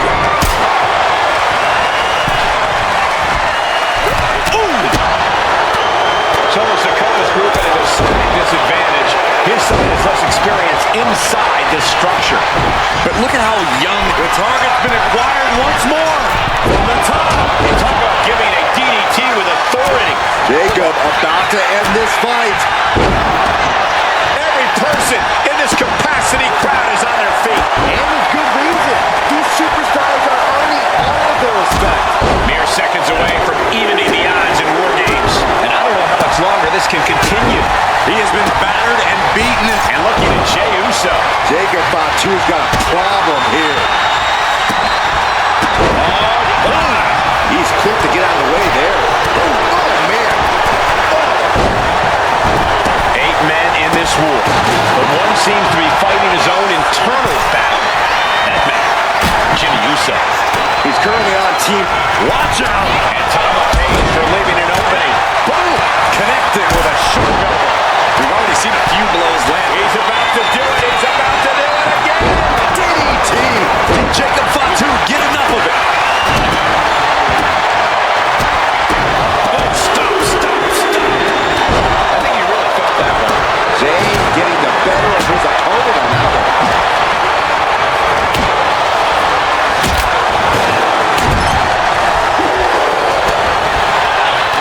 He's able to reverse it.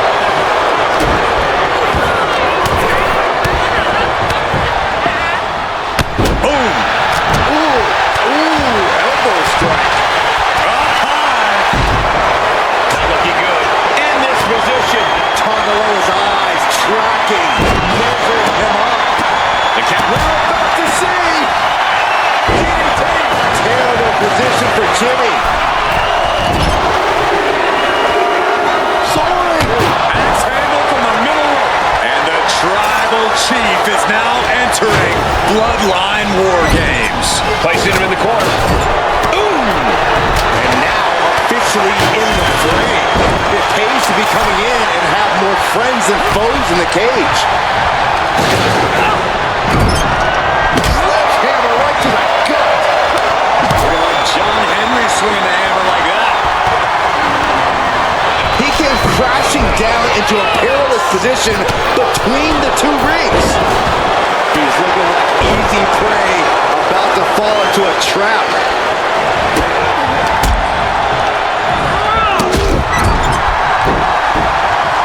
Perilous position for him to be in here. Sami Zayn, the ultimate underdog, going for first up top. Buster on the top turnbuckle. Signed, sealed, and delivered. Heads him off with a pass. Sending him all the way over to the next ring. What a fight. We're seeing more offense directed toward the head. A smart strategy in any situation. Another vicious attack to his head. That's the kind of offense that could ruin your whole balance. And with his coming entrant, the teams will officially be evened up. Getting set up in the corner now. And now the new Tribal Chief, Solo Sikoa, joining Bloodline War Games. Smart, attacking the arm. Climbing up the War Games steel structure. Better be careful. Numbers about to even, but not before he brings in a little backup from the outside. The ultimate test of balance here. Oh, no. Oh, my God. A complete miss from the top of the cage. That did not go as planned. And someone needs to check on this competitor right now. I don't think this match can continue. Jacob Fatu sending a clear message here.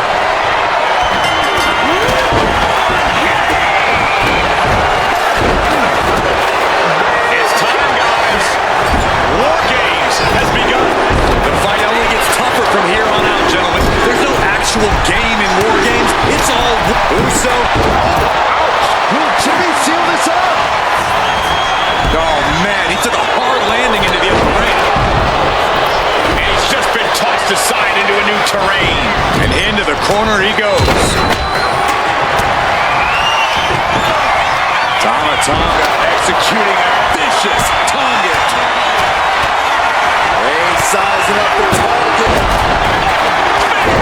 Reigns got all of it. That was vicious. That could put Tama down for good. Solo putting him on play. And he's got cartoon birds swirling over his head right now for sure. All these attacks. The Tribal Chief Uso in his jab. Wow, Reigns nailed it.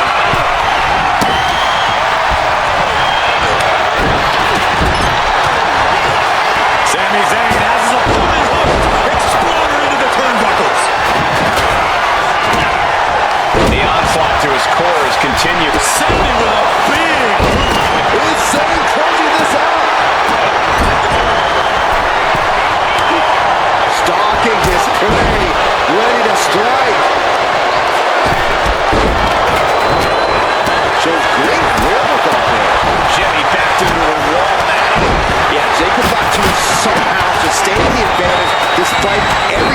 come through. He's headed up. Might be going.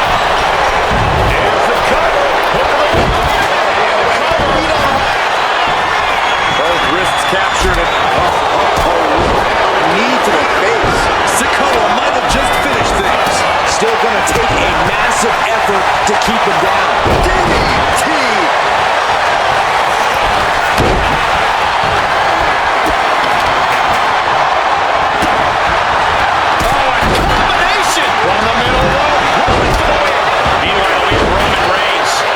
This could be the end. He's showing the effects of this match. Oh, that's it. Oh, my goodness. What the moonsault. Does Jimmy have any fight left? This could be it. He could win it all here. Making the save. Still alive here. Both wrists captured. Man, knee strike. And Tanga Loa pulls things out. Now Reigns. He just got sent flying into the opposite ring. Reigns gets it. And that can vanquish Tanga. Turning it into a pin. No doubt. Sammy just ended this. And Team Roman wins the War Games. The new bloodline has fallen. Here are your winners, Roman Reigns, Jimmy and Jey Uso, and Sami Zayn, the Bloodline. Unbelievable. Roman's original bloodline crew found a way to work together and reestablish their dominance. You may not know who your brother or enemy is by their last name, but when you're in battle, look to your left, look to your right. That's family. And this is the one true bloodline.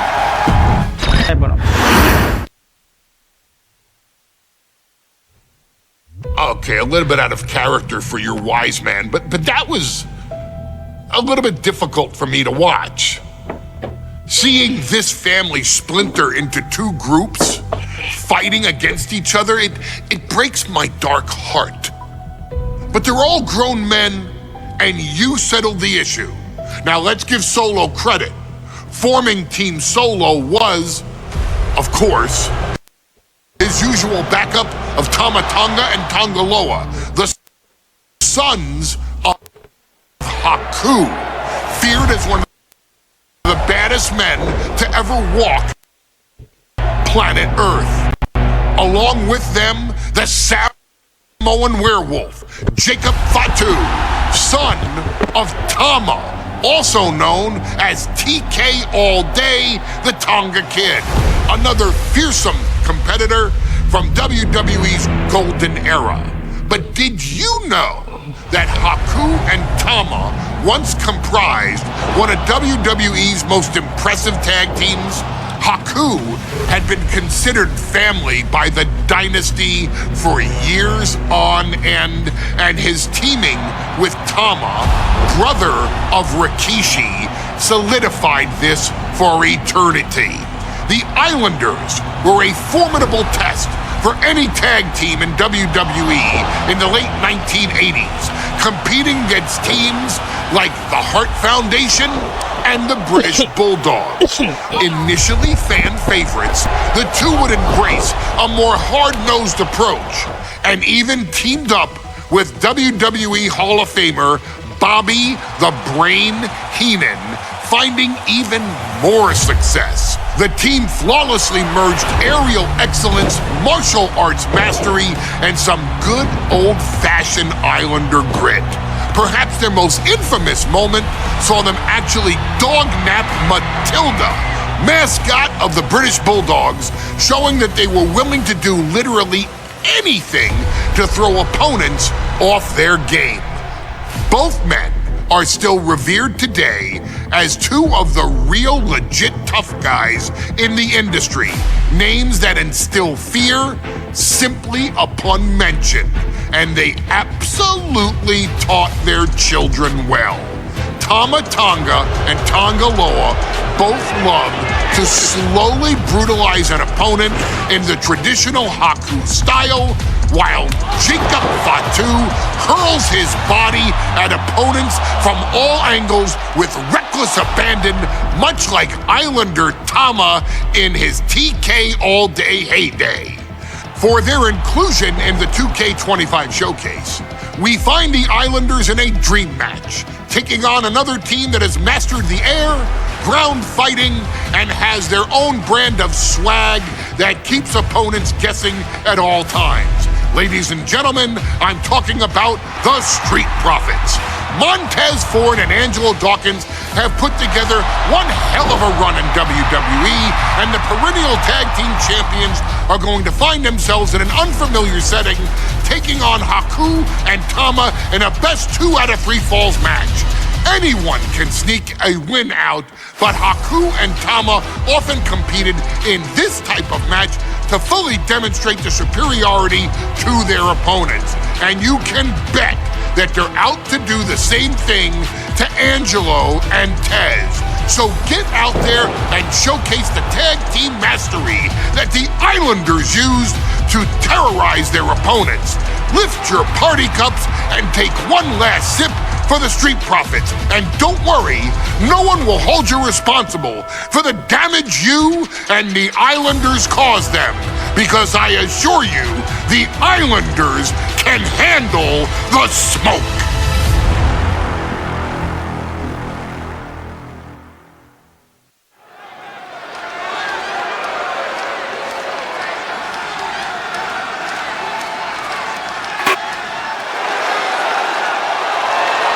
It is time for the Street Profits to get themselves some of the Islanders.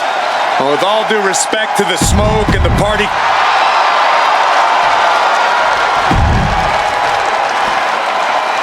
The Street Profits had better be ready for what's coming. Tez and Dawkins have to be.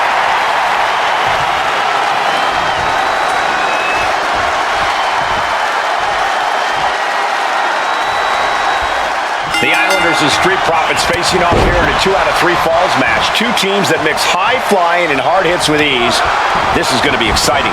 The Islanders move at such speeds that you can't take your eyes off them for a second. Oh, look out! Diving elbow.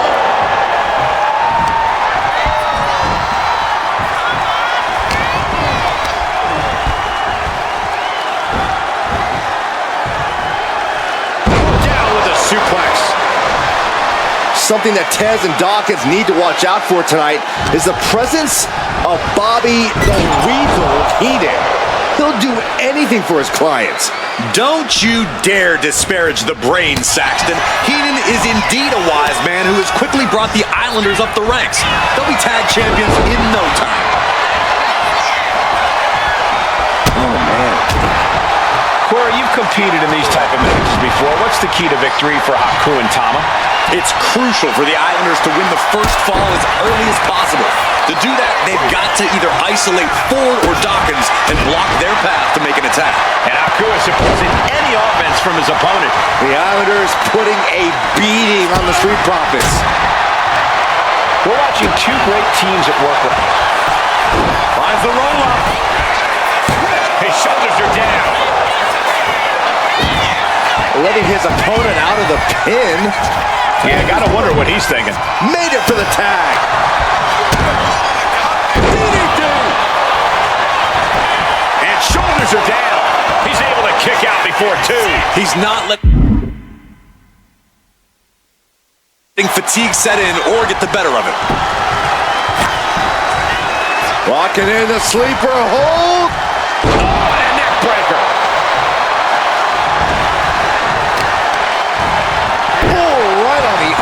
Not good.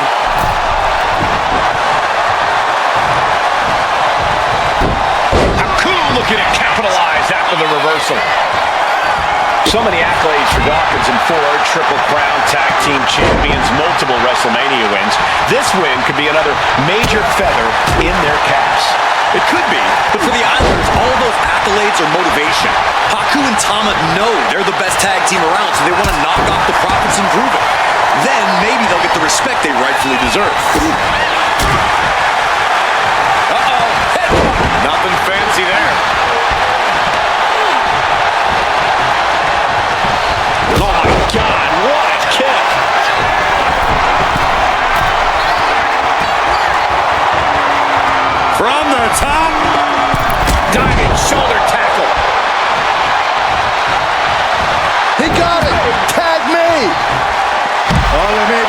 escape from this. Haku with a tongue-in death grip. And he decides to let his opponent out of the hold. Might have felt like he was losing a grip and didn't want the opposition to counter out of the submission. Sent right into the corner. Tag is good. Tag made, double team. Gonna send their opponent across the ring into the ropes. And here it comes. Big time impact. Look, I get that the Islanders are brutal, but when I look at Haku, I kind of see something royal about him. Are you kidding me, Saxton? Haku's a big, mean dude who loves to brawl. Into the pin. This could do it. Well, this is unexpected, Byron.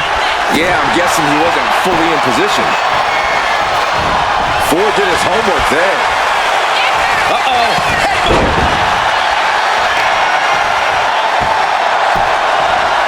Down to Otis. And a double axe handle smash. Nasty stop of the arm. Got the leg, attacking the leg there. A 2 out of 3 falls match is a different beast and a bit of a rarity in tag team competition. But one of these teams actually has a bit of a history with the stipulation. Yeah, Cole, the Islanders have a history of success in multi-fall matches and in high-profile situations, no less. They competed in the main event of the first Royal Rumble event in this kind of match and won it in 2 straight falls. They also won a 2 out of 3 falls match on Saturday night's main event. Bottom line, the Islanders are more than ready for this. Hopefully, the Street Profits are quick learners.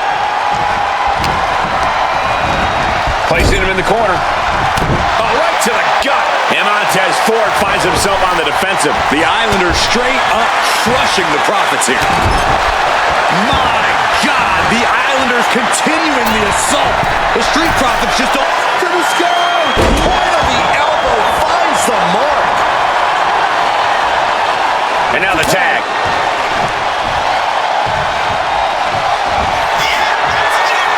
Again? He's making the climax. From the heavens. Oh, he paid for that high risk. The Street Profits having a bit of trouble here against the Islanders. There's just something about the Anawahi family that Tez and Dawkins can't quite overcome. From the top. Big time splash. This is a man possessed. Taking flight. Elbow drop. We thought it was going to be the Street Profits going to the air. This often. The Islanders beating Angelo and Montez at their own game now.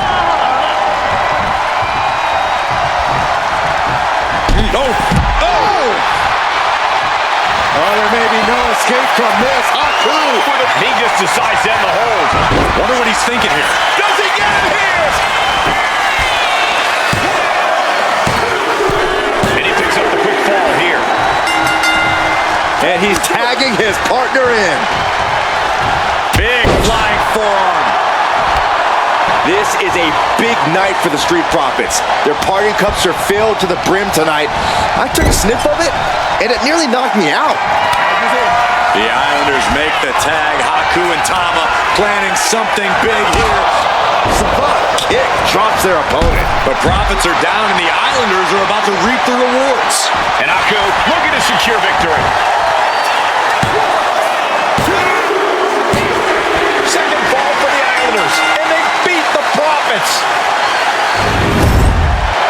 Here are your winners, Tama and Haku, the Islanders. What a matchup. The Islanders met the Street Profits at every turn in the air and the ground. This loss is going to hurt Dawkins and Ford for a long time. Look, we saw tremendous tag teams do what they do best, but only one could win. And the Islanders stepped up and got the job done. Tama and Haku just proved...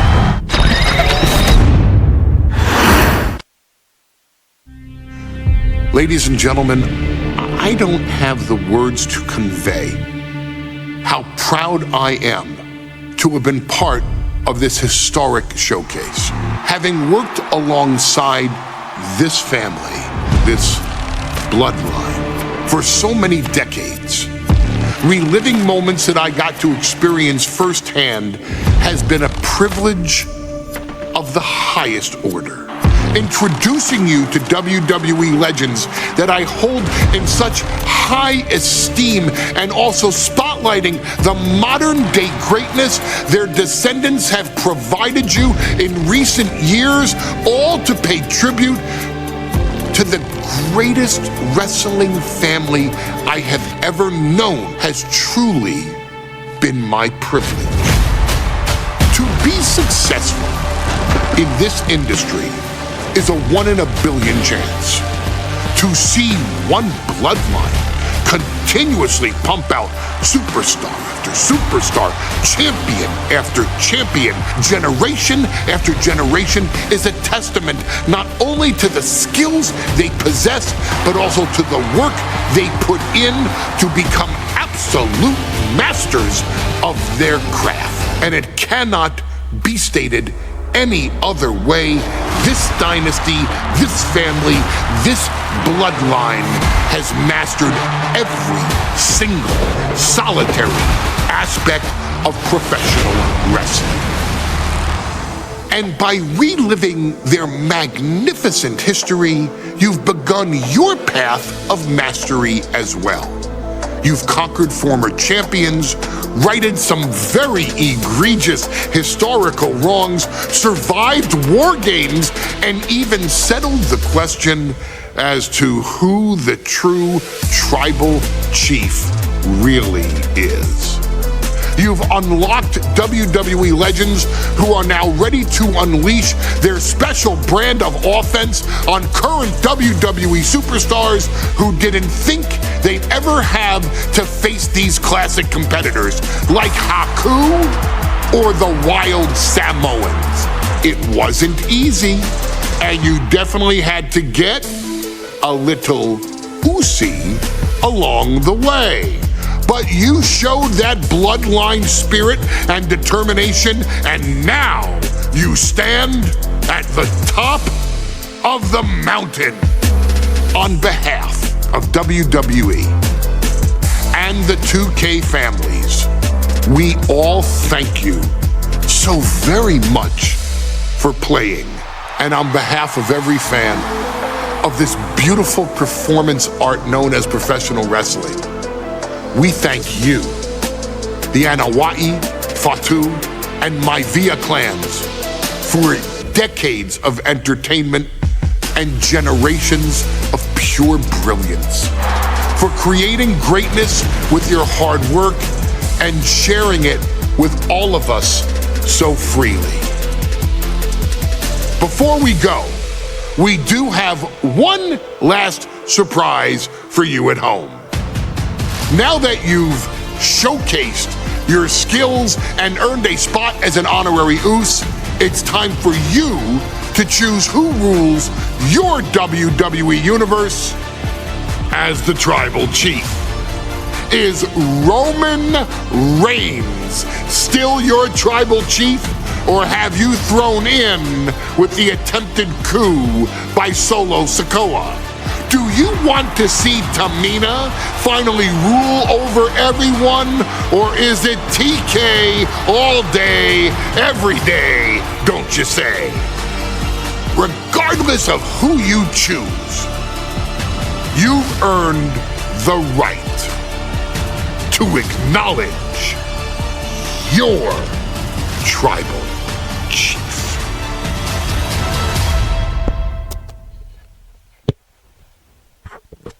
game ఇది అయితే అయిపోయినట్టే. వేరే ఎవరో ఒకటి select చేసుకున్నాను. Yeah ఇక్కడ rock కూడా ఉంటా. The final boss. మా స్టోరీ మొత్తం రామరాజ్య గడితే కదా, మనం పెట్టుకుని ఆడదాం.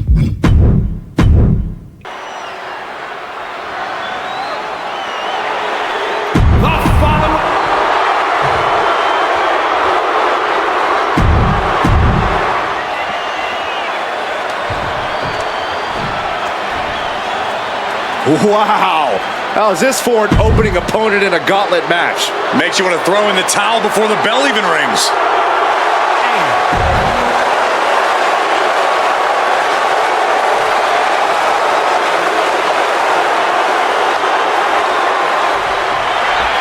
History being made right here. The most prestigious family in the history of our business is at war with one of their own members. And tonight will be a battle to set order to the entire bloodline.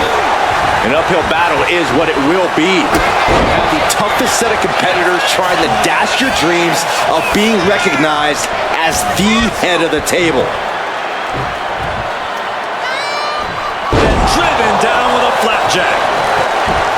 And we know there was turmoil in the family coming into this match, so much so they decided a gauntlet match was the only way to set the narrative straight. Let's call it what it is, Michael. The family wants to put this member in their place, wants to bring them down a peg. To me, tonight reads more like punishment for having ambition. From behind, back suplex. Leg drop. Boom. Reigns able to sidestep. Look at Reigns, top rope. From way up. Handle connects. Oh my goodness, just punishing their opponent. And we know the lineup we are seeing tonight is exceptionally talented. Each one is capable of taking anybody to their breaking point. Yeah, but I think our prime challenger has a chip on their shoulder. As dangerous as this lineup looks, I do believe the most dangerous individual is the one who's taking them all on. And he goes for the pin! Gets his shoulder up before the 2 count. Showing his determination there with that kick out. Bullseye! Roman's on a roll here. And Roman has really been able to neutralize Solo. Oh my God! And Roman has to be seeing stars after that attack from Solo. Piercing the throat. Ooh! Oh, that hurt. Ooh! He got out of dodge just... Oh shit. Solid spike. Sikoa might have just finished things. Whoa! I'm absolutely stunned. A display of near superhuman resilience. After seeing that, it's hard to imagine what it's going to take to keep this competitor down. I can't tell if it's anger in the eyes or the fact that he hasn't finished this, or if it's disbelief that his opponent is still in this. From the top. Oh gosh, that looked like a bad landing. And gets sent right into the corner. Crushing impact corner. A couple back elbows to follow. Just caught flush. This is getting into dangerous waters here. But I highly doubt anybody's going to throw in a towel, though. Big back body drop. Going in for the win here. He breaks the ref's count before 2. Surprised to not even get a 2 count at this point. What reflexes to stop Sikoa? Reigns with a Superman punch! Cover! There's 2. Win and elimination. Solo comes out of here. Still a long road ahead with many roadblocks yet to enter the ring. And now we've got Tama stepping up in this gauntlet match.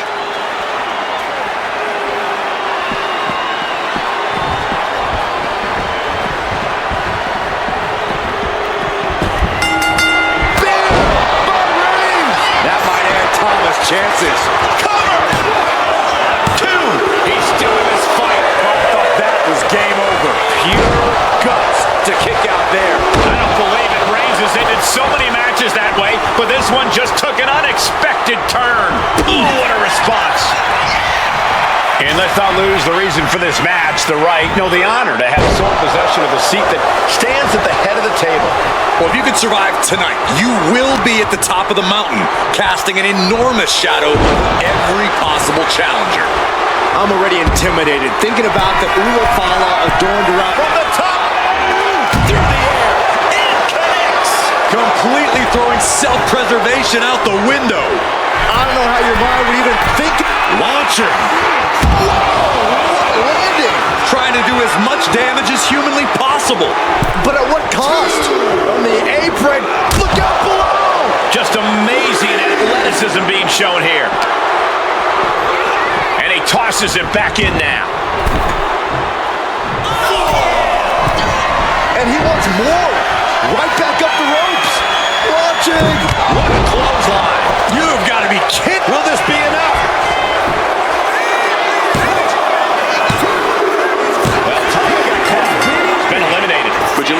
entry pool and it starts to sink in just how much action's left to go. Next into the gauntlet, we've got the one and only Rocky Maivia.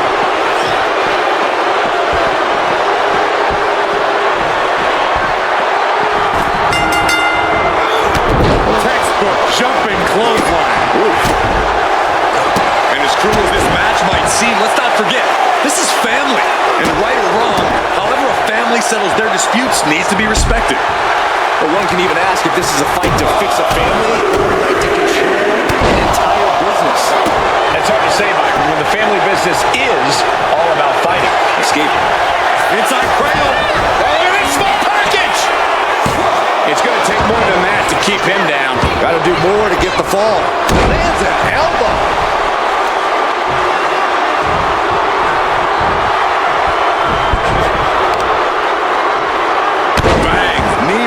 Target. Elbow drop. He's headed to the top now.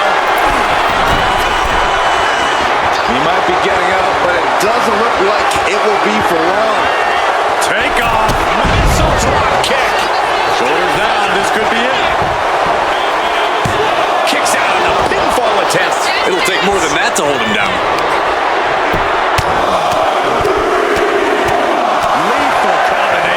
That was a vicious display. You can almost see the disdain in their eyes. Oh, a boot to the face! He's certainly feeling that attack. And Reigns doing some proverbial smashing there.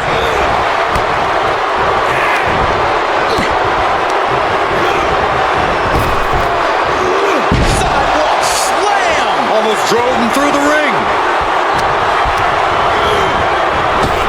Reigns hits it! No coming back from Reigns after that.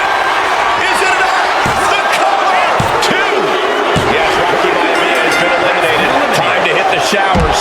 I'm so caught up I forgot where the hell we are in the entry list. Trust me, many more battles await. Now entering the gauntlet is Tamina, ready for action.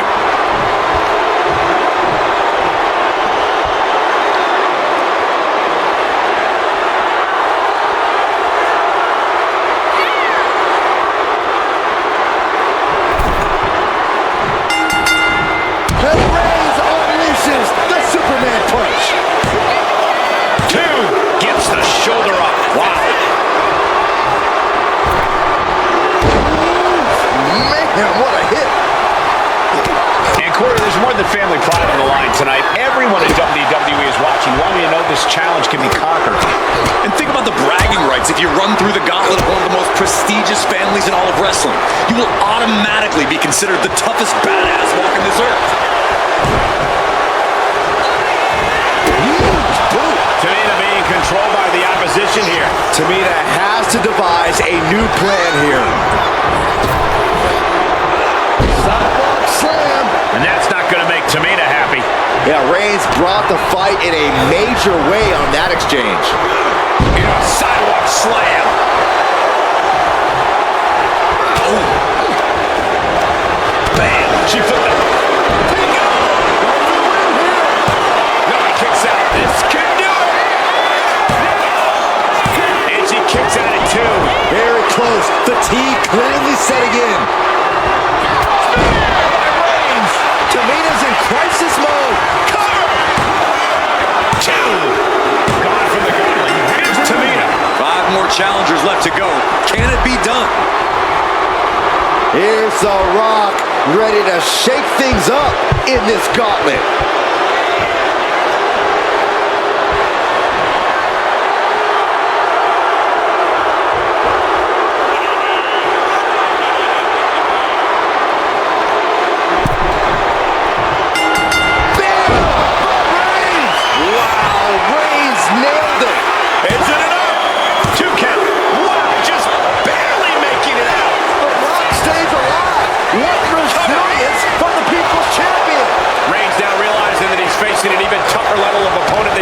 Tonight. How much longer can these superstars continue to fend off defeat? Every obstacle's been met with equal measures of tenacity. It's going to take a lot to close this one out.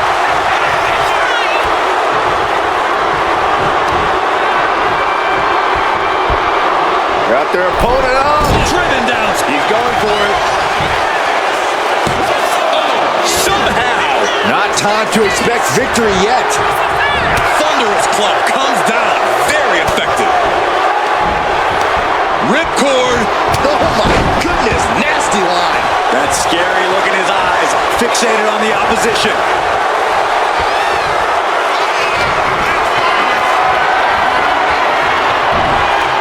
Oof, getting cooked out by surprise. Heading to the top now. From the top. You gotta be kidding me. Soaring through the sky and crashing onto their opponent. Ooh, face first into the post.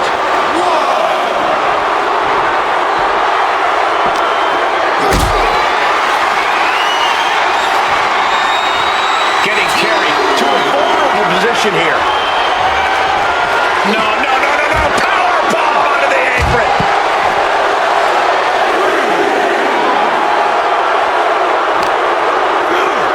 Tossed back into the ring. Taking flight. Totally missed that one.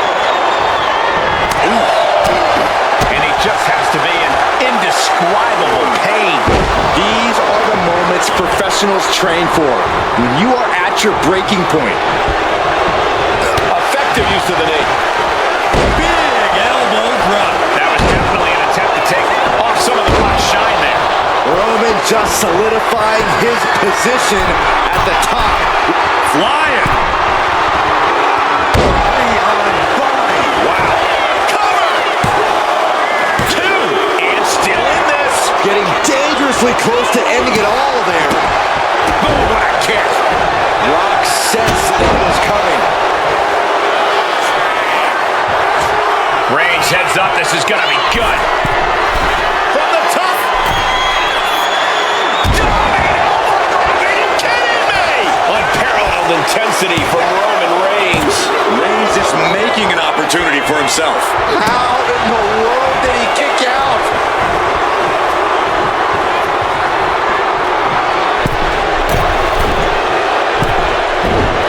Sidesteps. Delivers the backbreaker. Now the Rock into the cover. This could do it. It only gets a 1 count. If that won't beat him, I'm not sure anything will. Ooh, he fends that off.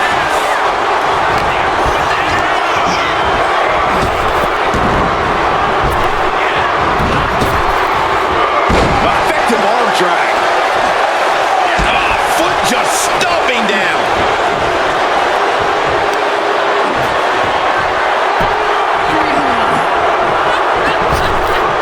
And he avoids what was coming.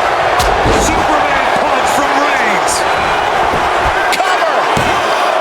2 count. No, he gets the shoulder up. There's some shock in the arena after that. The Rock just got checked in. Cover. 2 count. That makes it official. The Rock is out of this gauntlet match. This one is far from over with 4 more combatants still to come. Out comes Rikishi, ready for this gauntlet match.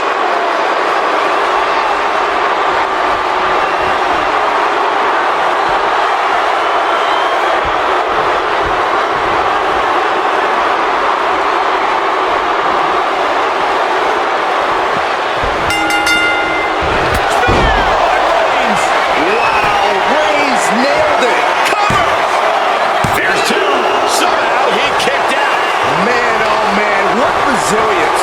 He's got to be running on instinct alone. And after all that, Roman Reigns still has an end to this battle. This arena is roaring.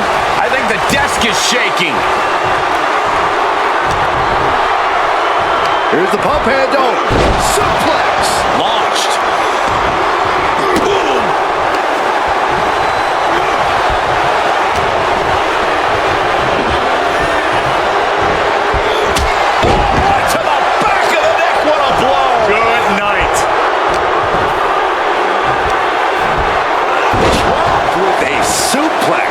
Things now not going well for Rikishi. Yeah, Rikishi's on the wrong side of every exchange. Rikishi, nice takedown. Stacked him up. Does he have him here? 3, no. I cannot believe what I'm seeing right now. No one can. He's heading to the top turnbuckle. From the top.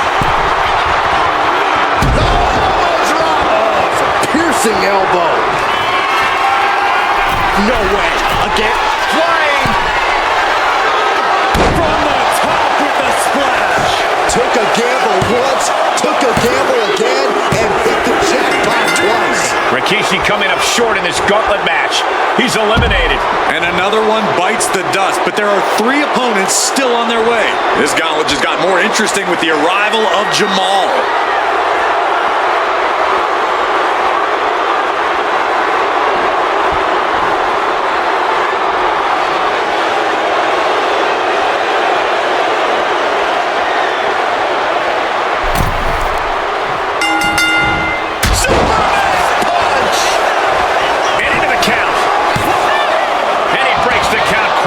Not getting to 2 at this point has got to say something. From the top. Are you kidding me? Reigns establishing the upper hand. Watch out. High impact. Fortune favors the bold. These risks could be a winning strategy.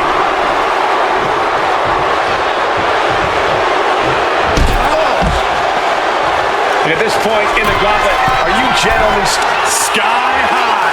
Whoa, look out. I can't believe what we just saw.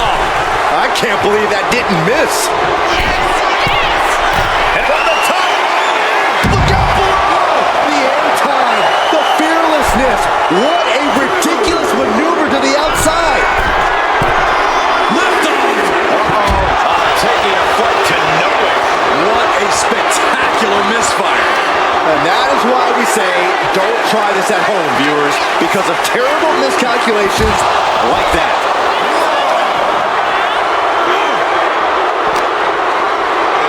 And he gets set back into the ring.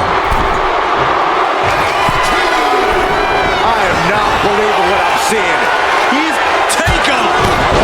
Man, a helter-skelter attitude here, getting to the bottom and going back to the top again and again. For the ages. This has been a monumental affair.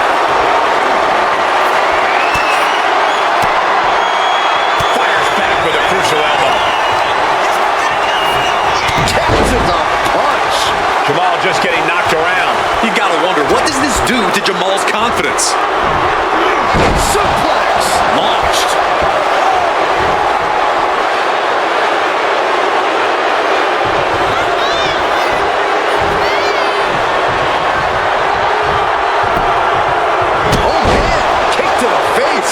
And he's being somewhat backed into a corner right now. A complete stalemate of reversals here. Neither one giving an inch.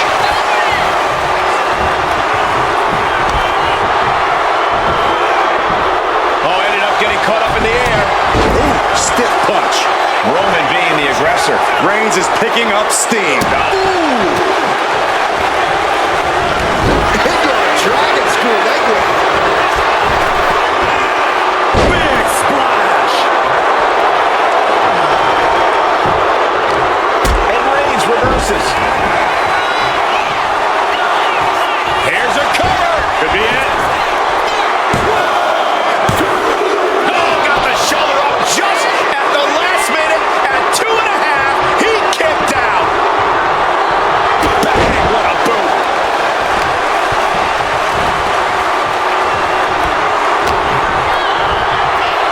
Reigns has his opponent in a fireman's carry and switches into a flapjack.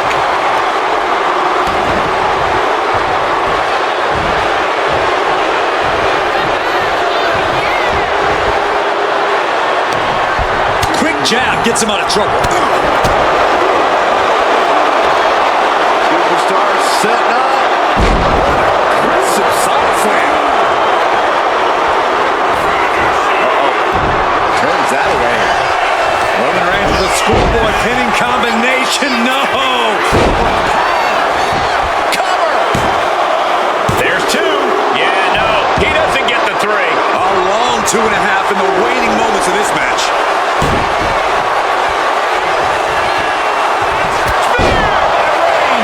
That can be Jamal's demise. Is it enough? The cover! 2. It's a Jamal is through in this gauntlet match. They are out of here. And after this, 2 more entrants to go. This is interesting. Fatu getting in on this gauntlet action.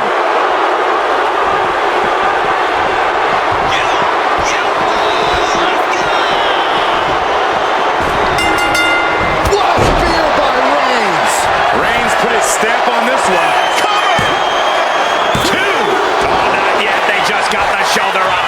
No telling how much surviving that will cost, though. I don't know how someone kicks out of that. I don't know how you can still be standing. And Reigns absolutely can't believe it, but he cannot let that slow him down. Cover! 2! No! Kick out at 2. Somehow, some way, he is still in this.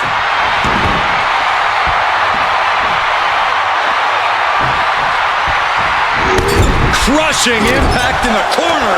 And an elbow for good measure. And as we get deeper into this war for the head of the table, the WWE Universe has gained hope. They're starting to believe a miracle is possible tonight. Double leg takedown, got the shoulders down. And there's the cover. That's it. It's over. Fatu's taken out of this gauntlet match. We've seen twists and turns, but here's our last entrant. The next combatant is Haku, who's ready to take a crack at this gauntlet.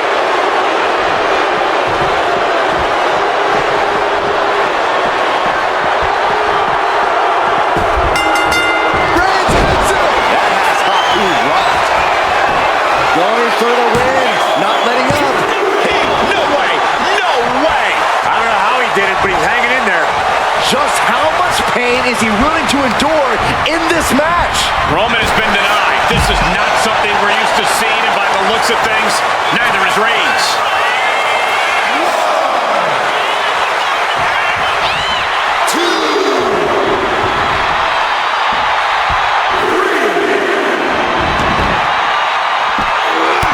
Textbook jumping clothesline. Oof. One final adversary stands in the way. The road has been tumultuous, but the finish line is in sight. Finish the job on your fellow brethren, and there will be no question as to who sits at the head of the table. Someone up high. Oh, man. Distress showing in the face of Haku. Looks like Haku is having trouble generating any sort of defense. Kick!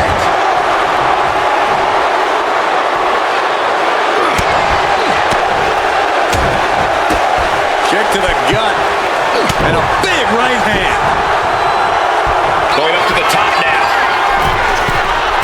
From the top! Elbow drop!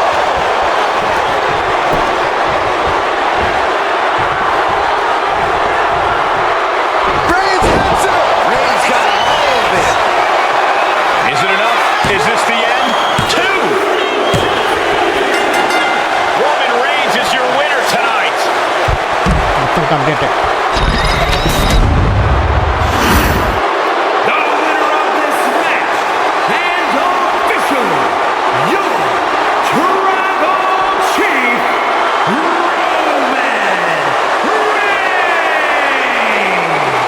The battlefield was laid out. The gauntlet was fierce. Pain will live tomorrow. Scars will remain for life. But in this family, you will rule your own kin from a seat at the head of the...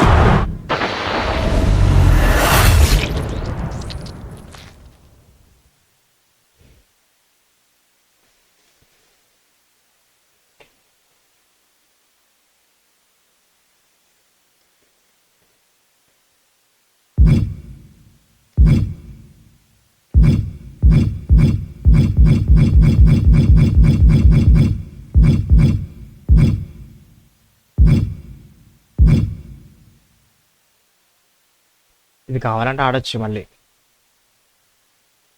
rewards కావాలంటే బక్కలో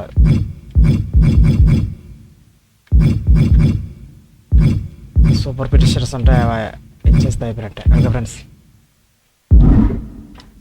చూద్దాంలే అయిపోయింది ఇంకా game